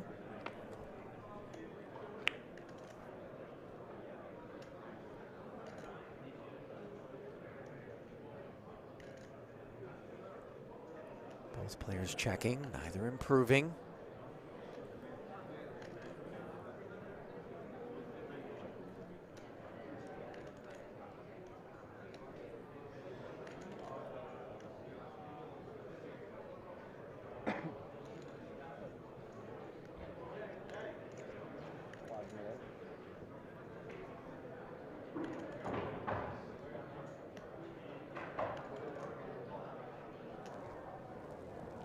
5 milli on the turn.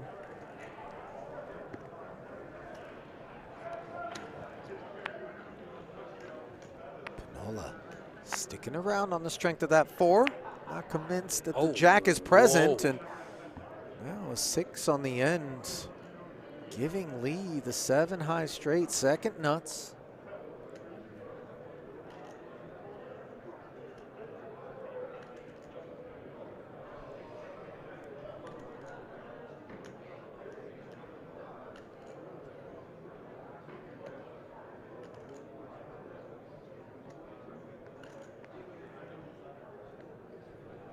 This is really tough for Pinnola.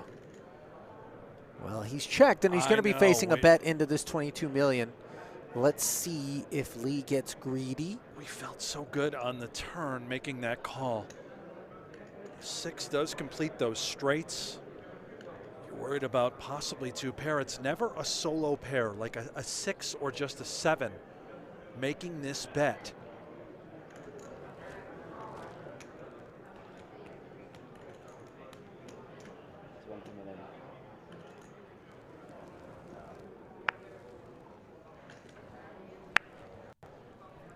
Full pot, practically. And Pinnola is made a believer. I like where Lee's head was at there because it's polarizing when we go that big. And maybe Pinnola gets curious. How about an even matchup now, Ale? Look at the stacks. Dead even. 86 million apiece. But with the blinds at 2 and 4 million, we're not talking about deep stack poker. 23 big blinds apiece.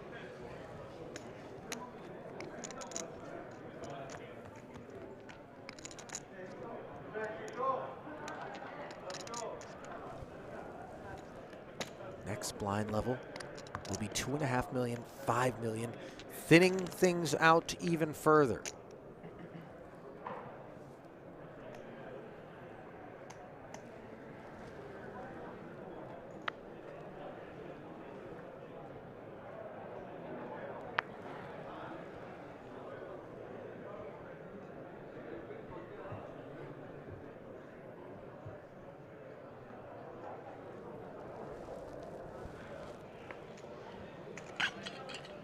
Nothing one of those situations on the button. Ale, these guys are occasional walks from time to time. Danny Negreanu has told me there's nothing wrong with it. I always fight back. And let's see, Daniel has how many bracelets? I believe 6. Okay. And you have 1, which we can't find. Yep. Any further questions at this time?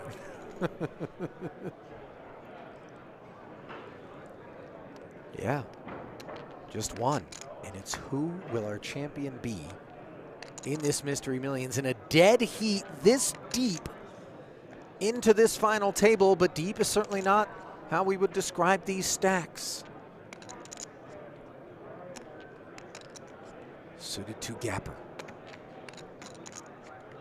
Taking us upstairs.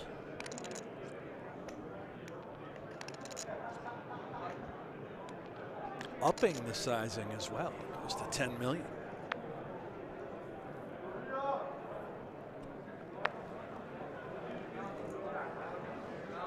Eight deuce. Can't do it.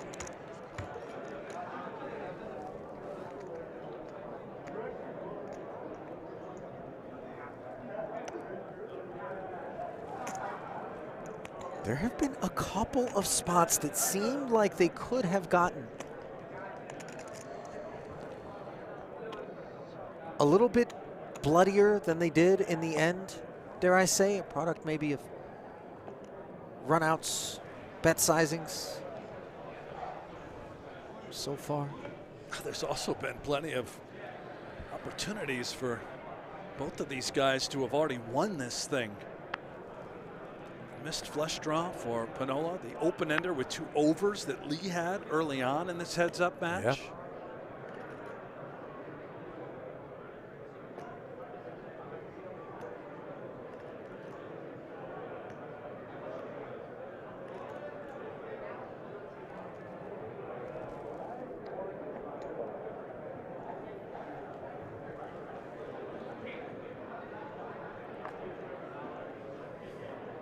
Pinnola going to play the queen 5 offsuit as a limp. King 9 begins to look attractive enough to potentially do something. Although I wonder what Lee gives Pinnola in terms of range when he limps and whether or not he perceives Max as balanced in these spots.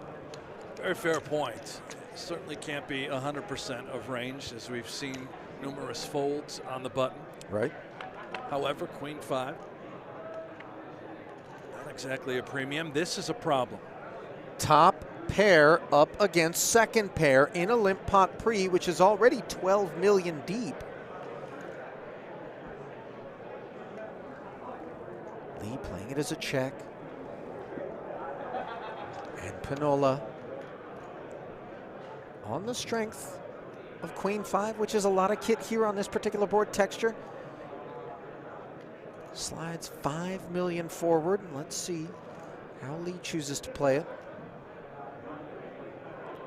We have not seen very many check raises with top pairs. Does come just with the call, does not apply any additional pressure. Turn 7 does fill in the 4-6, which is a hand we've seen a lot of between these two. Also completes any of those 7X types holdings like 7-6, where a 5 now feels compelled to shut it down. And hello, queen on the river, and queen's up for Pinnola, posing a real problem to Lee's kings, as we didn't get action on the turn. But we've got a little inbound on the river.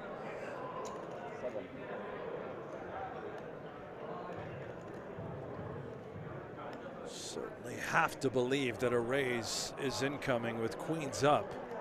Nearly 30 million in the middle. How much from Pinnola? Well, this 7 million is highly flammable.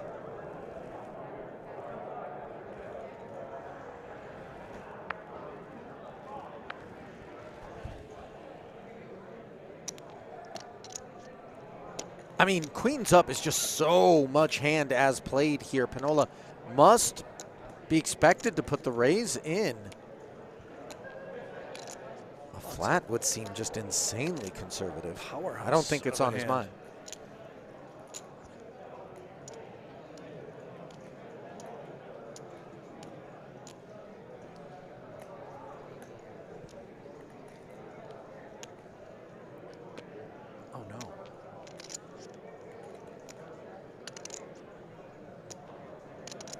Look like calling chips, Ali. No reach yet for additional ammo. Ah. Well, you ever look in the left hand? Yes, a tower of purple is broken down and verified to be 20 million, which for Lee, I think just has to get called. Very tough. All the spades missed. The gutters with the ace deuce, ace 4 type holdings. Turning any 3 or 5 into a bluff. There it is, the payoff. Yep. And Lee will be a little sick to see that one. Big one. We want a nice will spot right now. Vanquish his chip lead as Pinnola giving the rail the update. What? Big pot, yeah. Lead down to about 15 bigs. Let's go, baby. Pinnola way out in front once more. Gonna wash that one down. That's an environmentally friendly choice in terms of hydration. You know, on brand for Pinnola. Water? He's just not going with the plastic disposable bottles, you know what I mean? Not environmentally friendly. He's like, you know, yeah, I'm gonna pack my own.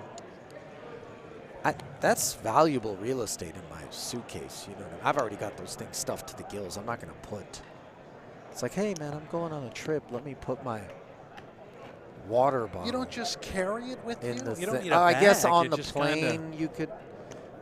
Although on a plane, are you allowed to Again, take I a go water back bottle? to my carbon footprint. Does this count, like, you know, plastic use and things like that? I'm going to be somebody in the carbon footprint space. Sounds like your carbon footprint is about a size. What'd you say you were? Sasquatch. Yeah, you're a big one. You're a big boy, Ali. I'm a whale in the carbon streets. And look at this. Lee looking to do a bit of whaling as he's got the harpoon loaded. 2 kings on the button.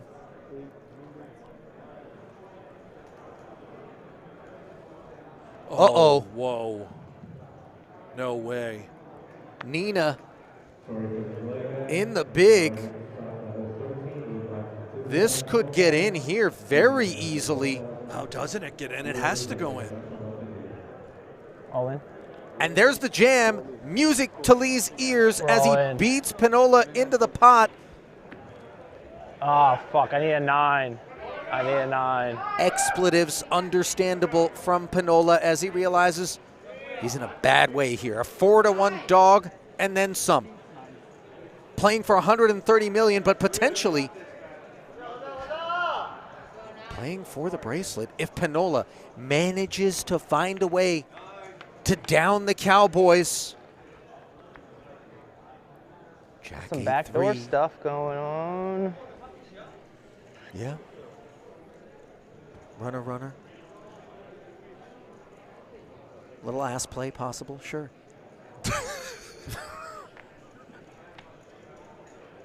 All right, it's off the table. You know, in all the years I've done this, I have never gone that route with that term. It just, you know. This critical moment, you come with the ass play. Forgive me. Oh, dear. 2 outs for the W and upside down 9s. Runner. Leave Lee with the double. I'm dusted. I'm still in, but I'm dusted. 42.5 now. Good There's hand. Pinnola.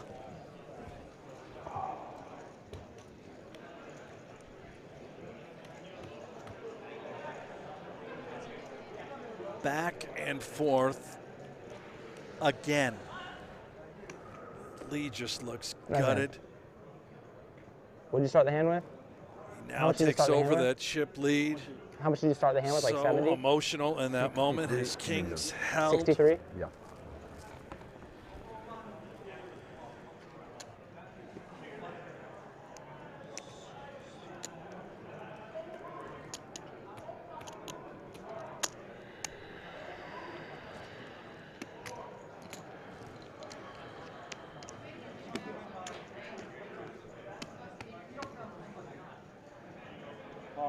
이번에 놓치지 말아야지.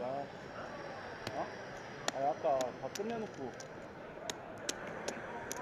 So an absolutely violent exchange there as a frosty visit from the deck.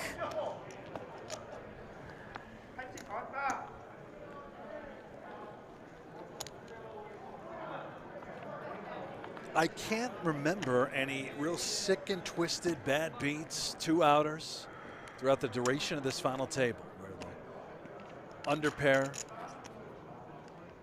spikes. It's been relatively straightforward. All the big hands have held.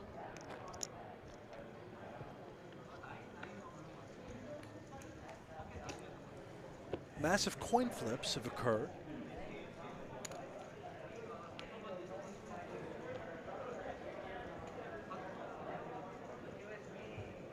Have you been put on mute because of your backdoor analogy? I mean, I would imagine I'll be getting a phone call. Yeah, possible suspension looming. Maybe, you know, I would accept it. All in. As Pinnola accepts a7 from the button, plays it as a jam. Queen 7 for Lee is in a bad way if all of a sudden he got curious here. The He would computer be hand. dominated. About 40. Hair more than 10 bigs.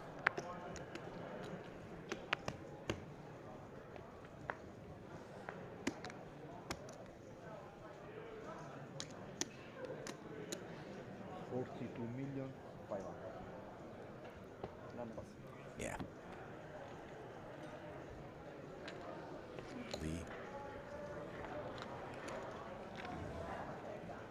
Passing the big blind and big blind ante back over to Pinnola. A modest rebate issued after the cooler. 2.5 to 1 chip lead still for Lee. As he would love to close this one out. Just 12 big blinds and change in front of Pinnola.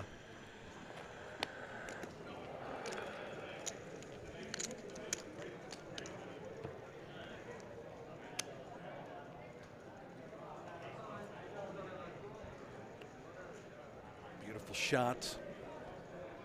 This final table setup. WSOP Paradise.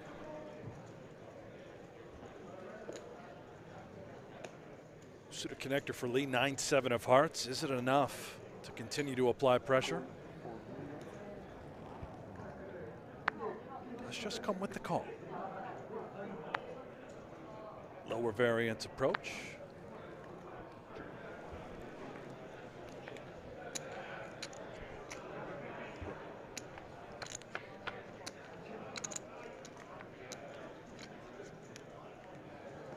Deuce 4-5 board here. Pinnola does have the gutter in the 2 overs. Actually a more interesting interaction for the dominated 7 pre-flop.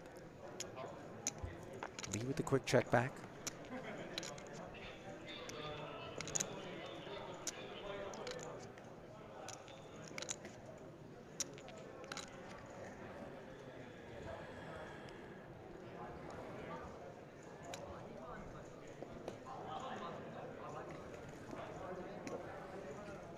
Now Pinnola wants to speak up.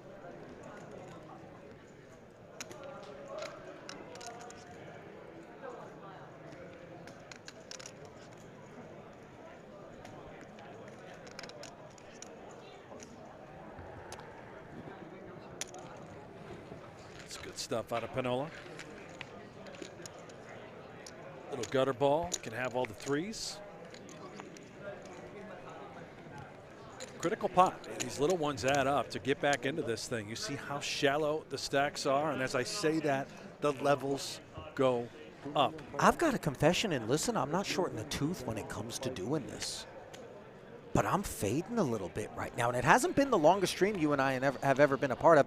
I'm a bit jet lagged, admittedly, but I'm reminded of just how much mental stamina it takes to work your way to a W at an FT. Can be so grueling. We've seen easy rides from time to time, but this has been the exact opposite. An absolute slugfest. I thought it was going to be Maria Ho, just make it look easy, and then all of a sudden, variance just came knocking on the door to remind us that she's not leaving anytime soon. All in. Pinnola all in.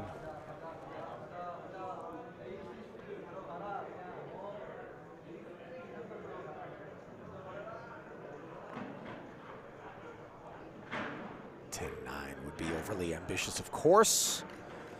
I think it's okay to snap fold sometimes. Believe so, Ollie. Let me ask you something about you. I've seen the way you travel. Yeah. It's glorious. Yeah. Luxurious. Yeah, I don't F around. I didn't know you could get jet lag when you just have your own, king mattress on a plane. And well, jet lag is associated with the changing of time zones. I thought you could eliminate that the way you travel. You can certainly soften the blow. I sleep like a baby up there, belly full of caviar, truth be told. But, even I'm susceptible. I've been all over. Would it surprise you if I told you I don't even have a passport? Well, I mean, given I'm not the fact allowed that out you're of the country. Currently on federal probation, Brent, no. This is a court-ordered thing that we're doing here, right? Like this, like you being here. Oh yeah. The judge said you got to do some this. community Right. service.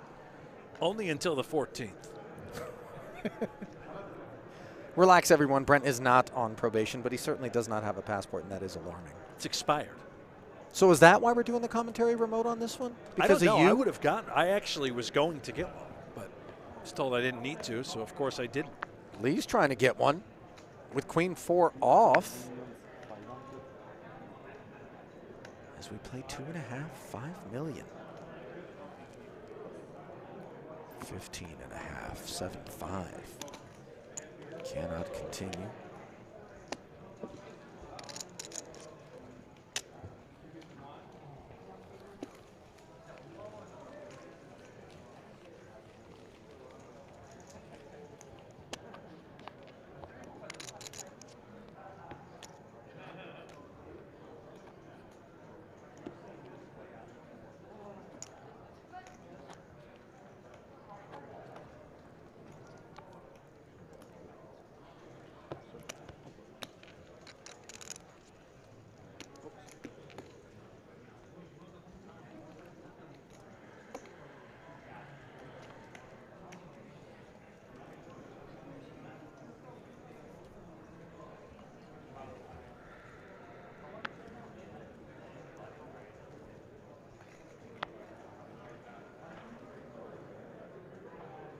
You know what time it is, Brian?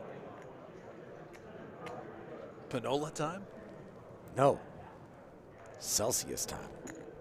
You're going to fire up another energy drink or just a sip? Well, listen, I could just start snoring. I mean, that doesn't work. Queen 5. You had no problem snoring before the show started, right Well, here in your little cozy bed set up. Well, we were heavily delayed. Yeah. Outside you an were airport. out cold, just the way. There you go. sawing logs. I got that one. Ace, king, 2 clubs here. Deuce 4 performing poorly in this limp pot pre. Pinnola with queen high.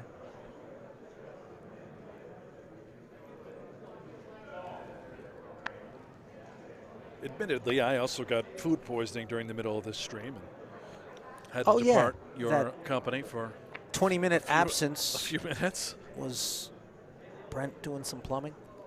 Meanwhile, on the turn. Ass play, as you call it. Easy. We can't have both of us suspended at the same time, Brent. Although maybe for a lot of folks, that would be met with their approval at this point. Deuce 4. Wheel gutty. I had to sneak one in there. It was for you, buddy. Leads out.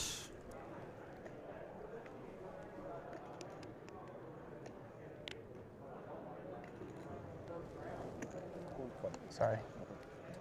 I got it. And Pinnola, Got it. non-believer, wants to keep his man honest Really here. a tremendous call.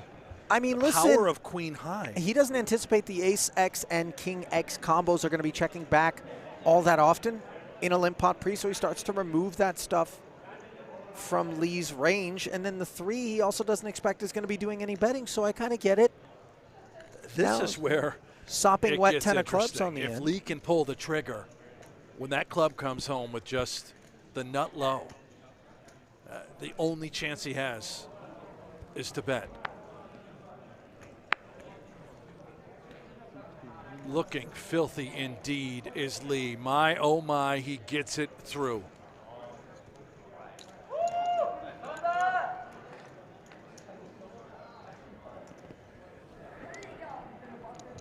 Fantastic stuff out of the South Korean. Summons what was needed there, as he didn't shy away from that one. And in doing so, builds upon his chip lead. This one has been a true back and forth epic blow by blow exchange.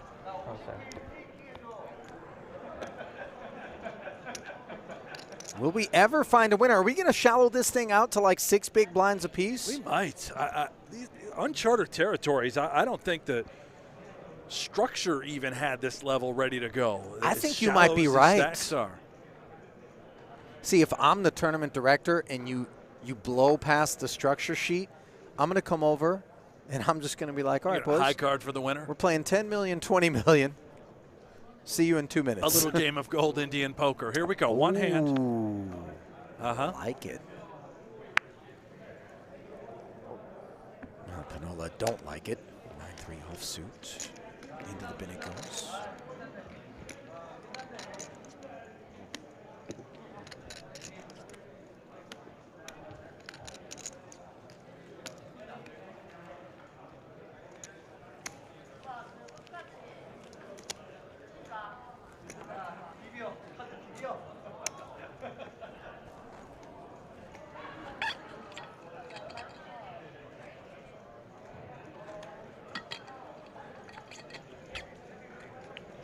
I don't know what it's going to take, but it feels like a deck on the colder side in order for us to find a winner here.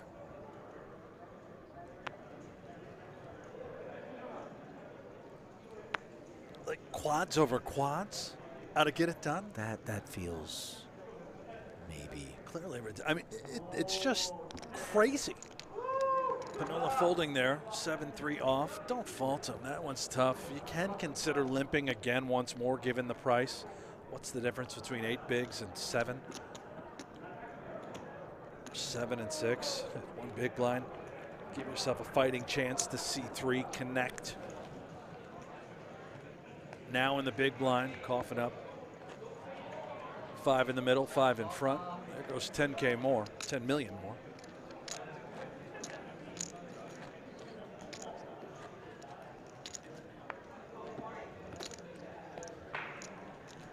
It's time to get lucky for Pinnola. Drifting into the danger zone. Yeah, 6.5 bigs. Little suited connector for Lee.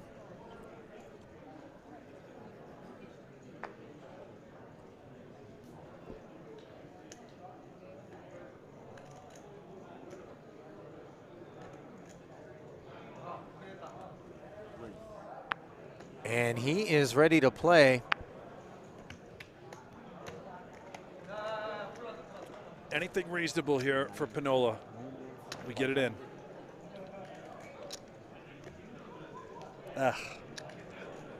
This ain't the one.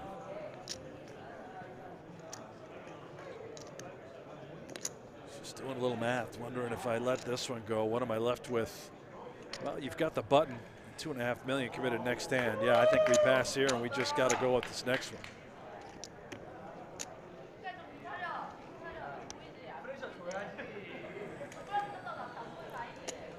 Certainly seems like a fairly robust rail has been forming for Lee, as word has come down that he quite possibly could be on the precipice of a World Series of Poker bracelet.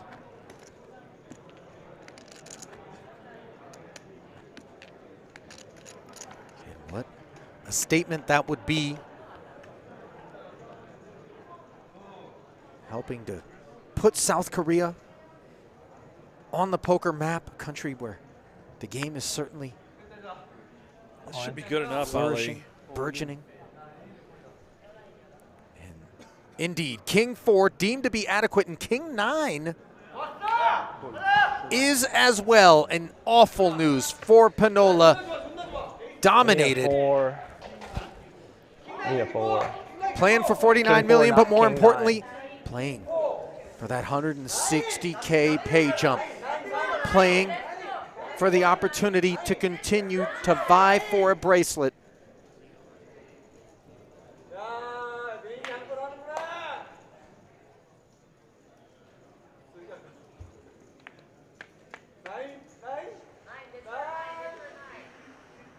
King high flop, the 9 kicker plays.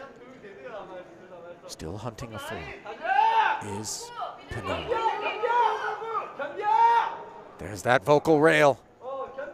Trying to will their man to the jewelry.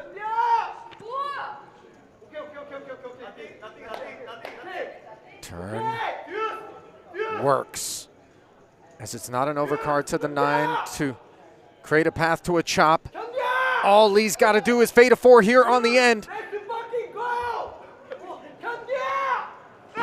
And he's done it!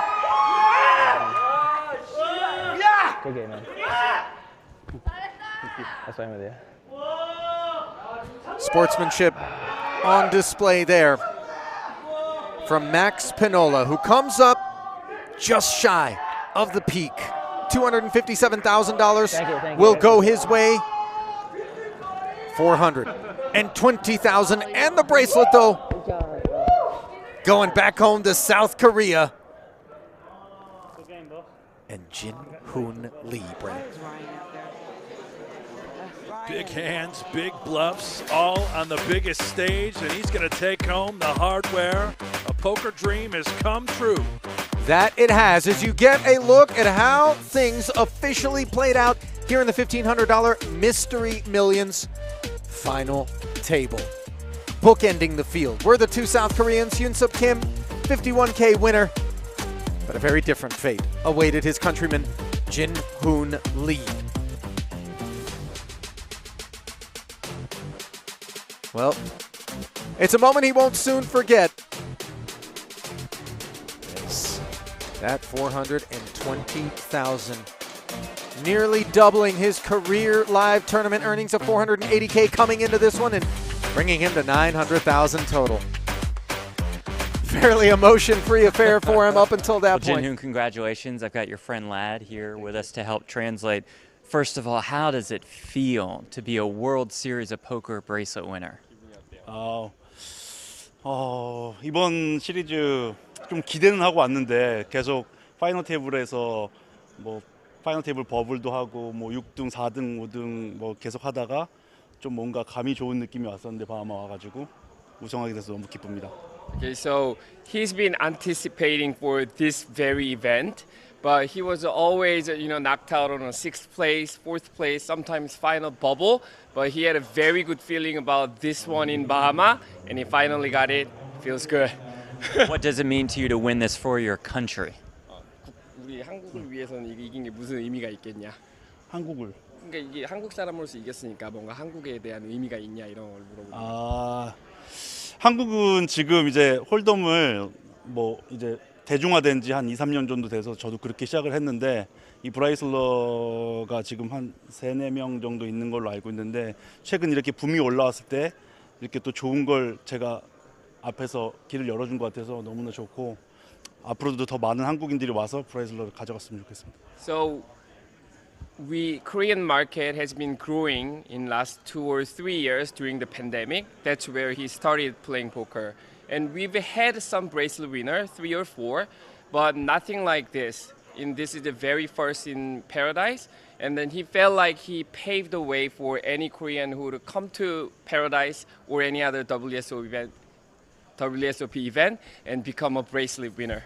Yeah. Well, we absolutely love to hear that. And with that said, it is my honor to present you with your very first World Series of Poker bracelet. There it is. You can hold it up to that camera right there.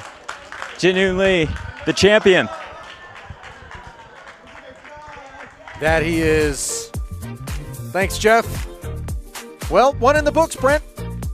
Gotta love it, Ali. A long ways to go down here in Paradise, my Very friend. much so. Certainly hope you enjoyed today's coverage of this inaugural World Series of Poker Paradise. But that'll do it for now. There's one bracelet down and several left to go. Coming up tomorrow, it'll be the GG Millions cash game. No bracelet, but plenty of action. You don't want to miss it right here on the GG YouTube. In the meantime, on behalf of our entire production crew, my man in the booth, Brent Hanks, Jeff Platt out there on the sidelines, this is Ali Najad saying thanks for joining us, and we'll see you tomorrow from Paradise.